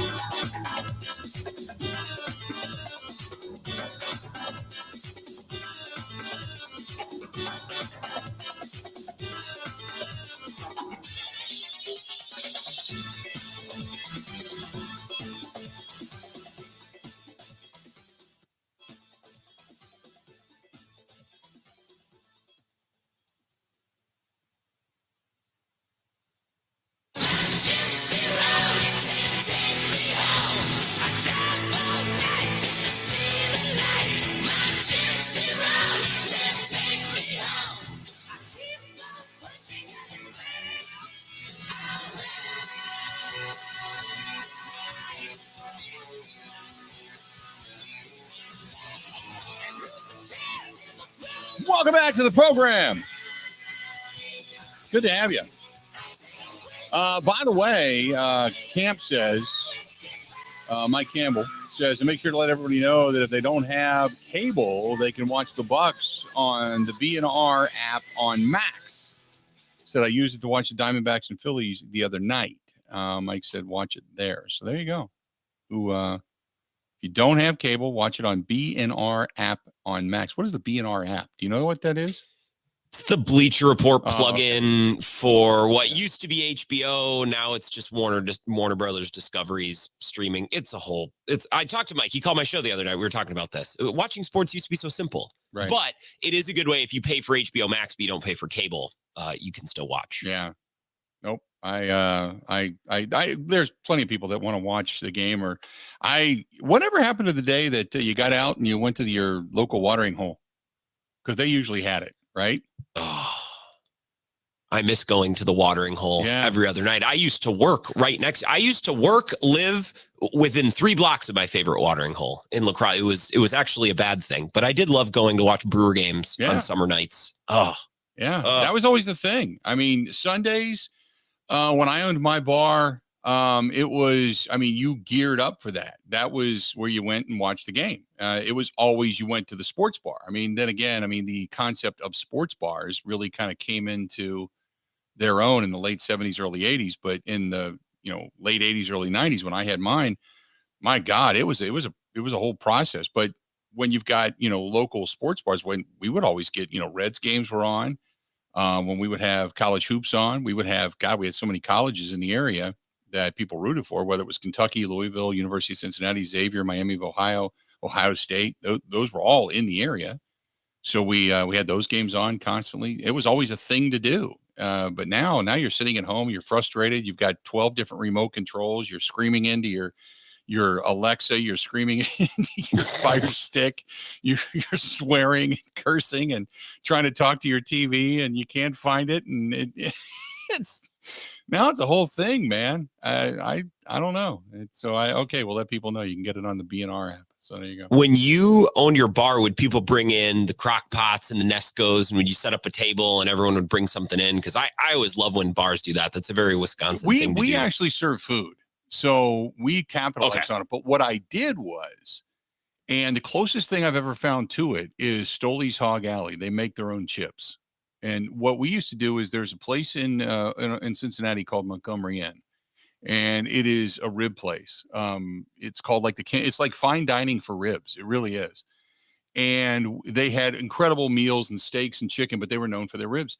But they had a thing called Saratoga chips. And it was basically, they made their own potato chips. But these things were dark brown and they were seasoned with some kind of a rub on them. And they were delicious. And what you would do is I would go buy boxes of those chips because they were cheap. I would buy boxes of those chips, and I would buy their spicy barbecue sauce, and we would heat it up on our grill, and we would pour it into these big vats, and then dip, use like a spaghetti ladle or something, and ladle it into these tiny little cups, and we would set it all over the bar, and then people would sit there and eat the chips and dip it in the barbecue sauce, and then obviously you get thirsty, so pitchers of beer were on sale. And the whole thing. But if people wanted food, we had pizzas, we had burgers, we had a limited menu, but we had pizzas, burgers, fish sandwiches. What else? We had a couple of different things. Oh, we had small steaks. Our chef made small steaks too, which were fantastic. And then big steak fries. So, but that's what we offered. And people used to come down just for the Saratoga chips. But the key for me was, the more they ate the chips, the thirstier they got. So if they stayed for an entire game, you're talking people were buying pitchers of beer like they were going out of style. I mean, it was crazy how many kegs of beer we would go through for a couple of football games. So that was it. But yeah, there's a bar. Well, I think Nice Ash does that. They used to do that where everybody brings in a crock pot, you share something. I did that. I don't know, maybe 6 months ago. We went down there. I don't even know what we were down there for. It was a Sunday and there was some people gathering. So I brought a crock pot full of Skyline chili from Cincinnati and I laid it all out. I had the cheese grated. We had some onions. We had the hot dogs. We had the spaghetti, the bowls. I mean, everything. We brought it. Just go through the buffet and make your own. So yeah, we did that. That was always good. Always a fun time. Plus there was always some people that made some really good stuff. So you were always looking for them to come and show up and say, hey, are you bringing that? Okay, great. And then you would always start to bring stuff that, because there were people that strategically did it. They would buy the cheese tray knowing they weren't going to eat the cheese, but they would come and scarf down what other people made. So I didn't mind it, but, doing the potluck thing, but the Saratoga chips were great for the beer business, man. Oof. We sold a ton of beer. You got anything else? Just trying to think. Last time I was at one of my favorite bars, someone brought in at 11 at night, brought in a giant crock pot full of hot dogs. Just hot water and hot dogs. And it was 11. They brought it in at 11 at night. So everyone's tanked. During a Packer game at noon, people bring in chili and you might be having a beer or two, but just carrying in a giant crock pot of hot dogs. That'd be awesome. I'd do that. Absolutely. It was great. Yeah. It was the best. If you've got all the fixings and, the good, hot dog buns and stuff, not the generics, you got to go with Ballpark. You get the Ballpark buns and then you got to bring in the onions and the relish, ketchup, mustard. And if you get crazy, you bring in a little bit of either Red Hot or you bring in some spicy barbecue sauce. But, oh, God, yeah. You sound like Uke. A soft pretzel bun. Oh, yeah. The soft pretzel buns go without saying. But, yeah, if you bring in a whole bag of couple bags of Ballpark Frank hot dog buns. Oh, boy, yeah. Stuff my face in that. Let's do this. We got some What Do We Miss coming up. Stay tuned. We got all of that next in the Bill Michaels Show. Ready? This is the Bill Michaels Show on the Wisconsin Sports Zone Radio Network. All right, Team Pella, listen up. Thanks, John Kuhn. Customers love our products with limited lifetime warranties. Check out these big plays. Incredible innovations like blinds and shades between the glass. No interference on that play, Coach. And stylish windows with hidden screens that make game days a breeze. Can it get any better? It can. With monthly payments as low as $19 per window, $75 per patio door, and a free quote at PellaWI.com. Let's go. Whether you're looking to replace older damaged windows and doors or just wanting to revamp the look of your home, Pella offers a wide range of styles and materials to match your home's unique design. Hurry! Take advantage of monthly payments as low as $19 per window and $75 per patio door at Pella Windows and Doors of Wisconsin. Get your free quote today at PellaWI.com. 6.99 APR for 120 months or first training supplies. See showroom for details. Offers on 10/31/2023.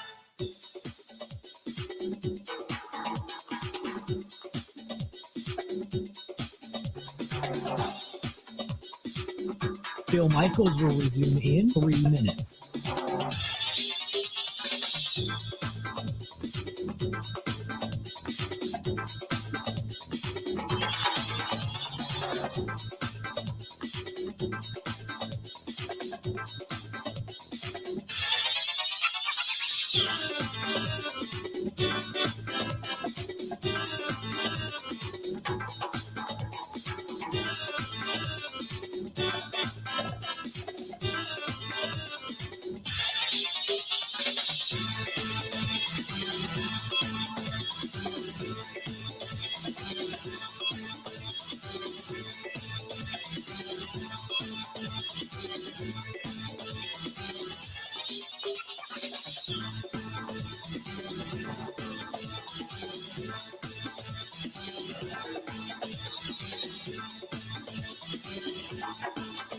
Bill Michaels will resume in 2 minutes.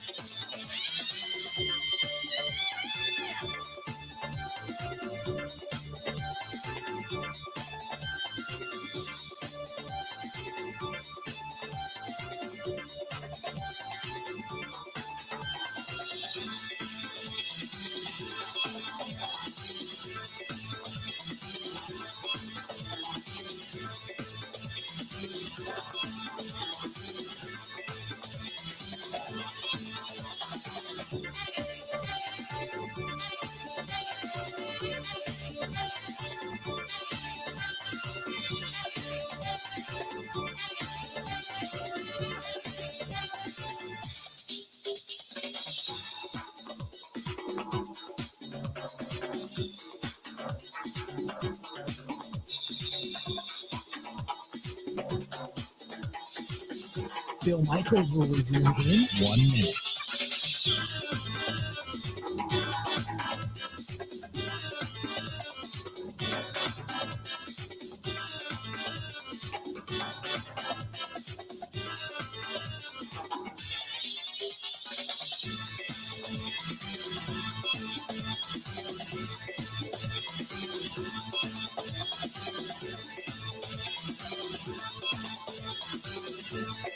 Bill Michaels will resume in 30 seconds.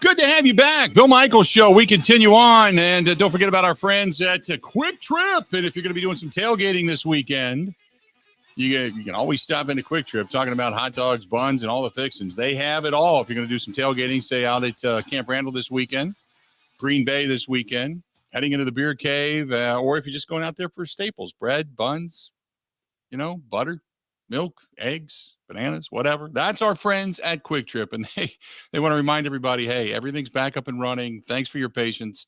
And you can now, without any issue, you can use your Quick Rewards card and get it all taken care of. That's our good friends over there at Quick Trip. And great stuff and great people. And don't forget, you can also get registered now as well to be a finalist to win that Chevy truck. So giving away a Chevy truck there also. That's our friends at Quick Trip. It is that time. What do we miss?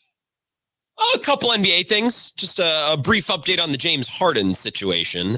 Per Chris Haynes, Bleacher Report. You see him on TNT. One note from his story that came out earlier today.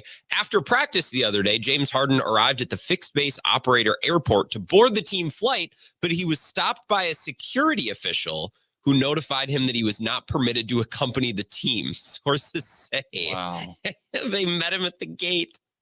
Oh my gosh. Which, this is funny because James Harden, it's funny for a lot of reasons, but when this drama really started to ramp up, the quote from James Harden's camp was, he's just getting started, right? He's going to find ways to be disruptive. He's going to find ways to make this happen. And the Sixers said, okay, well then you're not going to be around the team. Right. We're not going to let you be disruptive. So I actually took my cap to Philly. He's an ass. He is just an unbelievable jag who has run himself out of opportunities. He just has. He's not good in the postseason.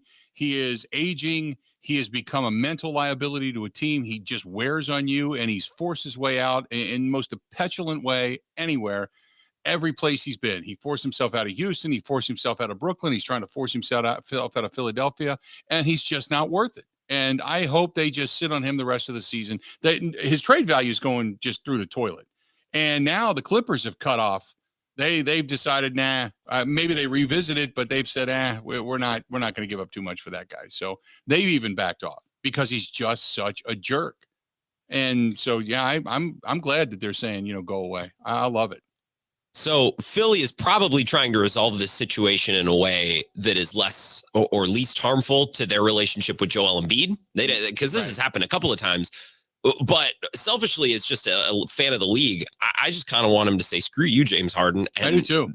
Nobody wants to trade for it. The Clippers won't trade Terrence Mann in a pick. Like, there's no market for this guy. Right. And I just think it would be really funny if out of nowhere, every team just was, no thanks, we don't want you, and your career's basically done. Nope, I completely agree. This is the same as Latrell Sprewell, as a role player at best, turning down the $11 million, saying I can't feed my family on that. That's a joke. Okay, talk to you later. Never worked again. That was it. Never worked again. So I equate it to this. And Ben Simmons was the same way. He forced himself out of Philadelphia. He at least was younger and had some value, but he's still a turd. So I applaud Philadelphia for at least taking if anything, take a stand and say, screw you. I applaud him for that. I don't mind players switching teams. I don't ever. Go where you want to go. That's your right as a player. But what's happened in the NBA is players have said, well, I'm going to sign my contract for the most amount of money in the most amount of years. And then if I want to leave, I'll figure that out later. It's like, well, no. My way out. Yeah. Yeah. Yep. That's what free agency's for. We don't actually have free agency in basketball anymore. Right. One other this tweet last night from Julia Poe, the Chicago Tribune. This is just such a funny tweet. The Bulls lost last night. She tweeted, Billy Donovan says that when he walked into the Bulls locker room tonight, players were already in heated conversations. He asked if they wanted him to leave to handle conflict. Players said yes, so he did. Donovan emphasized that embracing conflict is key to this year's roster. It's opening night at home. Yeah, and guys want to beat the hell out of each other. Okay. Now if they're heated with the coach, that's one thing. But if they're heated with each other, it's not a terrible thing to let them work it out. But remember, you had a punch thrown last year. Poole damn near got knocked out with Draymond Green out in Golden State, and that didn't bode well. So, and then ultimately they got rid of Poole. But, you don't want to blow your team up, and you haven't even really gotten into the season yet. So, players only meeting night one of the season. That's a good way to get things started. And here's the thing. You wonder why. You wonder what the problem is. Is it guys that, look, if Giannis is getting after guys because he's like, I'm in here busting my ass and you're not, you're going to take this serious, I applaud it. If it's just guys and the egos arguing, It's like, yeah, come on, man. Really? You've already got problems? I don't know. It just seems like with the abundance of NFL players, there's so many more players in the NFL than anything.